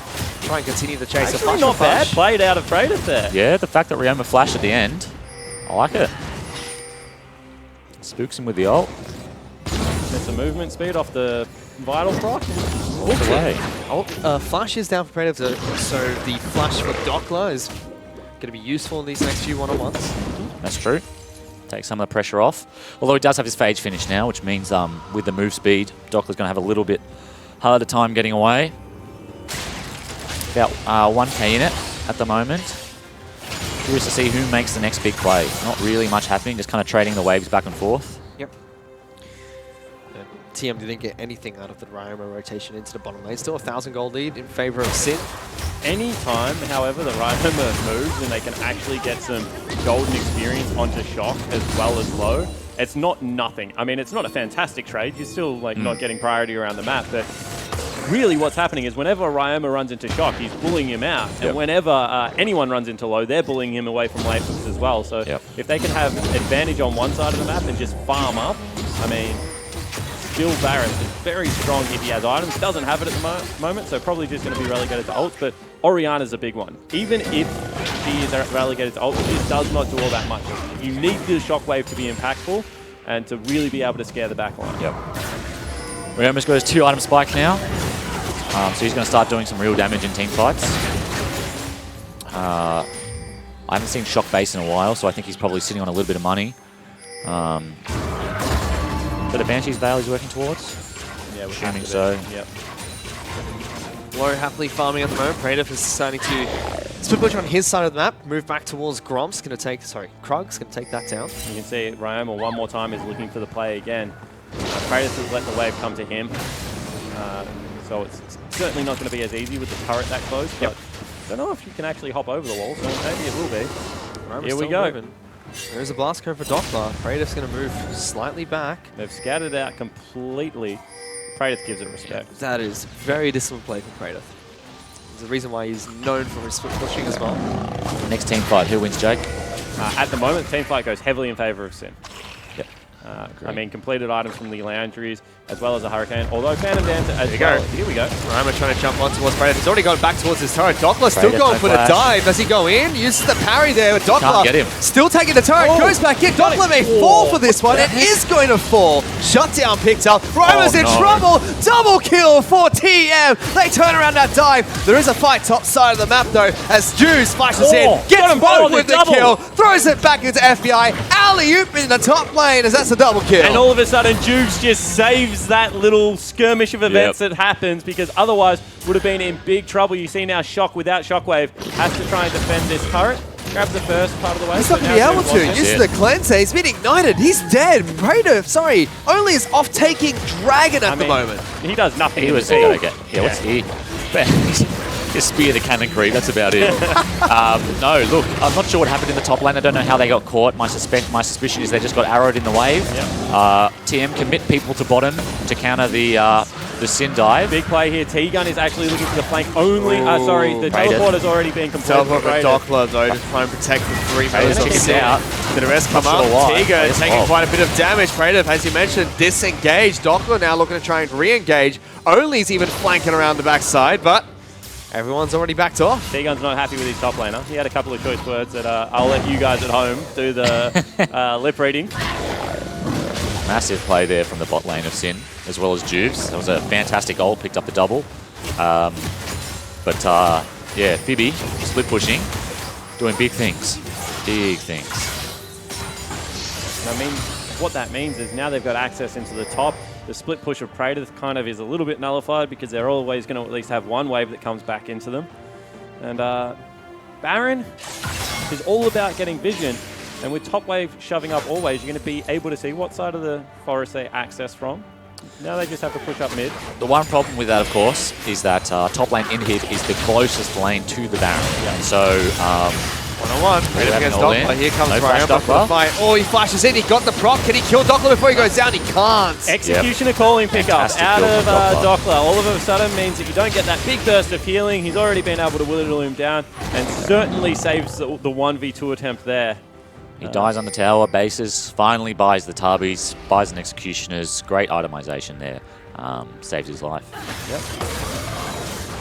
I really liked the Talia pick from Ryoma in this game. It just helped out so much in team fights, makes him able to get down into that 2v1. It's a great pick against the split push. You know that eventually TM will go back to 4-1. That's Praetor's preferred way of playing the game. I'm not a massive fan of his Furor, I'm not going to lie. He gets advantages, sure, but I don't think he understands really what he wants to accomplish in the 1v1. It's an ultimate use by Rogue there. They're going to ping towards it, they're moving. There is super minions on top of the Nexus turrets. Baron's at half health. Talia's going to try and come down. That's going to have to reset on Juve's going to take a lot of damage for this one. Sid have to go around. Tegan with a big ultimate. He's locked down by the arrow. Not many ultimates available for Sid. They'll lose one Nexus turret, but they can't kill Rogue. Suddenly, Ryan has found himself into the back lines. He picks up a kill. Dockler gets that for Sid. Prative's already back in base trying to defend this one, and Sid start Baron again. Yeah, I mean, now they can just keep juggling it because they just have more members on that side of the map. Tegan can't get in. Only instead is going to look for the steal. Has a big nuke to be able to get into the back of the pit, so they stop damage. He's already done it once for TM before. Sin actually back off. They're moving away. They run it down mid if they want. They have a water drake. Wouldn't you have loved it so only to just pick up aggro there and try and execute it with 2,400 damage? It was on 2,400? Yeah, that's pretty low. I mean, he can't solo. I'm not sure he can solo it from that point because when it's only one person doing the Baron, it gets a lot harder to do. But there's potential there. I mean, they had the pink on it too. Still stops Sin from picking up that major objective. They lost a Nexus turret though, so 5,000 gold in favor of Sin. We were talking about a little bit last game. Generally, when one inhib goes down and you have double Nexus turrets, it gives you a little bit longer to get back there. Now, all of a sudden, if you lose an inhibitor with only one Nexus turret, it doesn't even kill the super creep. The first wave actually just takes it out. So, big worries now for the TM lineup. Means Praetor's going to be stuck in this lane for the foreseeable future. Whereas Sin can really work the map. They have the Weaver's wall up, so they can create some opportunities there. Gragas is solo on a solo warding mission, but there's no one there to punish him. He just cops a winter's bite for his troubles and walks away. T-Gun versus Juves. Battle of the ages. Literally the ages. Doppler still pushing bottom side of the map as Jace. He'll be able to take down that turret. Praetor from the Trinity Force now going for BF sword. Tegan forced to flash over the wall as well. Are they going to start it? A worse man would have face planted that one, but T-Gun got close enough to the wall to be able to get over. FBI though. Next moments here for T-Gun. This is make or break. As the arrow, Tegan's going to get locked down. Roma's jumping over the top as well. Tegan is dead. Roma's going to, Only's going to try and run away from Roma, who's about to rock surf his way back towards the kitty cat. I mean, no one catches Nidalee. Nidalee's got to live for as long as possible in order to try and make a steal. That's all she can do. That's what he's trying to do. Roma tags him real well. The Pebbles just way too much. He's trying his best, but he can't. Roma trying to juke that too much. And he's dead. Now Lowe's in trouble. Big shockwave onto Doppler, but he's going to trade 1-for-1. Praetor facing to deal with the minions. FBI chasing towards shop. Takes some a lot of damage, actually. Yeah, I mean, this game has devolved pretty rapidly. Sin have been baiting this Baron actually quite nicely, but they had to go and chase only because they weren't confident in the 50-50. Does Praetor still lower level? I mean, I don't know what you can really accomplish. Shock's trying to stop them. 1-on-4. That's incredibly low. Praetor tells what it is going in. He's on Ryoma. Good damage. Good parry. Double kill for Praetor. Rogue will end up taking down Shock in the back lines. FBI is trying to kite him out. Not going to be enough. There's the triple. Slide in one more time, Praetor. Can't get it. Shut down. Quadra kill picked up by Praetor. It's actually not. He's only got 3 kills, Fish. The Oriana got the first 2, but that's all right. Still a very nice team fight coming out of this TM lineup. Also didn't lose out on that extra Nexus turret because the inhib respawned, so stroke of good luck right there. There's still minions there. They're just invulnerably trying to Yeah, they were caught in between. Minions. I mean, as they were about to kill it, the inhib came back on. Goodness sake, they are rushing Baron, trying to take this on. Doppler is back up. 8 seconds on Juve. This is dead. This is TM's Baron. Well, I think Doppler does have an opportunity with a big blast, with a big shock blast here. And the ability to flash over the wall into hammer form. Only hits only. That's going to be enough for them to take Baron. TM trying to pull this game back. It's within 3,000 gold, and Baron buff's going to help them out tremendously, especially with Praetor picking up 3 kills there. Yeah, it certainly is. I mean, as well as the fact that he already had a GA when he went into that little bit of a skirmish. Let's take another look at it, because I actually want to shout out Shock, because he flashed forward to give him the shield as well as the dissonance, which picked up the first 2 kills. Honestly, if he didn't sacrifice his life, this goes completely different. They just kite out the Fiora, and he's not going to be able to get it done because he didn't live on that much health. So, huge props to Shock. Yep. I think that he's won them that fight. He kept GA as well, which is crucial for the Fiora. They're going towards Spirit Visage next, it seems. Also, credit to TM, because this is a ballsy move. They've just gone, you know what? Stuff all the small utility items that keep us alive. We're not getting Hex Drinkers, i.e. Death Cap. They're the two things that are going to win us the team fight. We're behind in damage. Let's just get the damage amplification items and see if we can take the next one. I mean, in comparison for offensive items at the moment, FBI is a cheaper build, but he's picked up his QSS, so Low arguably does more damage at this point. No, he 100% does more damage. If they both stand still and hit a target, given the fact that there is no armor pickups apart from Juves on the lineup, Low does more damage to everyone but Juves. And one thing I want to point out, and I mentioned it in the last series with the value of inhib, right? Yep. Low has managed to bridge that XP gap again. He was, I think, 2 levels down, level 11 to level 9. And because the supers are constantly killing Sin's creeps, Yep. Sin are not able to access the minions. And a lot of the CS leads that they had earlier are now disappearing. Kratos is almost Flame Horizoned Doppler, even though Doppler had pressure in that lane with the Talia for a long time. And so if TM is able to pick up these outers, particularly mid and top, and we see the gold lead equal, the XP is actually going to be in TM's favor, purely because Sin were denying themselves to the supers. Sin looked like they were posturing for a fight in this mid lane. Certainly are, but you have to worry because you've got a 2-level discrepancy in the top lane. As soon as they overcommit, they're all going to go towards it. Yep. Not to mention the fact that Shock, even though he's 2 levels down, has the big Orianna ult at the moment. Yeah, that Oriol's going to do damage. No MR for the Ashe. Doppler though being Kratos dove in by there. Praetor, looking for the kill. He used Splash for that one. Doppler starts his own. Roma throwing out the Weaver's wall, looking to try and cut him off. Arrow connects. Praetor's going to get his war. Fantastic arrow. His GA gets popped here. Now FBI's down here as well. Can they get anything out of it? Looks like they're trying to collapse on towards Juve. Praetor's still trying to run away. Can he get out? Dodges out the rock Sure. throws. Oh, no. Gets the parry, but that's about it. They bought a lot of time. Juves lived as well, so they will get a turret for their troubles. Go for a turret, big creep wave in the top lane. If they get out of here scot-free, and they should, given the fact that Ashe Arrow as well as Weaver's Wall are down, it's actually a pretty good trade. They're still being denied minions. Yep. Just GA being popped here for Praetor is not the best of things, and flash burnt by him as well. I mean, he's actually gone towards a team fight build. If he goes another defensive item now, something like I would like to see a Randuin's maybe, or something along the lines of a little bit of armor and HP. He's got Spirit Visage as well as GA, and should be able to team fight absolutely fine. Last week we saw that he was a lot more offensive with his build, and I just think that this is a better position for TM to be in. Well, they're running solo front line, and it's the 0-4 brawl. So team fights look pretty poor for TM in a 5v5. Tegan's fearless in that front line at the moment. He's not afraid to step up, and he knows he's going to die if he does, but he does it anyway. That's all you really need. Still a 2,000 gold lead for Sin. He's alone. Oh, here we go. Yes, Juice being Solo caught out. mission. That's Solo so mission. much damage. Get up in the air, buddy. Knocked And up all of by a sudden, Tiga. big flank behind as well. Here comes Praetor. He's on top of Rogue first, looking for the Zyra. He's going to get knocked up, still not taking much damage at all. Tiga jumps on top of it. Doppler going to take a lot of damage. Praetor has been shut down. FBI kiting really well. They turn this around. Low can't take them all together. Poor target prioritization coming out from TM. Shock's going to fall, and Sin pick up 4 kills. Really nice Weaver's Wall. Split the back end of that team fight. Ryoma actually just saved the squad. Looks like he's going to be able to force him to game 3. 40-second death time is only you're a good middly player, but I don't think you're this good. Oh, he needs to pull off some form of a miracle here to stop this push coming out from Sin, and what looked like to be the start of something great. Praetor just jumps on Rogue. It was questionable at most.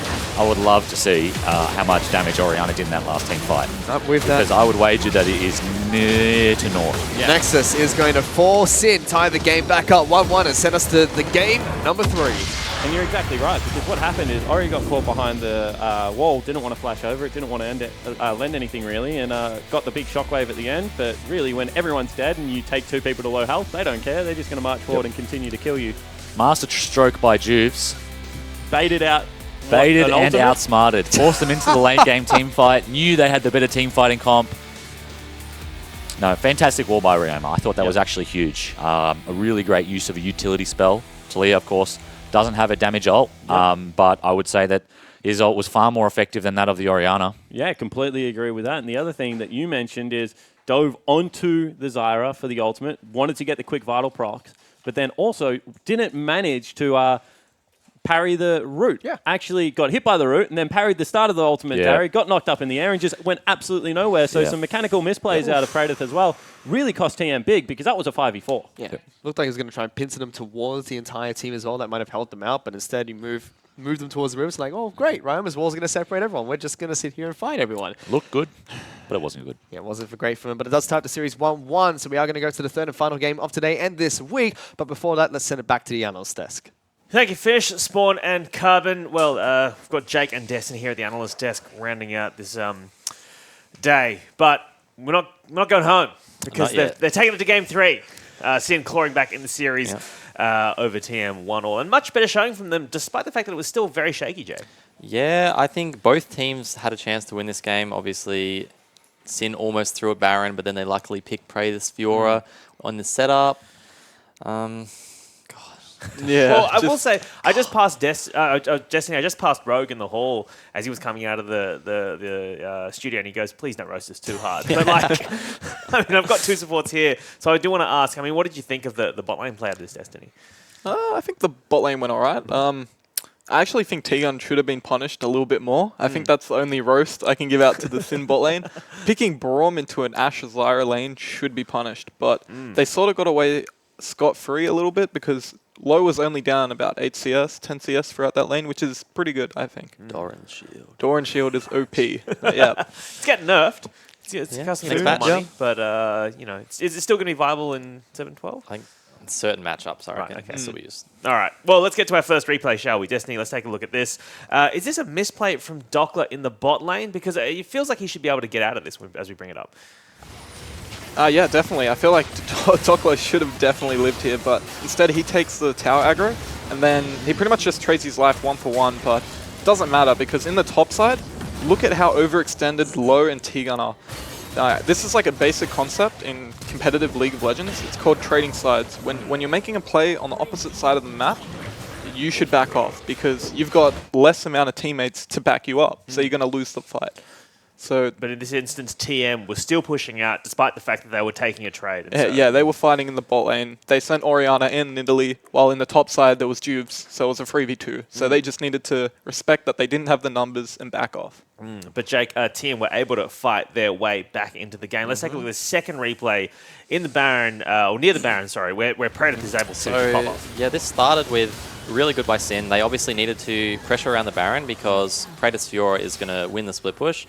So they're taking all the right steps, but you know they got 3 or 4 picks before this happened. They just took it, you know, one step too far. They probably maybe reset up the vision. You know, if he wastes TP, then that's super great. You got like a 5-minute timer. But yeah, they're just too rushed, I think. Well, the casters were talking about this a lot. They were saying, look, why didn't they just focus down Fiora? Was that an option for these guys? No, what I wanted to pinpoint really, obviously I didn't do it in the replay, but there was a point in that fight where Shock's Orianna flashed forward and got a double kill, like when Praetor came in, and that got the ulti proc for Fiora, and yeah, it split up the fight because I think Juves went on to Shock, and then obviously FBI was left alone with Praetor. Yeah, I think what Sin should have done in that scenario is start the Baron, but don't fully commit. Once the TP came out, they should have just completely disengaged. Like, they've killed the jungler, they've got the TP. Yeah. Just rinse, repeat, reset, instead of trying to go for like the 50-50, which they avoided previously. But yeah, if they rinsed and repeated it, I think that play would have been completely avoided, and TM wouldn't have had an opening to come back in the game. All right, well, finally, Juves, he dies, but Sin are able to... they're turning around. I want to take a look at this third replay, Destiny, and just talk us through what is happening here, because I feel like he dies, but then Sin are able just to turn this entire fight around. Yeah, I think the key thing to watch right now is Praetor's riposte. He doesn't get it off, and FBI just unleashes, because it's like the thing with Ray's last game. There's no threat, so he can just walk up and do as much damage as he wants, because there's no crowd control abilities left for him. And he pretty much solo carried that fight. Even though Shock did get a shockwave off, Shock did the shockwave, but it didn't work out, and Sin pretty much just end the game off that. All right, well, let's take a look at this draft now, shall we? Bring it up on your screens right now. Is there anything in particular that stands out to you? I'm kind of interested to get your thoughts on this, aside from the Jace Fiora top lane matchup, because I think we're all kind of pretty hyped for that. One thing I really want to... I really like that they picked Fiora and Nidalee together in the first rotation when Sin had shown Gragas. I think one of the casters mentioned it, like wherever the Gragas went, they'd have a really good matchup with the Fiora or the Nidalee. Like, are they out jungling or out pressuring top? And they should have just like banked on that 2v2 advantage top. They got a gank on it, but then they just they got the tower, first tower. Their bot lane overstayed, which is a big error. They should have, like Nessie said, just traded sides. And then only even overstayed in the top lane, and he died to Dockler, which just allowed Jace to get back in the game. Yeah. I actually disagree with Jake in the Nidalee early rotation. I actually didn't like that. As much as Only is a good Nidalee player, I don't think it's that good into Gragas. Sure, you can outfarm, but if Nidalee doesn't get ahead in that matchup, Gragas is eventually going to outscale it. And they've got an easier form of engagement because TM have no engagement, right? They've only got the Varusol, that's it. So I actually disagree with the early pick on Nidalee. And one thing I'd like to comment about the draft is Fiora actually didn't get punished for picked early. Like, sure, they picked Jace, but she was only down like 8 CS in the lane. I really don't think that matchup should be just like as bad because he rushed Ninja Tabby and the new Doran shield actually made that. Like I was watching like some early bits in the game, but that was like really sustainable for Fiora. As much as like I hate early picking Fiora, I think the Doran shield does make it worth it, and Praetor did play that lane really well. Like in past patches in this matchup, the Jace would be sitting on Fiora's tower. Fiora would be at half health, but overall, Dockler, a better showing for him this game than the last game. Looked like he had no nerves. Like every other game he's played looked like a little bit nervous, but on that he looked Jace, much more comfortable in one of his main champions. Yeah. Well then, I mean, at the point where TM picked Nidalee, I think Zach and Elise were already banned. So do you want Only to go back to that Lee Sin we saw in game 1? Yeah, definitely. Lee Sin should be able to at least dual Gragas and have like good 2v2 pressure top still. So yeah, that's an option. Yeah, all right. Well, I mean, we've seen two very different games from these guys now. Game 3 is anyone's guess, I would tell you. But I mean, do you guys have any? Do you still think Sin going to take this?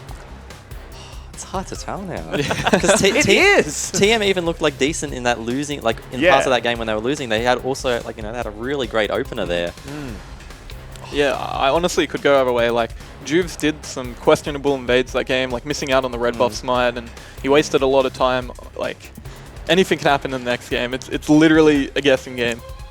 Well, let's see. What do you want? I mean, we've talked a lot about jungle. Do you want to see Only to go back to that Lee Sin for game 3? Do you want to see Juves maybe pick up a Kha'Zix? We were talking about it before. I mean, I honestly think the Nidalee I like was... his Gragas, I think the Nidalee was fine for Only. Yeah, if they just played around it properly. Like, they didn't have to engage. Like, if they just controlled the press... Like, Only was up 2 or 3 levels on Juves at once. Like, Juves was the lowest level in the game. Yeah.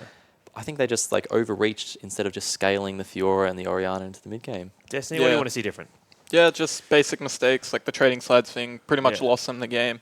If you do pick Nidalee, which I'm fine with Nidalee, I'm fine with it, but do pick crowd control lanes. So like she can set up for the spear, because like Fiora, it's pretty hard to set up for the spear, for the gank, even though they got it off. Like, But I do think that, I believe Sin will win this game just because... You've seen it in the mirror. Yeah, I've seen it in the mirror. Juves has seen it in the mirror. The Gragas pick came out, like I said, and it's like, hopefully it just comes true, the Cinderella story. Don't say that. Let's take a look at this. At the neutral minions killed in the enemy jungle, because we have been talking a lot about these jungle matchups. And again, just TM allowing their top laner to open up and take some more minions in that...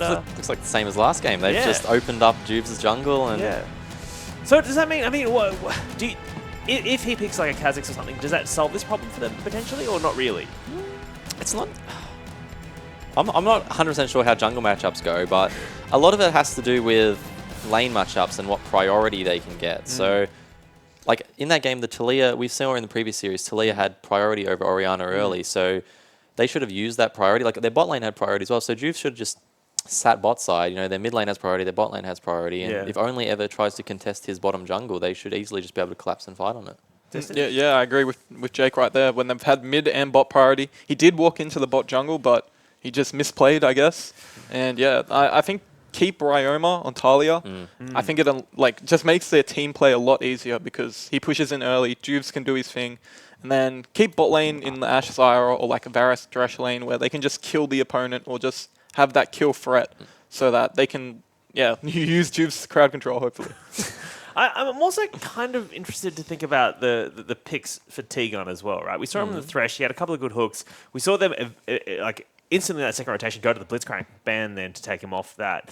Because I think they'd said, look, he has said it is a counter to the Zyra pick in the bot lane. That was the one time he'd pick it. What are you expecting out of the Goon this last game?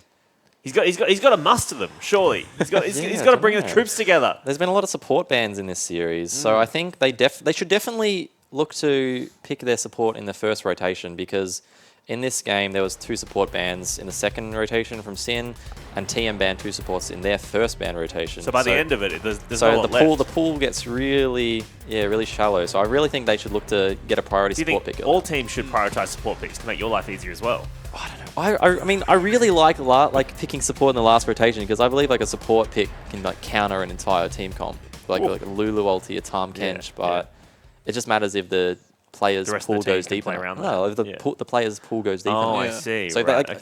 like T-Gun could have played like a, I don't know, Taric or anything in this, I don't know, just something. Right. Yeah. Destiny? Yeah, I think remove him off disengaged champions, because T-Gun is like... He needs to go forward. doesn't Yeah, he needs to go forward, not backwards. Like, no support, let's brawl, make it no happen. Tom. Collect He's support. the captain. It's the goon. He needs to get in there.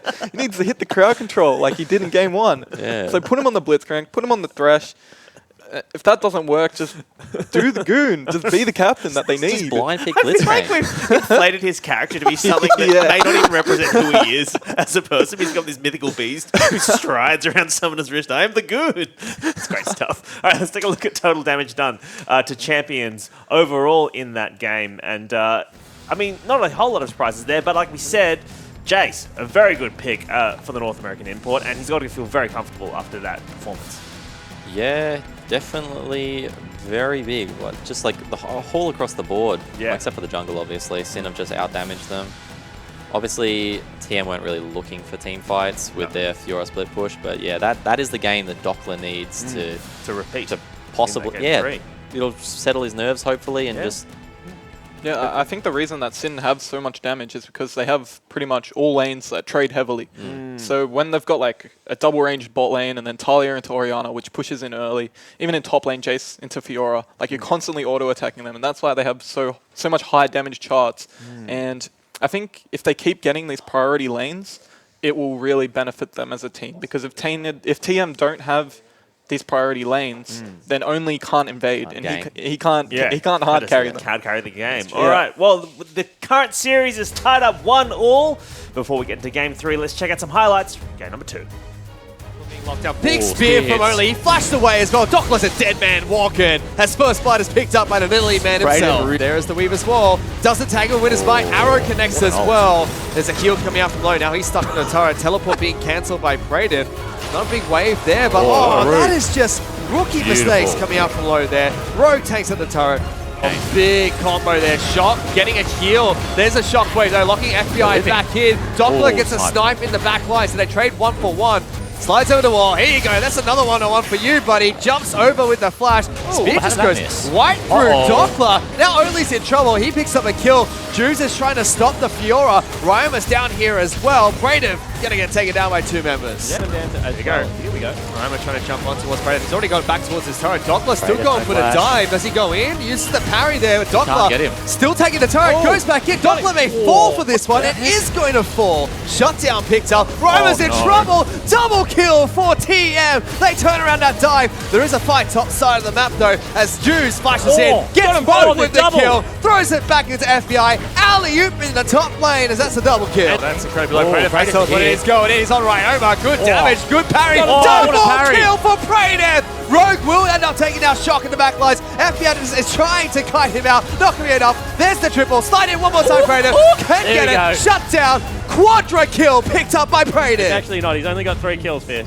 Oh, here we go. Yes, Juice being Solid caught out. mission. That's Solid so mission. much damage. Get up in the air, buddy. Knocked And up all by of a sudden, Tigo. big flank behind as well. Here comes Brayden. He's on top of Rogue first. Looking for the Zyra. He's going to get knocked up. Still not taking much damage at all. Tiga jumps on top of it. Doppler going to take a lot of damage. Brayden has been shut down. FBI kiting really well. They turn this around. Low can't take them all together. Poor target prioritization coming out from TM. Nexus is going to force in, tie the game back up 1-1 and send us to the game number 3. Welcome back, ladies and gentlemen. Would not be OPL 9 if there were not 5 or 6 games. So, Sin have sent us to game number 3 of this best of 3 series against TM. We're about to head into that third and final match. Yeah, Carbon, explain yourself. What do you mean? You were responsible for yes. No, joking.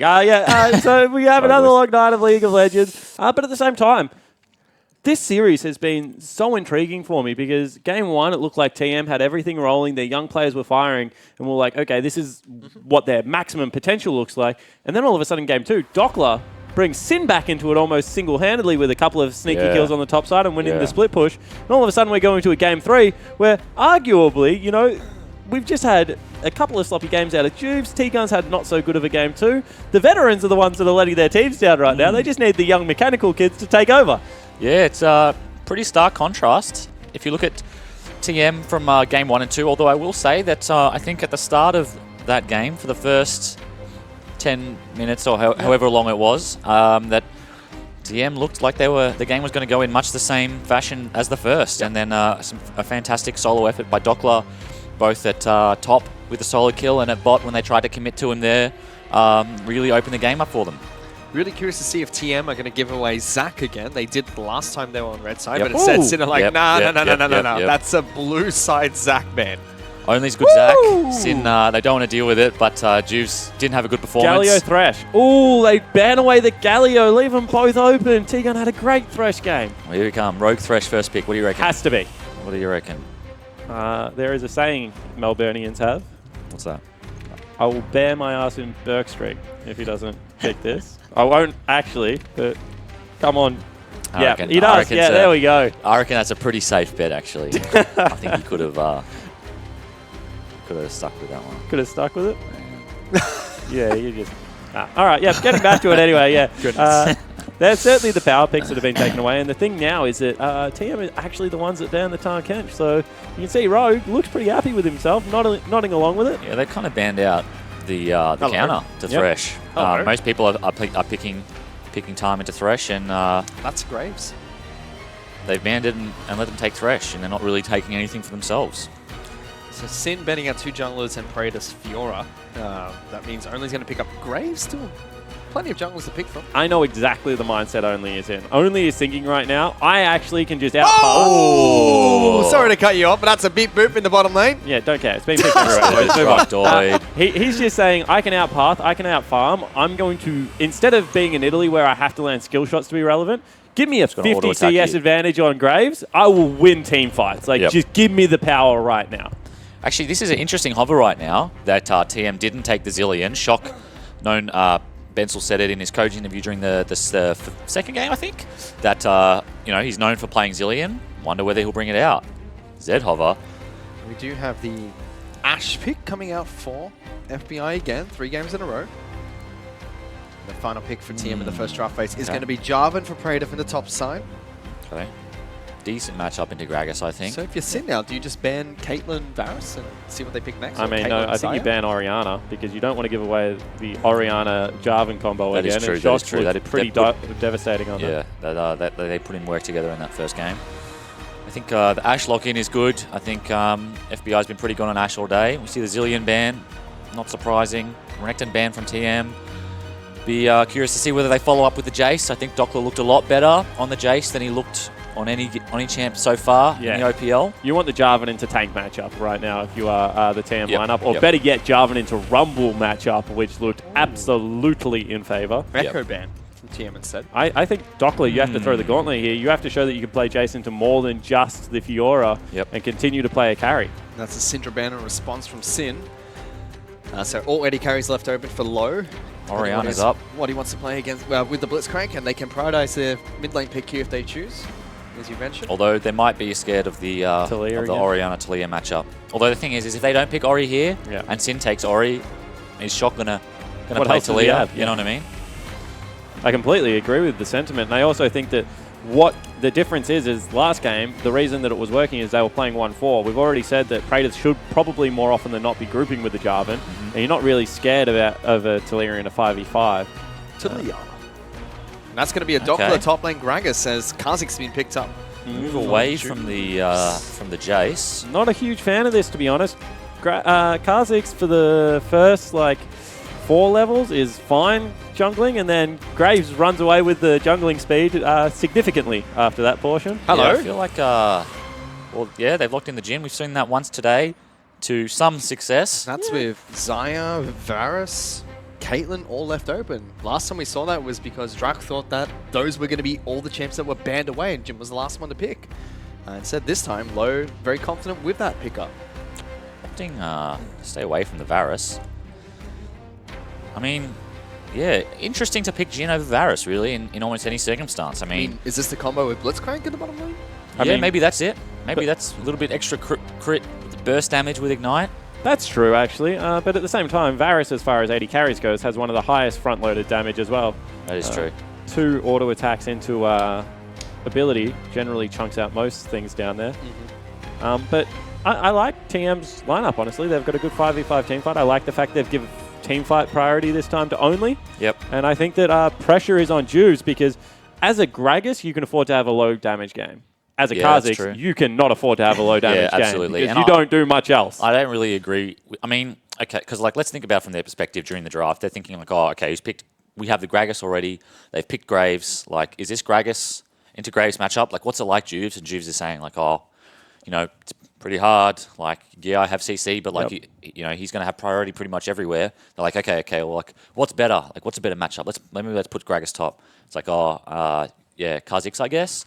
But then like, the matchup is, like you said, it's not that much. Like, it's a little bit better, certainly, but it's not that much better. And I feel like the Jace Doppler on the Gragas hasn't had a big impact. No. Juves did have an impact on the Gragas. I feel like the Gragas jungle and the Jace combo would have worked a lot better, but we'll have to see. And it reminds me of a really old argument I used to have with Kobe. Is he used to say, whenever you get face-checked as Kha'Zix, you have kill threat. And I'm like, but every jungler, if you face check them, has kill threat. You face check Elise in, he'll have kill threat on you. Elise will have kill threat on you. Yep.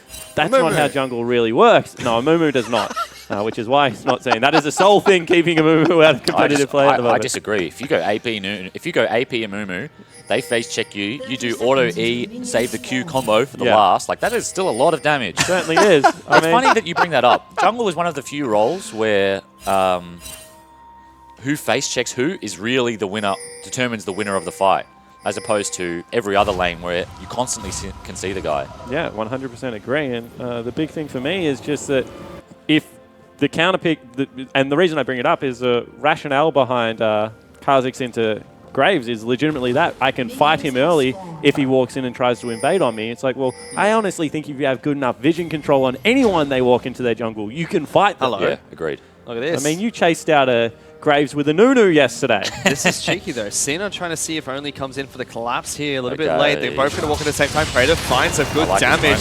Great damage from Only. Doppler though is going to be in a lot of trouble. He may be forced to flash away if Only flashes on top of him, but instead they just secure their jungle start. Yeah, and I think the reason they do that is Praetor actually is running Corrupting Pot. He doesn't really care if he burns a couple. He can go back top lane, whereas Doppler, he's running normal potions. He's already used 100 gold in this matchup. Yep.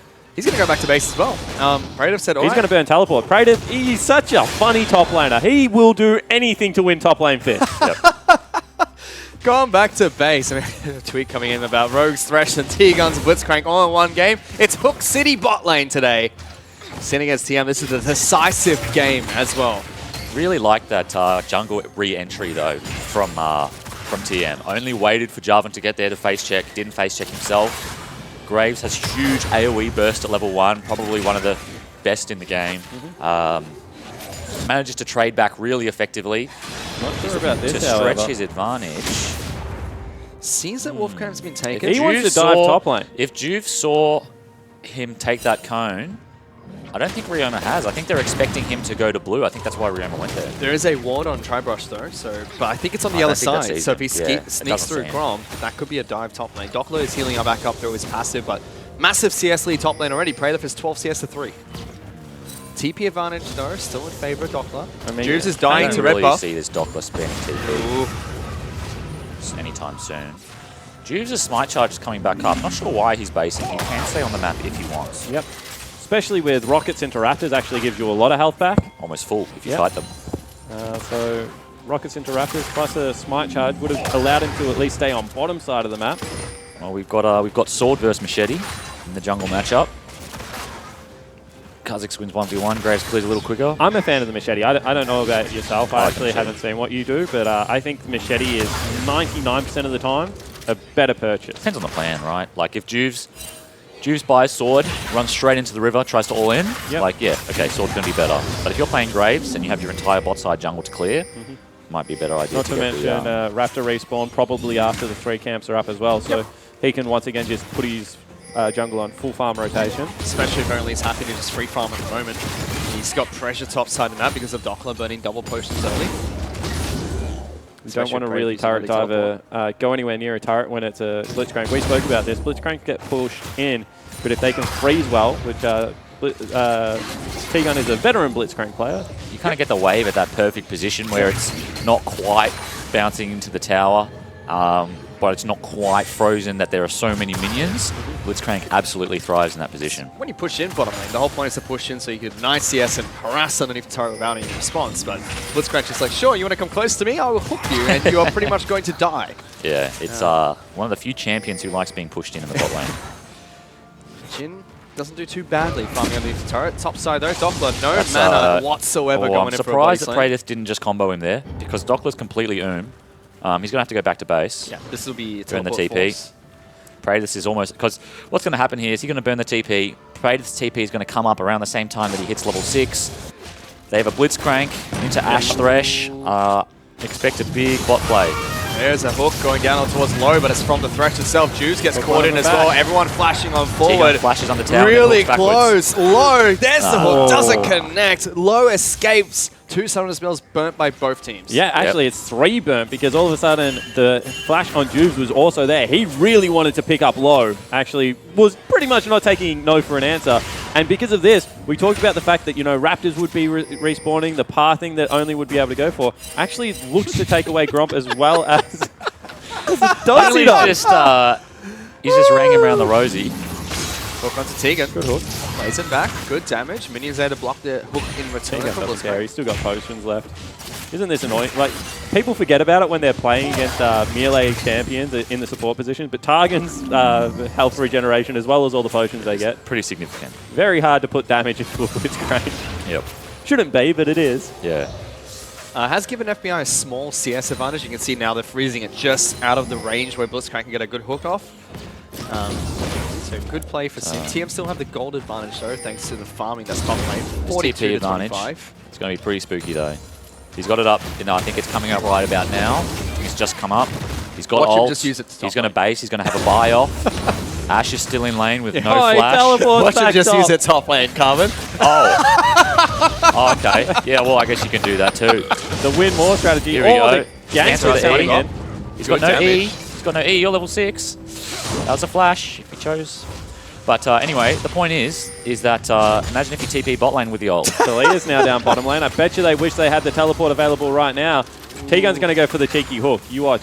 Ooh. Well, T-Gun's got flash and Ashe has no flash. If anyone comes down here, this Ashe should die. I mean, they have Lantern, I suppose, but... I was going to ask you, you would have played, you're a big Graves man when you have some time. Does it bounce off the J4 Cataclysm? Yep. It does. Yep. So that's great. Can't, well, it's if actually not. If you dash in. It's actually not, because... Hang on, Low going to get played back. Oh, Tegan hits a minion. Now Low taking a lot of damage. FBI going under the turret. He doesn't care. Captive Audience does not connect. First blood picked up by FBI. Very clean from Sin's bottom lane. Fantastic. I mean, pretty poor from TM. I mean, it was a bad hook Thresh's hook was bad for TM, and then Blitz's hook was bad also for TM. Yep. And it results in a dead 80 carry. Yeah, imagine if J4 just TP'd bot. That would have been great. What a different game we'd be in. And especially, like, I can understand if you're looking for wave priority or something like that, but he just wants to crush his lane. So many things on the bottom side of the map right now. Infernal Drake, turrets to be taken at this stage of the game. Not to mention an overextending bottom lane consistently. That was one of the times where it's almost a cardinal sin to go back top and just look to crush that. Yep. Well, we've got the 10 CS lead, soon to be 16. Woo! See what he can do with matters, it. Right? Apparently he's afraid of anyway. Right, but oh my. Oh. Cheeky Blitzcrank in the bush. T-Gun's got the Mobies. He's got the triple pink claw laying down in that river though. Graves, not a big impact so far. He has the hammer, so he's got damage. He's level 6.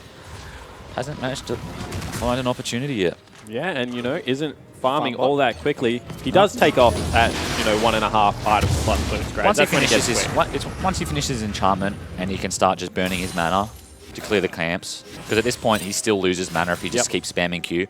Once he finishes his warriors, that's kind of when he just kind of blasts off.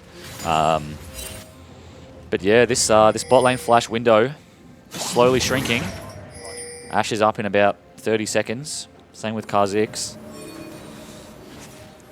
You have to think that they should do something. Here we go. Finally, the play is here. Ultimate available. Doppler has flashes on Praetor, already tanking so many shots of the They're turrets. pinging away the fact that Talia cheated up and all of a sudden they just don't want to commit. They have enough burst damage to take him down. He's only a double ring with absolutely no mana. I think that that's one of those situations where you can actually just blast and dash away. Reset it. That's the only way. Yeah. Oh, got him! Caught that. Tegan's very happy about that. You can see him very vocal in the team comments about that reset. But Sin, Talia trying to take bottom side. again. Look at this. They're trying to play both sides of the map. Wave clear coming out from the gym, but it's not going to be enough. Tanked up by Rogue. And again, top side from TM, they can't capitalize because Rome has cheated into Fog of War and threatening to use Weaver's Wall. I mean, that's big. Arrow comes out as well. Goes on towards Low. Low is a sitting duck here. Not quite sure they wrapped around good enough there, but they got him. That's 2 kills now for FBI. I actually think that after Rogue had played the wrong member, gone for the hook on the wrong member there, they could have flashed. Curious. Doppler looking for the double. He's going to knock Praetor back in. He is a dead man. Oh my. This is a disaster. What are you doing, TM? I don't know. I'll let Carbon explain that one. I mean, there's not really much to explain. Kind of what you saw is what you got. The one thing I did want to say is that it seems like the TM game plan was to sack their bottom lane. I'm not sure why you would do that after picking Blitzcrank, but they have. Orianna, when they tried to make the top dive, Orianna was coming out of base, so Talia had free roam. Even when Orianna got back to the lane and Talia was on the top side of the river. There is a dark passage there. Oh, no! He still had jump the whole time too. He's just playing with his food. Sorry, what I was going to say very quickly was Talia walked to the top side of the river. Orianna could have gone bot when they were pushing the wave, still decided not to. She also followed Talia up into the top river. So they're really putting all their eggs in the Praetor basket, and I think it's going to cost them the game. It's just not doing anything in return for TM. Double teleport to 30 his own CS lane. up, but losing out on that kill does cost him quite badly. TM still lead in the jungle and top lane. Mid lane is dead even. Bottom lane, though, is where all the gold is for Sin. Yep, certainly is. It's a 2,000 gold lead as well. I was actually going to call you, I was going to walk down memory lane with you for a little bit, because you would remember this tournament, I think, 2014 ACL Sydney. Yep. T-Gun played Blitzcrank when he was on Team Immunity, and got them into the semi-finals, actually, by running up mid lane 3 times and hooking priority targets when they were about 14,000 gold down. So, still hope left for the old man yet. I mean, Blitz is Blitz, right? And sometimes when you're losing, Blitz is better than when you're winning. Because the enemy starts walking up to your tower and you can pull him in. Double shockwave mid. Shock's still going to get knocked back here. Good flash. Gets it back to Auto safety. attack. Yeah. Top lane though. Blitzcrank's in trouble. He's going to get killed by FBI. Knocked down inside of Cataclysm. Will die eventually to the Wow, that's loaded. Picks up 2 kills. Big crit as well on the backside of that. 2 for 2. I'm just going to not even talk about top lane. Gragas players everywhere. Stop auto-attacking between your flash body slam combo. There's no point flash body slamming if you're not just going to throw the ultimate. You know you're going to hit the body slam. It's a bad habit, I think. Oh, she's trapped. Get me out of here. Stuck. Oh no, there's a body slam behind him. Oh, that's disgusting. I thought he was all right. Just thought he was stuck for a bit. No. Good flank. Woo. Nice wall. Put him in jail. Nice wall. If they can hold on to mid tower here, that'll be pretty big. Blitzcrank, Like Jarvan's on the way. Jarvan has TP. Not going to use it for that wave. Come on. No, it's not top lane. It's not top lane. Calm down. On my way, Pings, but he's just walking straight down mid lane. Yeah. Here comes They're going to look for the hook. Coming, guys. Oh, there we go. Turns the Jets on. Real fast. Turns the Jets on. Punches a couple minions in the face. He's got the NOS. I love the Flicks the break NOS sound switch. of this one as well, like when you really slow down. Yeah. That's good skin. Good skin. Best skin? What's the best skin? Best skin in the game? Yeah. Oh, that's probably a loaded question. Best Blitzcrank skin, I think, is... It's got to be Blitzcrank. That was pay to win on the release. Well, yeah, that is true. I reckon there's got to be... I like Riot Blitz. The goalkeeper Blitz. I have that skin. That's why I like it. Very rare skin. Not as rare as Rusty Blitz, but it's the second rarest Blitz skin. I mean, he plays it from time to time. It's not that rare. Come on, that's not. He's not even on the show. Get over it. What about Santa Nunu? Oh, top tier. Top tier? Top tier skin, absolutely. You're not a fan of the Nunu bot? I'm a fan. I do like Nunu bot, but it's just too mainstream. I'm not mainstream with my What about the skin choices. grungy? See, I'm a Typical man grungy from Nunu, man. Grungy Nunu. Because that was the only one I could afford when I first started playing the game, the Reed color. I like Zombie Nunu. That's like a cool one, modern, like actually, good particles and stuff. That's a good skin. But Christmas Nunu, Merry Elpimus. Nah, TPA Nunu is where it's really at. TPA, yeah, that's all right. Good It's all skin. right skin. It's all right skin. That was picked up as a support Nunu skin as well. You can't play that as a jungler. Come on, mate. Yeah, that's It's the added BM. I mean, spawn in the jungle. It's great. Because I find there's two kinds of like people in the world. People that like the new flashy skins, or then Yeah. the people that like the little old dingy skins Yeah, that like yeah. someone just crafted out, Yeah. and stuck in the game. Either you're wowed by the particles, or it's like you're in it for the nostalgia. I'm in it for the nostalgia. And there's The people like uglier that a even skin in is, other the more games. likely it is that I use it. Tiga knocks with his hook. I'm an ugly skin man. There's people like that in other games. I know there's people in like D3 and stuff that run around with like top end gear and they just want to look homeless. They're like in torn shorts and like a singlet top. Yeah. TM have kind of managed to stabilize his gold lead. They're only 1,000 Certainly behind. have. City. While we're talking about nothing, They're putting work in. They're fine. They're Sid, picking you up a lot have of farm. Graves has gotten to that warrior point. He's stretching ahead in gold. I think that's probably a big part of what it is. Yeah, there's about 600 right there. Bit of gold in the top lane. Sin have the Infernal Dragon though, so that helps him out. Yeah, later that on is in the true. match especially. That is true. It's a bit of gold value that you can't see. Big rotation coming into the top lane right now. You can Yeah, it's see a that fat way. everyone wants in on that. I'm surprised Kratos hasn't TP, but there's only 56 seconds left for the Dragon. So He's not going to use it for the Dragon Pit. Maybe if you No just way. call like other objectives like top lane. You know what I mean? Like, no, you can't TP. You can't TP to that Tower Praetor. Top lane is spawning in 42. Oh shit, top lane. I love top lane. FBI was just able to 100 and nothing. A turret there, no response from TM. Seems FBI's like got they're- Bork and Tarbies. He's going to 1v1 He is the Jarvan. entire gold lead for Sin right now. Oh, he's huge. Only has that 2-level lead, so that kind of acceleration point that we were talking Oh, about. dude. Ting's still chasing. He's definitely hit that acceleration point. He's also got the Tarbies, double long, and warrior, so he is absolutely massive right now. Prioritizing Dragon, it seems TM. Not quite sure what the next one to spawn is going to be. yeah, in If it's a terms of fire, I strength can right now, understand. It is too. And I'm going to guess that it is a fire based on that everyone TM have actually set up Here he goes. extremely well for it. Oh, He's hit no. the NOS. Got him. got him! Ooh, Shockwave as well. Good night, Rinsed. Juice. No Oh, flash. Hook See you City. later. Tegan's in some trouble though. Rock throw is dealing good damage. Arrow onto Arrow. Shock. No clans available for him. He's a dead man. Double Here comes teleports top coming lane. out. Here comes Praetor from top lane. This is the new top lane objective. Slams on towards FBI. Deletes him. He flashes away. Dockler with a big knockback go. Gets low. Gets another kill. And the end, TM come out as a loss there. Hook goes wide. And Sin are just 4v5 specialists. They just don't need Juice anymore. It's just every time you pick Juves, actually, you're only dooming yourself. Because he has more That's the time true to focus on genius. shot calling. That's the true genius of Juves. As soon as his hands come off the keyboard and the brain takes over, you can't beat him anymore. He's too good. No, look, Shock gets hit by the arrow, no cleanse, unfortunate, and costs him a lot. Good and night it's going to only. cost him even more. Roman's got a kill there. might be game, Flash actually. play into the hook. How do you like that, Tiga? Taste of your own medicine. Hate Double to call kill. it early, but Ryama's just picked up 4 kills in that little skirmish there. So Yeah. now he's 5-0-1, He's want to do that. and he's that, already Rama. 30 CS up, and he's It was going to have infernal. double fire drakes. This is that is a bad news story if you're a TM fan, and that might have just shoved the Sim Gaming lineup over the edge. Dragon picks up second Infernal Dragon for the team. Not great at all. At least we guessed right.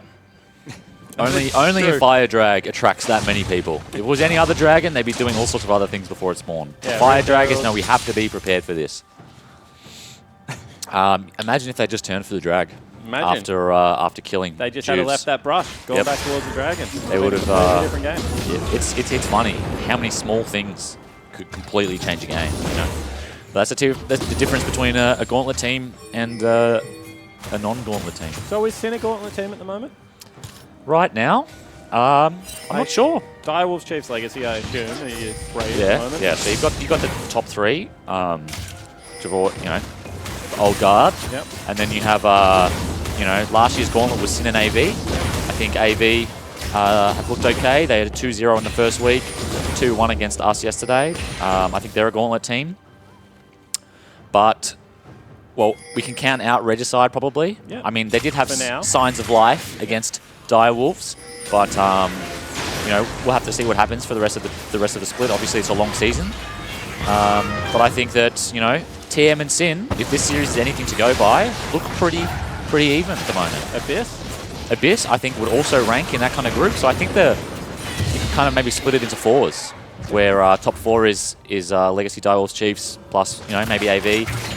Bottom 4 is Sin, TM, Regicide, and Abyss, and they're kind of fighting for that 5th gauntlet spot. It's curious now, especially the way the point system works in the OPL. You pick up a single map victory, you get an extra point, you take one off your opponent from the perfect victory of 2-0.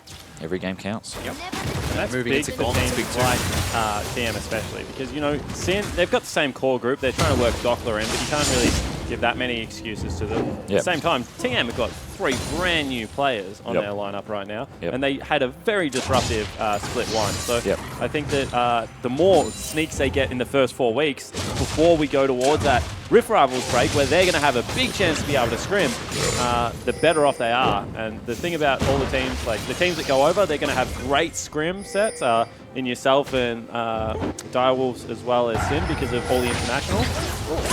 Got you. You know what this means. Slash, good captive audience, but Rogus One team fight is just around the corner right now for Sin Gaming. Sin is about to rinse them. But what I was going to say is one of the big things for the team staying behind is all of a sudden the Chiefs open up for a scrim partner, AV open up for a scrim partner. They have a couple of weeks where they're going to be able to stay home and do some good stuff there. They're all chasing on towards Wyoma here. He's going to try and stand and fight like a man. He's got Dockler close by, low, popping the ultimate nice and early. Big hook, Dockler in trouble. They trade 2 kills for a top lane turret. What else can TM do with this? Double shutdown for a top lane turret. Another problem is, though, Juves wasn't there to die first. If Juves was there and died, I guarantee you Ryoma would have turned that. I feel like TM could have moved towards Baron there, but All Mate Harold still pushing on towards a turret. It can be easy to forget about Harold. He's new to the game. You win a team fight and you kind of think, oh, what do we usually do when we win a team fight? We run to Baron. And then there's a big purple, I mean, I don't even know what he is, but he's just pounding the tower. I think it's a she now. I'm not going to lie. Is it? Yeah, I think we've changed the sex of Harold.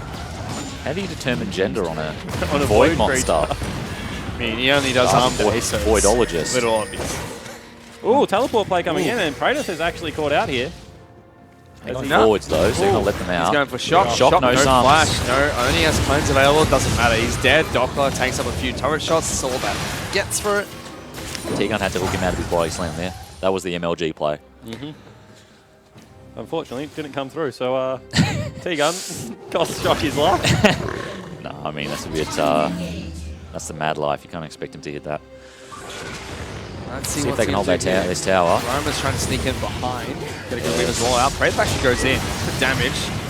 Gets rooted there by low. Good hook back. Dockler's dead. And this is what I was talking about. Sometimes when you're losing, Blitzcrank is better than when you're winning. Tegan's going to flash away. Praedyth's still looking for the Praedyth engage. wants it. You can see how far up he is playing right now. He wanted to go in. He has his ult still. Yeah, has ult, has Only's ult. That alley-oop combo has worked a couple of times very nicely. Only has gone... Oh, I have a theory, by the way. Have you heard my Rush. theory? Yeah, Death Dance Starrett Gage is like OP on every champion, I'm convinced. You know what? I reckon you might be onto something there. I haven't seen many people build it, but I have seen Tallywhacker, old mate. He plays Death Stance Graves top with Ninja Tabus, and he takes 0 damage. Yeah. Because the damage reduction from Death Stance is like 15% or something. Yeah. And then you have the Tabus as well, which was 12%, but they did nerf it. I think maybe to 10. Get the lifeline that comes on and you just shoot your ultimate out and you get all your health back and you run around shotgunning people. Yep. Big fan. Reminds me of the old Graves. When Graves first came out and Sterix and Moore used to stack. Yeah. And as soon as you had them both finished, you were impossible to kill. Death Dance Grave picked up They by take Omi fun here. things off us. They do. We have very few things left as junglers that we do. They do. As soon as jungle's strong, they nerf him to the floor. The top laner in the making. Split one is always the exciting split for junglers. Split one is when you get FBI hooked by Tegan. Flex your muscles, buddy. Beep boop. Only sends a fireworks out after it as well. Just It's a light show. Yep. He's been to Vivid, clearly. Been inspired. That is most of the gold lead for Sin gone as well. Most of it is sitting in FBI. This gold lead stretched out to about 5k after that those mid picks, and they pulled it back to 2.7. They're doing well right now, TM. They seem to... They got a little bit flustered. You can see the tempo of the game got away from them, and out of nowhere, they've just hit the big reset. T-Gun said, unless I hook someone, we're not fighting them anymore. And it seems to be going fine. I think the one thing that Sin have to fall back on here is the double fire, double Infernal Drake.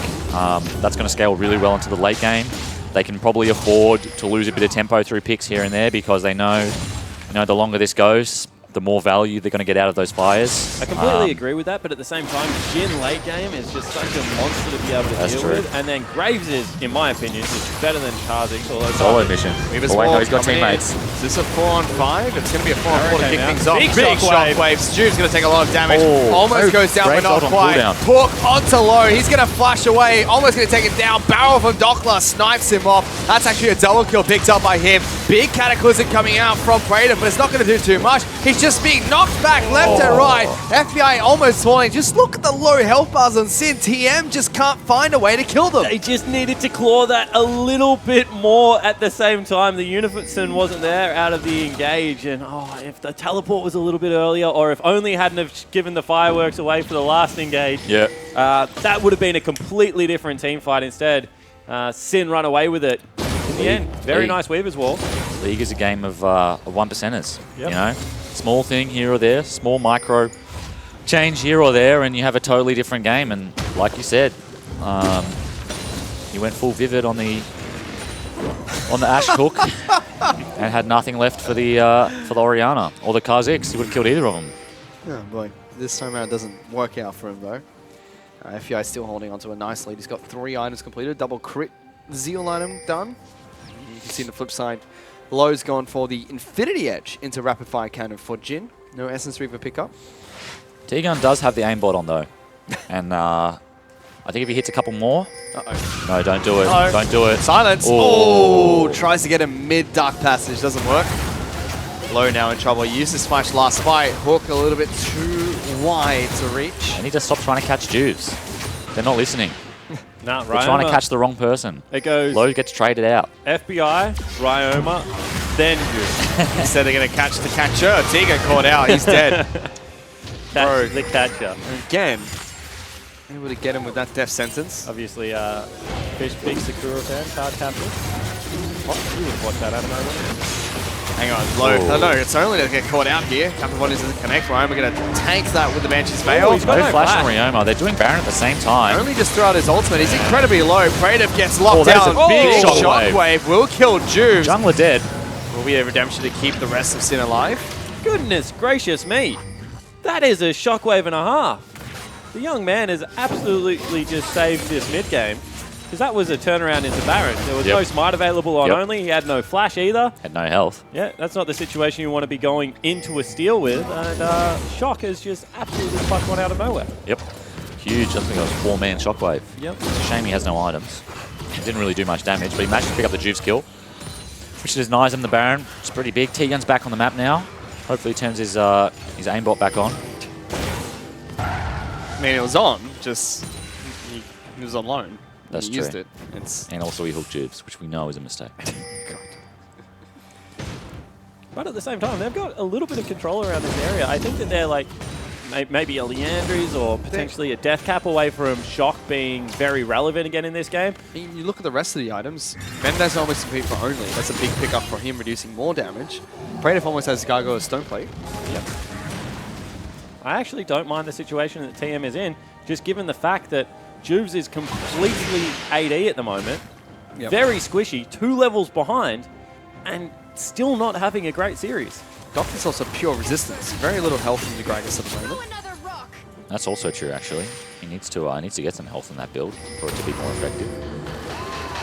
Because Stoneplate works off your current health. Oh, sorry, your max health? Yeah. Stoneplate works off your max health. So to get max efficiency out of it, to build at least some health, which he has not done. He's got only the Ruby Crystal. We're going to start Baron again. PP not available, so this is actually a big play. That's gone. Shockwave maybe gone. for the steal. No, Nice. they're not even in here. That is gone. TM are going to lose Baron. Sin just sneak it away so quickly. Yep, that's actually a really nice play, as you said. Obviously, heads up. They knew that the bottom lane wave wasn't really under any threat. They knew that the teleport wasn't available and that no one could really approach. Only stuck doing golems. He's frothing at the idea of flame horizon this Kha'Zix, but unfortunately you don't win by getting a CS lead. Certainly don't. You don't just reach a cap and they just pause and say, "Nice farming only. Well done, mate. You win." Done well like that.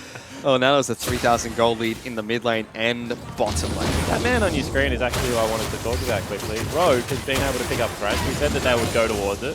He's 0-0-13. Not obviously all about the score, but has been able to answer the Hook City of T-Gun quite nicely in the latter stages of this mid game. I think he's played very well. A few choice lanterns as well to save his teammates. I think Rogue always, you know, I haven't seen a poor Thresh game from him in OPL in a long while. So another stellar performance from him. Setting up for another dragon, it seems to. Oh, hang on. It's Preempted TP. Praetor comes in quick, jumps over all these rocks, takes some damage for it. Tegan gets hooked, looking for his own hook. He's going to get knocked back. Praetor yet to use anything. There's a redemption trying to keep them all alive. Wilfor slightly while longer. Shockwave did not connect. Weaver's wall separates Sid. Big swing, no ding on the Shockwave. Certainly was, and now all of a sudden potentially Low looking for a kill on the way out. Doppler will die if he takes the last one. Does not. Rogue Heal burnt. blocks it. That's a third fire. They have to be able to fight it somehow, don't they? Yep, it's gone already though. They're looking for Roma's actually taking down only. Shock There's no was- smite. yeah. Good clans, but Shock is dead. Doppler doesn't even fall to Low, and FBI just charges forward. Every single attack just eating into Low's health bar. The final volley is enough to pick up the kills there, and Sin pick up the third Infernal and 3 kills off the back of it. And really, the bottom side of the map for Sin is right now just absolutely taking over the game. Ryoma, FBI, and Rogue are having complete field days amongst the three of them, and it looks like they're going to be able to push in. If this isn't game, it's at least going to be inhibitor number 1 down. These are the guys we were looking to at the start of the series to carry Sin to victory, and I think they've done it. They're going for the win, I think. In both their games. They've played really well. You have to wonder, if the enemy team already has 2 Infernals, is it worth risking the game? Yeah, fighting for the third. Fighting for the third? Because, you know, they were making picks. They were, I mean, we saw in that team fight just then, until they committed for the Dragon, they actually went even in the team fight, and Oriole completely whiffed. Yep. So you have to wonder, how much difference would it really make? To TM, apparently it made a world of difference because they were willing to risk the game. A little trigger happy as well on his Java, just jumping in and then gets crowd controlled to death. Not even able to use his Cataclysm in that last fight, I believe. Yep, no, you're completely correct. So they didn't have Cataclysm. He flew after Ryoma, trying to take him out. And Ryoma made him pay. This is...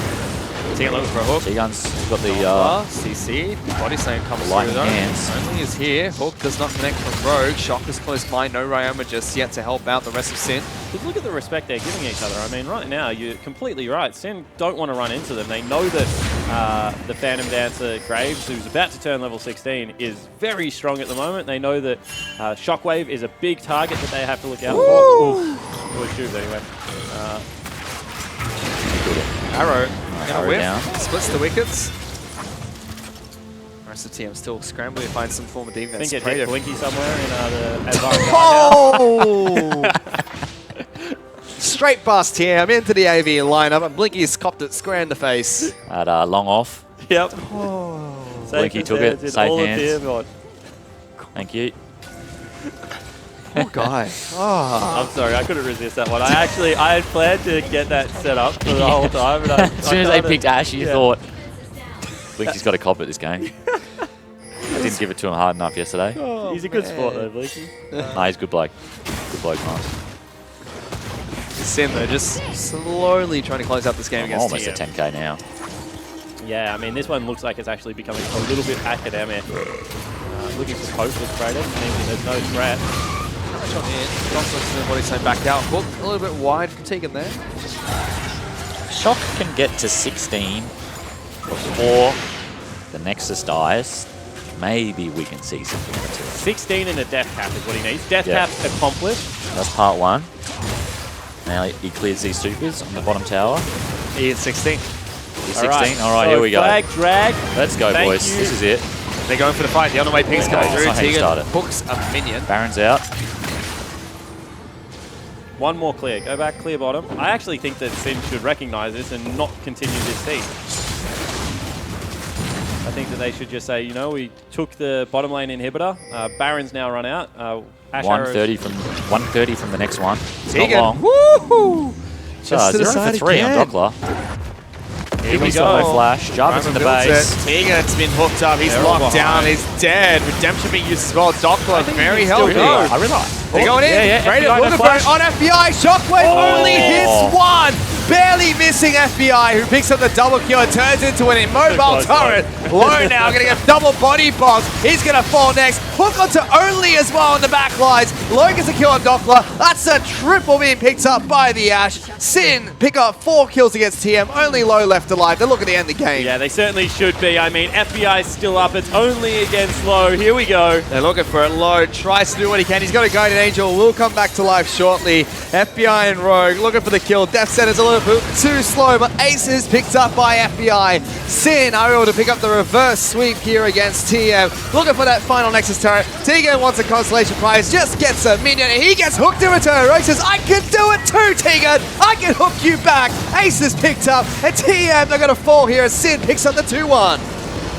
Great come from behind victory by Sin Gaming from 1-0 down.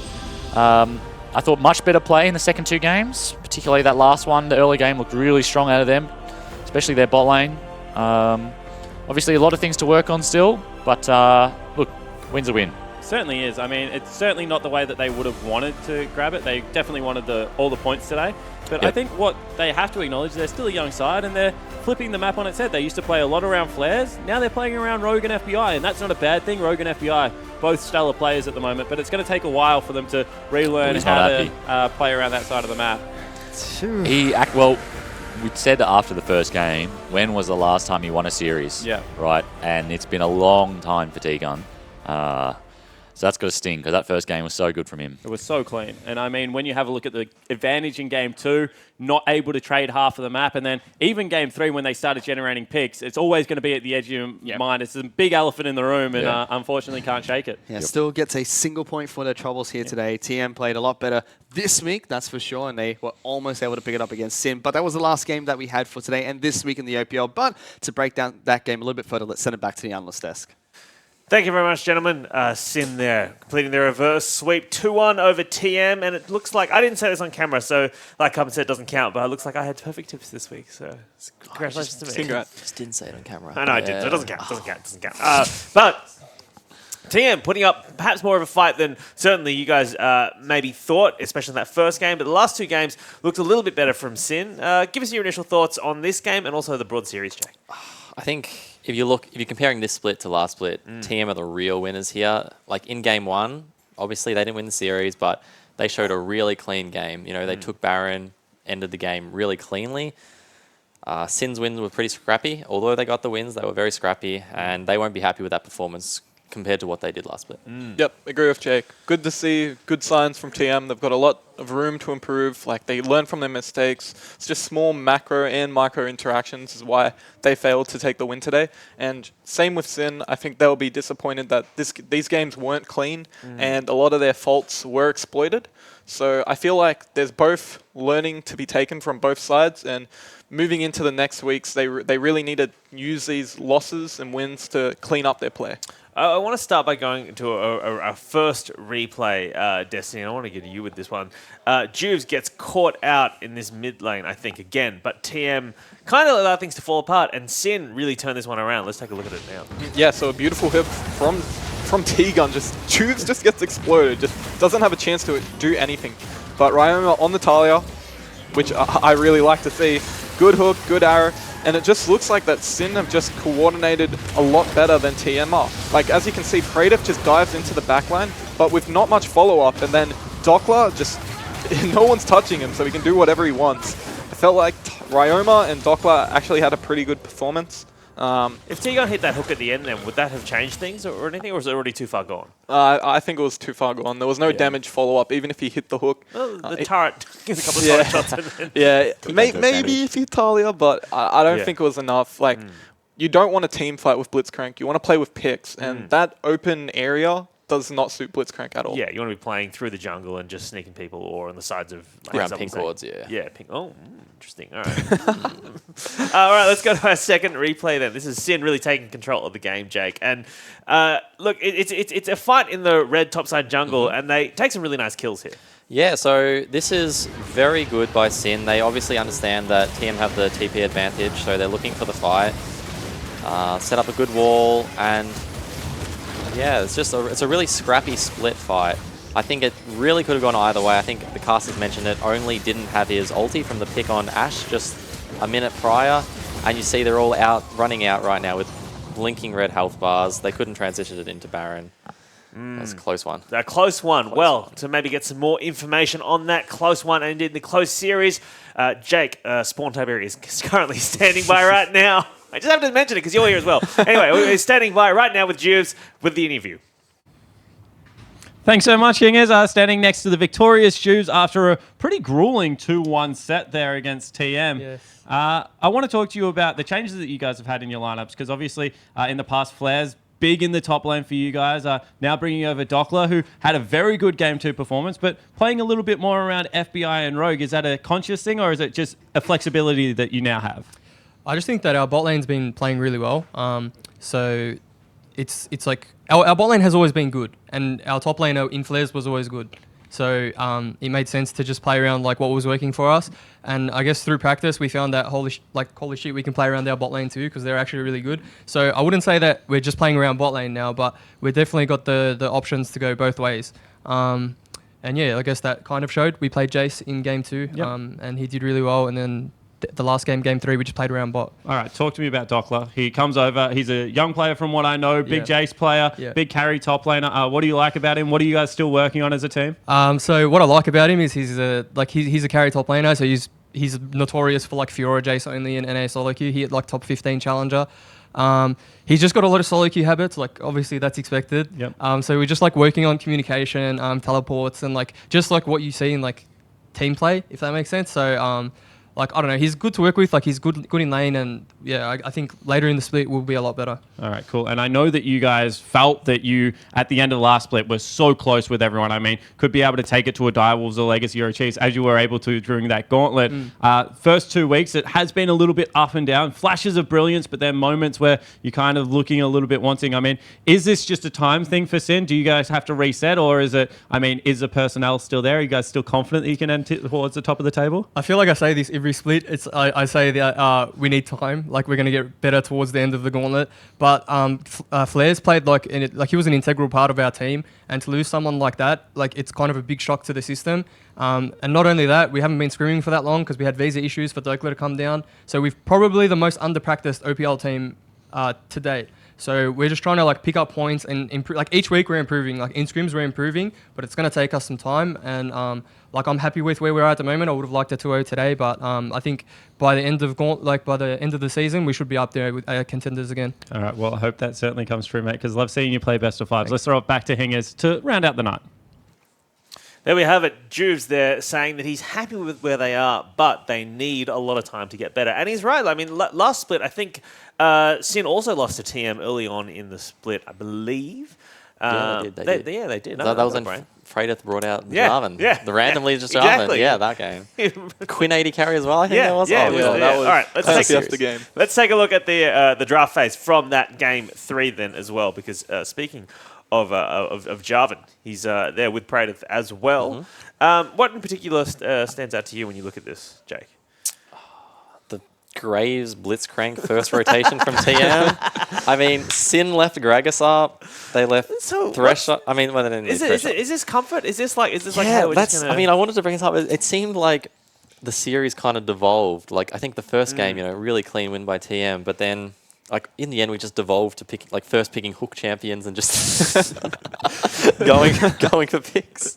Obviously, Thresh is a comfort pick for Rogue, and do you see is Blitz known as like any kind of counter into that? Like, because if Thresh has already been picked, like, is it just hooks flying everywhere then? I do know Max does like playing Blitzcrank into Thresh, but I do think Thresh is just a better champion infinitely because he can cancel dashes with his Flay. He has the Lantern while Blitzcrank only has the speed up.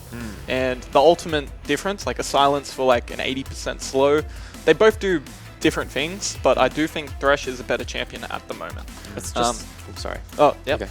Also, I feel like Tainted sort of stuffed up in their draft with banning Tom Kench. Yeah. And they just let Rogue get like his best champion and banned out the counter. Without the counter. Yeah, so yeah, it was a bit questionable. Also, one thing to touch in the draft was the Zac ban on blue side. Yeah. So that's just I guess Sin being like, well, we know Juves didn't have a great game on it, so we're just going to take it away from everyone.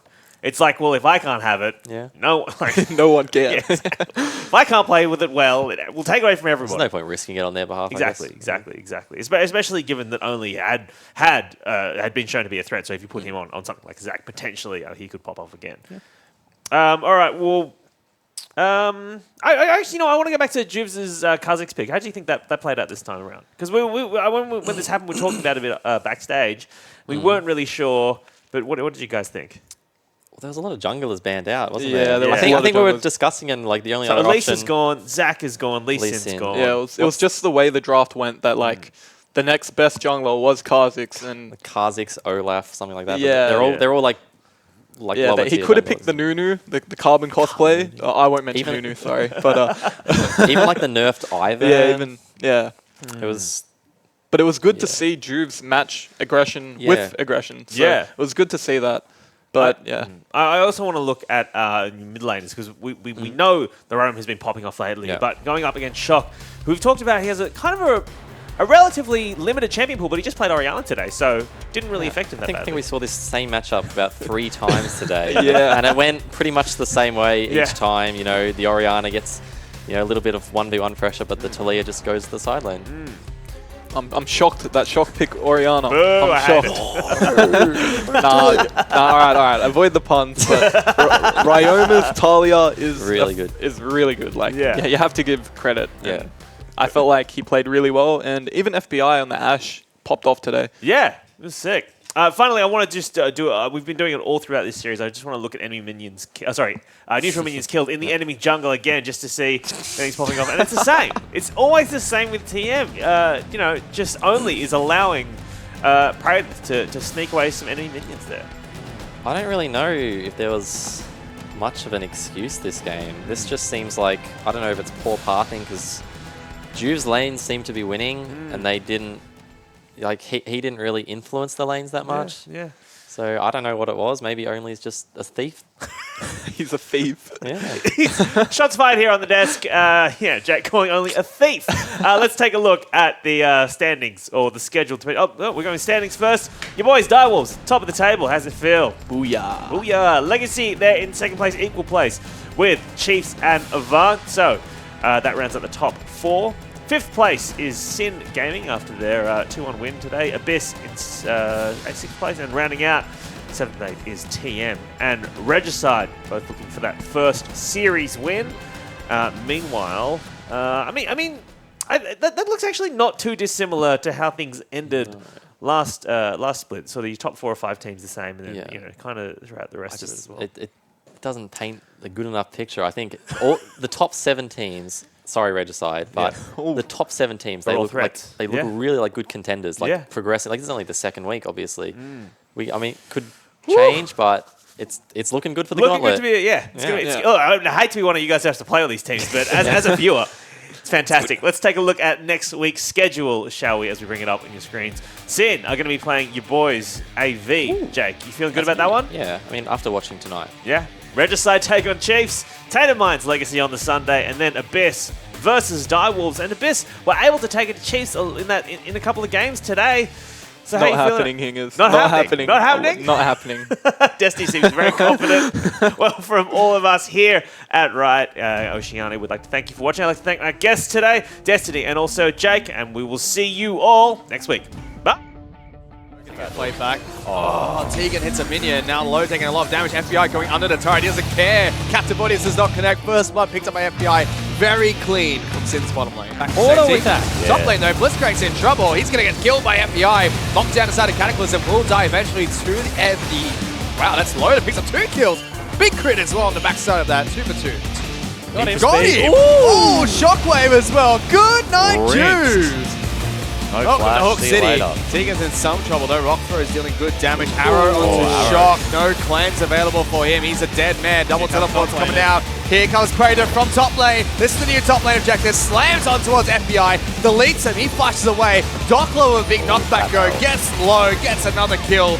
Good And it's going to cost him even more. Roma's got a kill there. Flash play into the hook. How do you like that, Tegan? Taste of your own medicine. Double kill. Split 1 is when you get FBI! Hooked by Tegan! Flex your muscles, buddy. Big shockwave. Stu's going to take a lot of damage. Almost goes down, but not quite. Hook onto low. He's going to flash away. Almost going to take it down. Barrel from Dockler snipes him off. That's actually a double kill picked up by him. Big Cataclysm coming out from Praetor, but it's not going to do too much. He's just being knocked back left and right. FBI almost falling. Just look at the low health bars on Sid. TM just can't find a way to kill them. Only just throw out his ultimate. He's incredibly low. Praetor gets locked down. Big shockwave will kill Juve. Jungler dead. Will be a redemption to keep the rest of Sin alive. Here we go. No flash. Jarvan's in the base. Tegan's been hooked up. He's locked down. He's dead. Redemption being used as well. Dockler very healthy. I realize. They're going in. Praetor looking for it on FBI. Shockwave only hits 1. Barely missing FBI, who picks up the double kill and turns into an immobile turret. Low now, going to get double body bombs. He's going to fall next. Hook onto Only as well on the back lines. Low gets a kill on Dockler. That's a triple being picked up by the Ashe. They're looking for it. Low tries to do what he can. He's got a Guardian Angel. Will come back to life shortly. FBI and Rogue looking for the kill. Death Center's a little bit too slow, but Ace is picked up by FBI. Sin are able to pick up the reverse sweep here against TM. Looking for that final Nexus turret. Tegan wants a constellation prize, just gets a minion, and he gets hooked in return. Rogue says, I can do it too, Tegan! I can hook you back! Ace is picked up, and TM, they're going to fall here as Sin picks up the 2-1.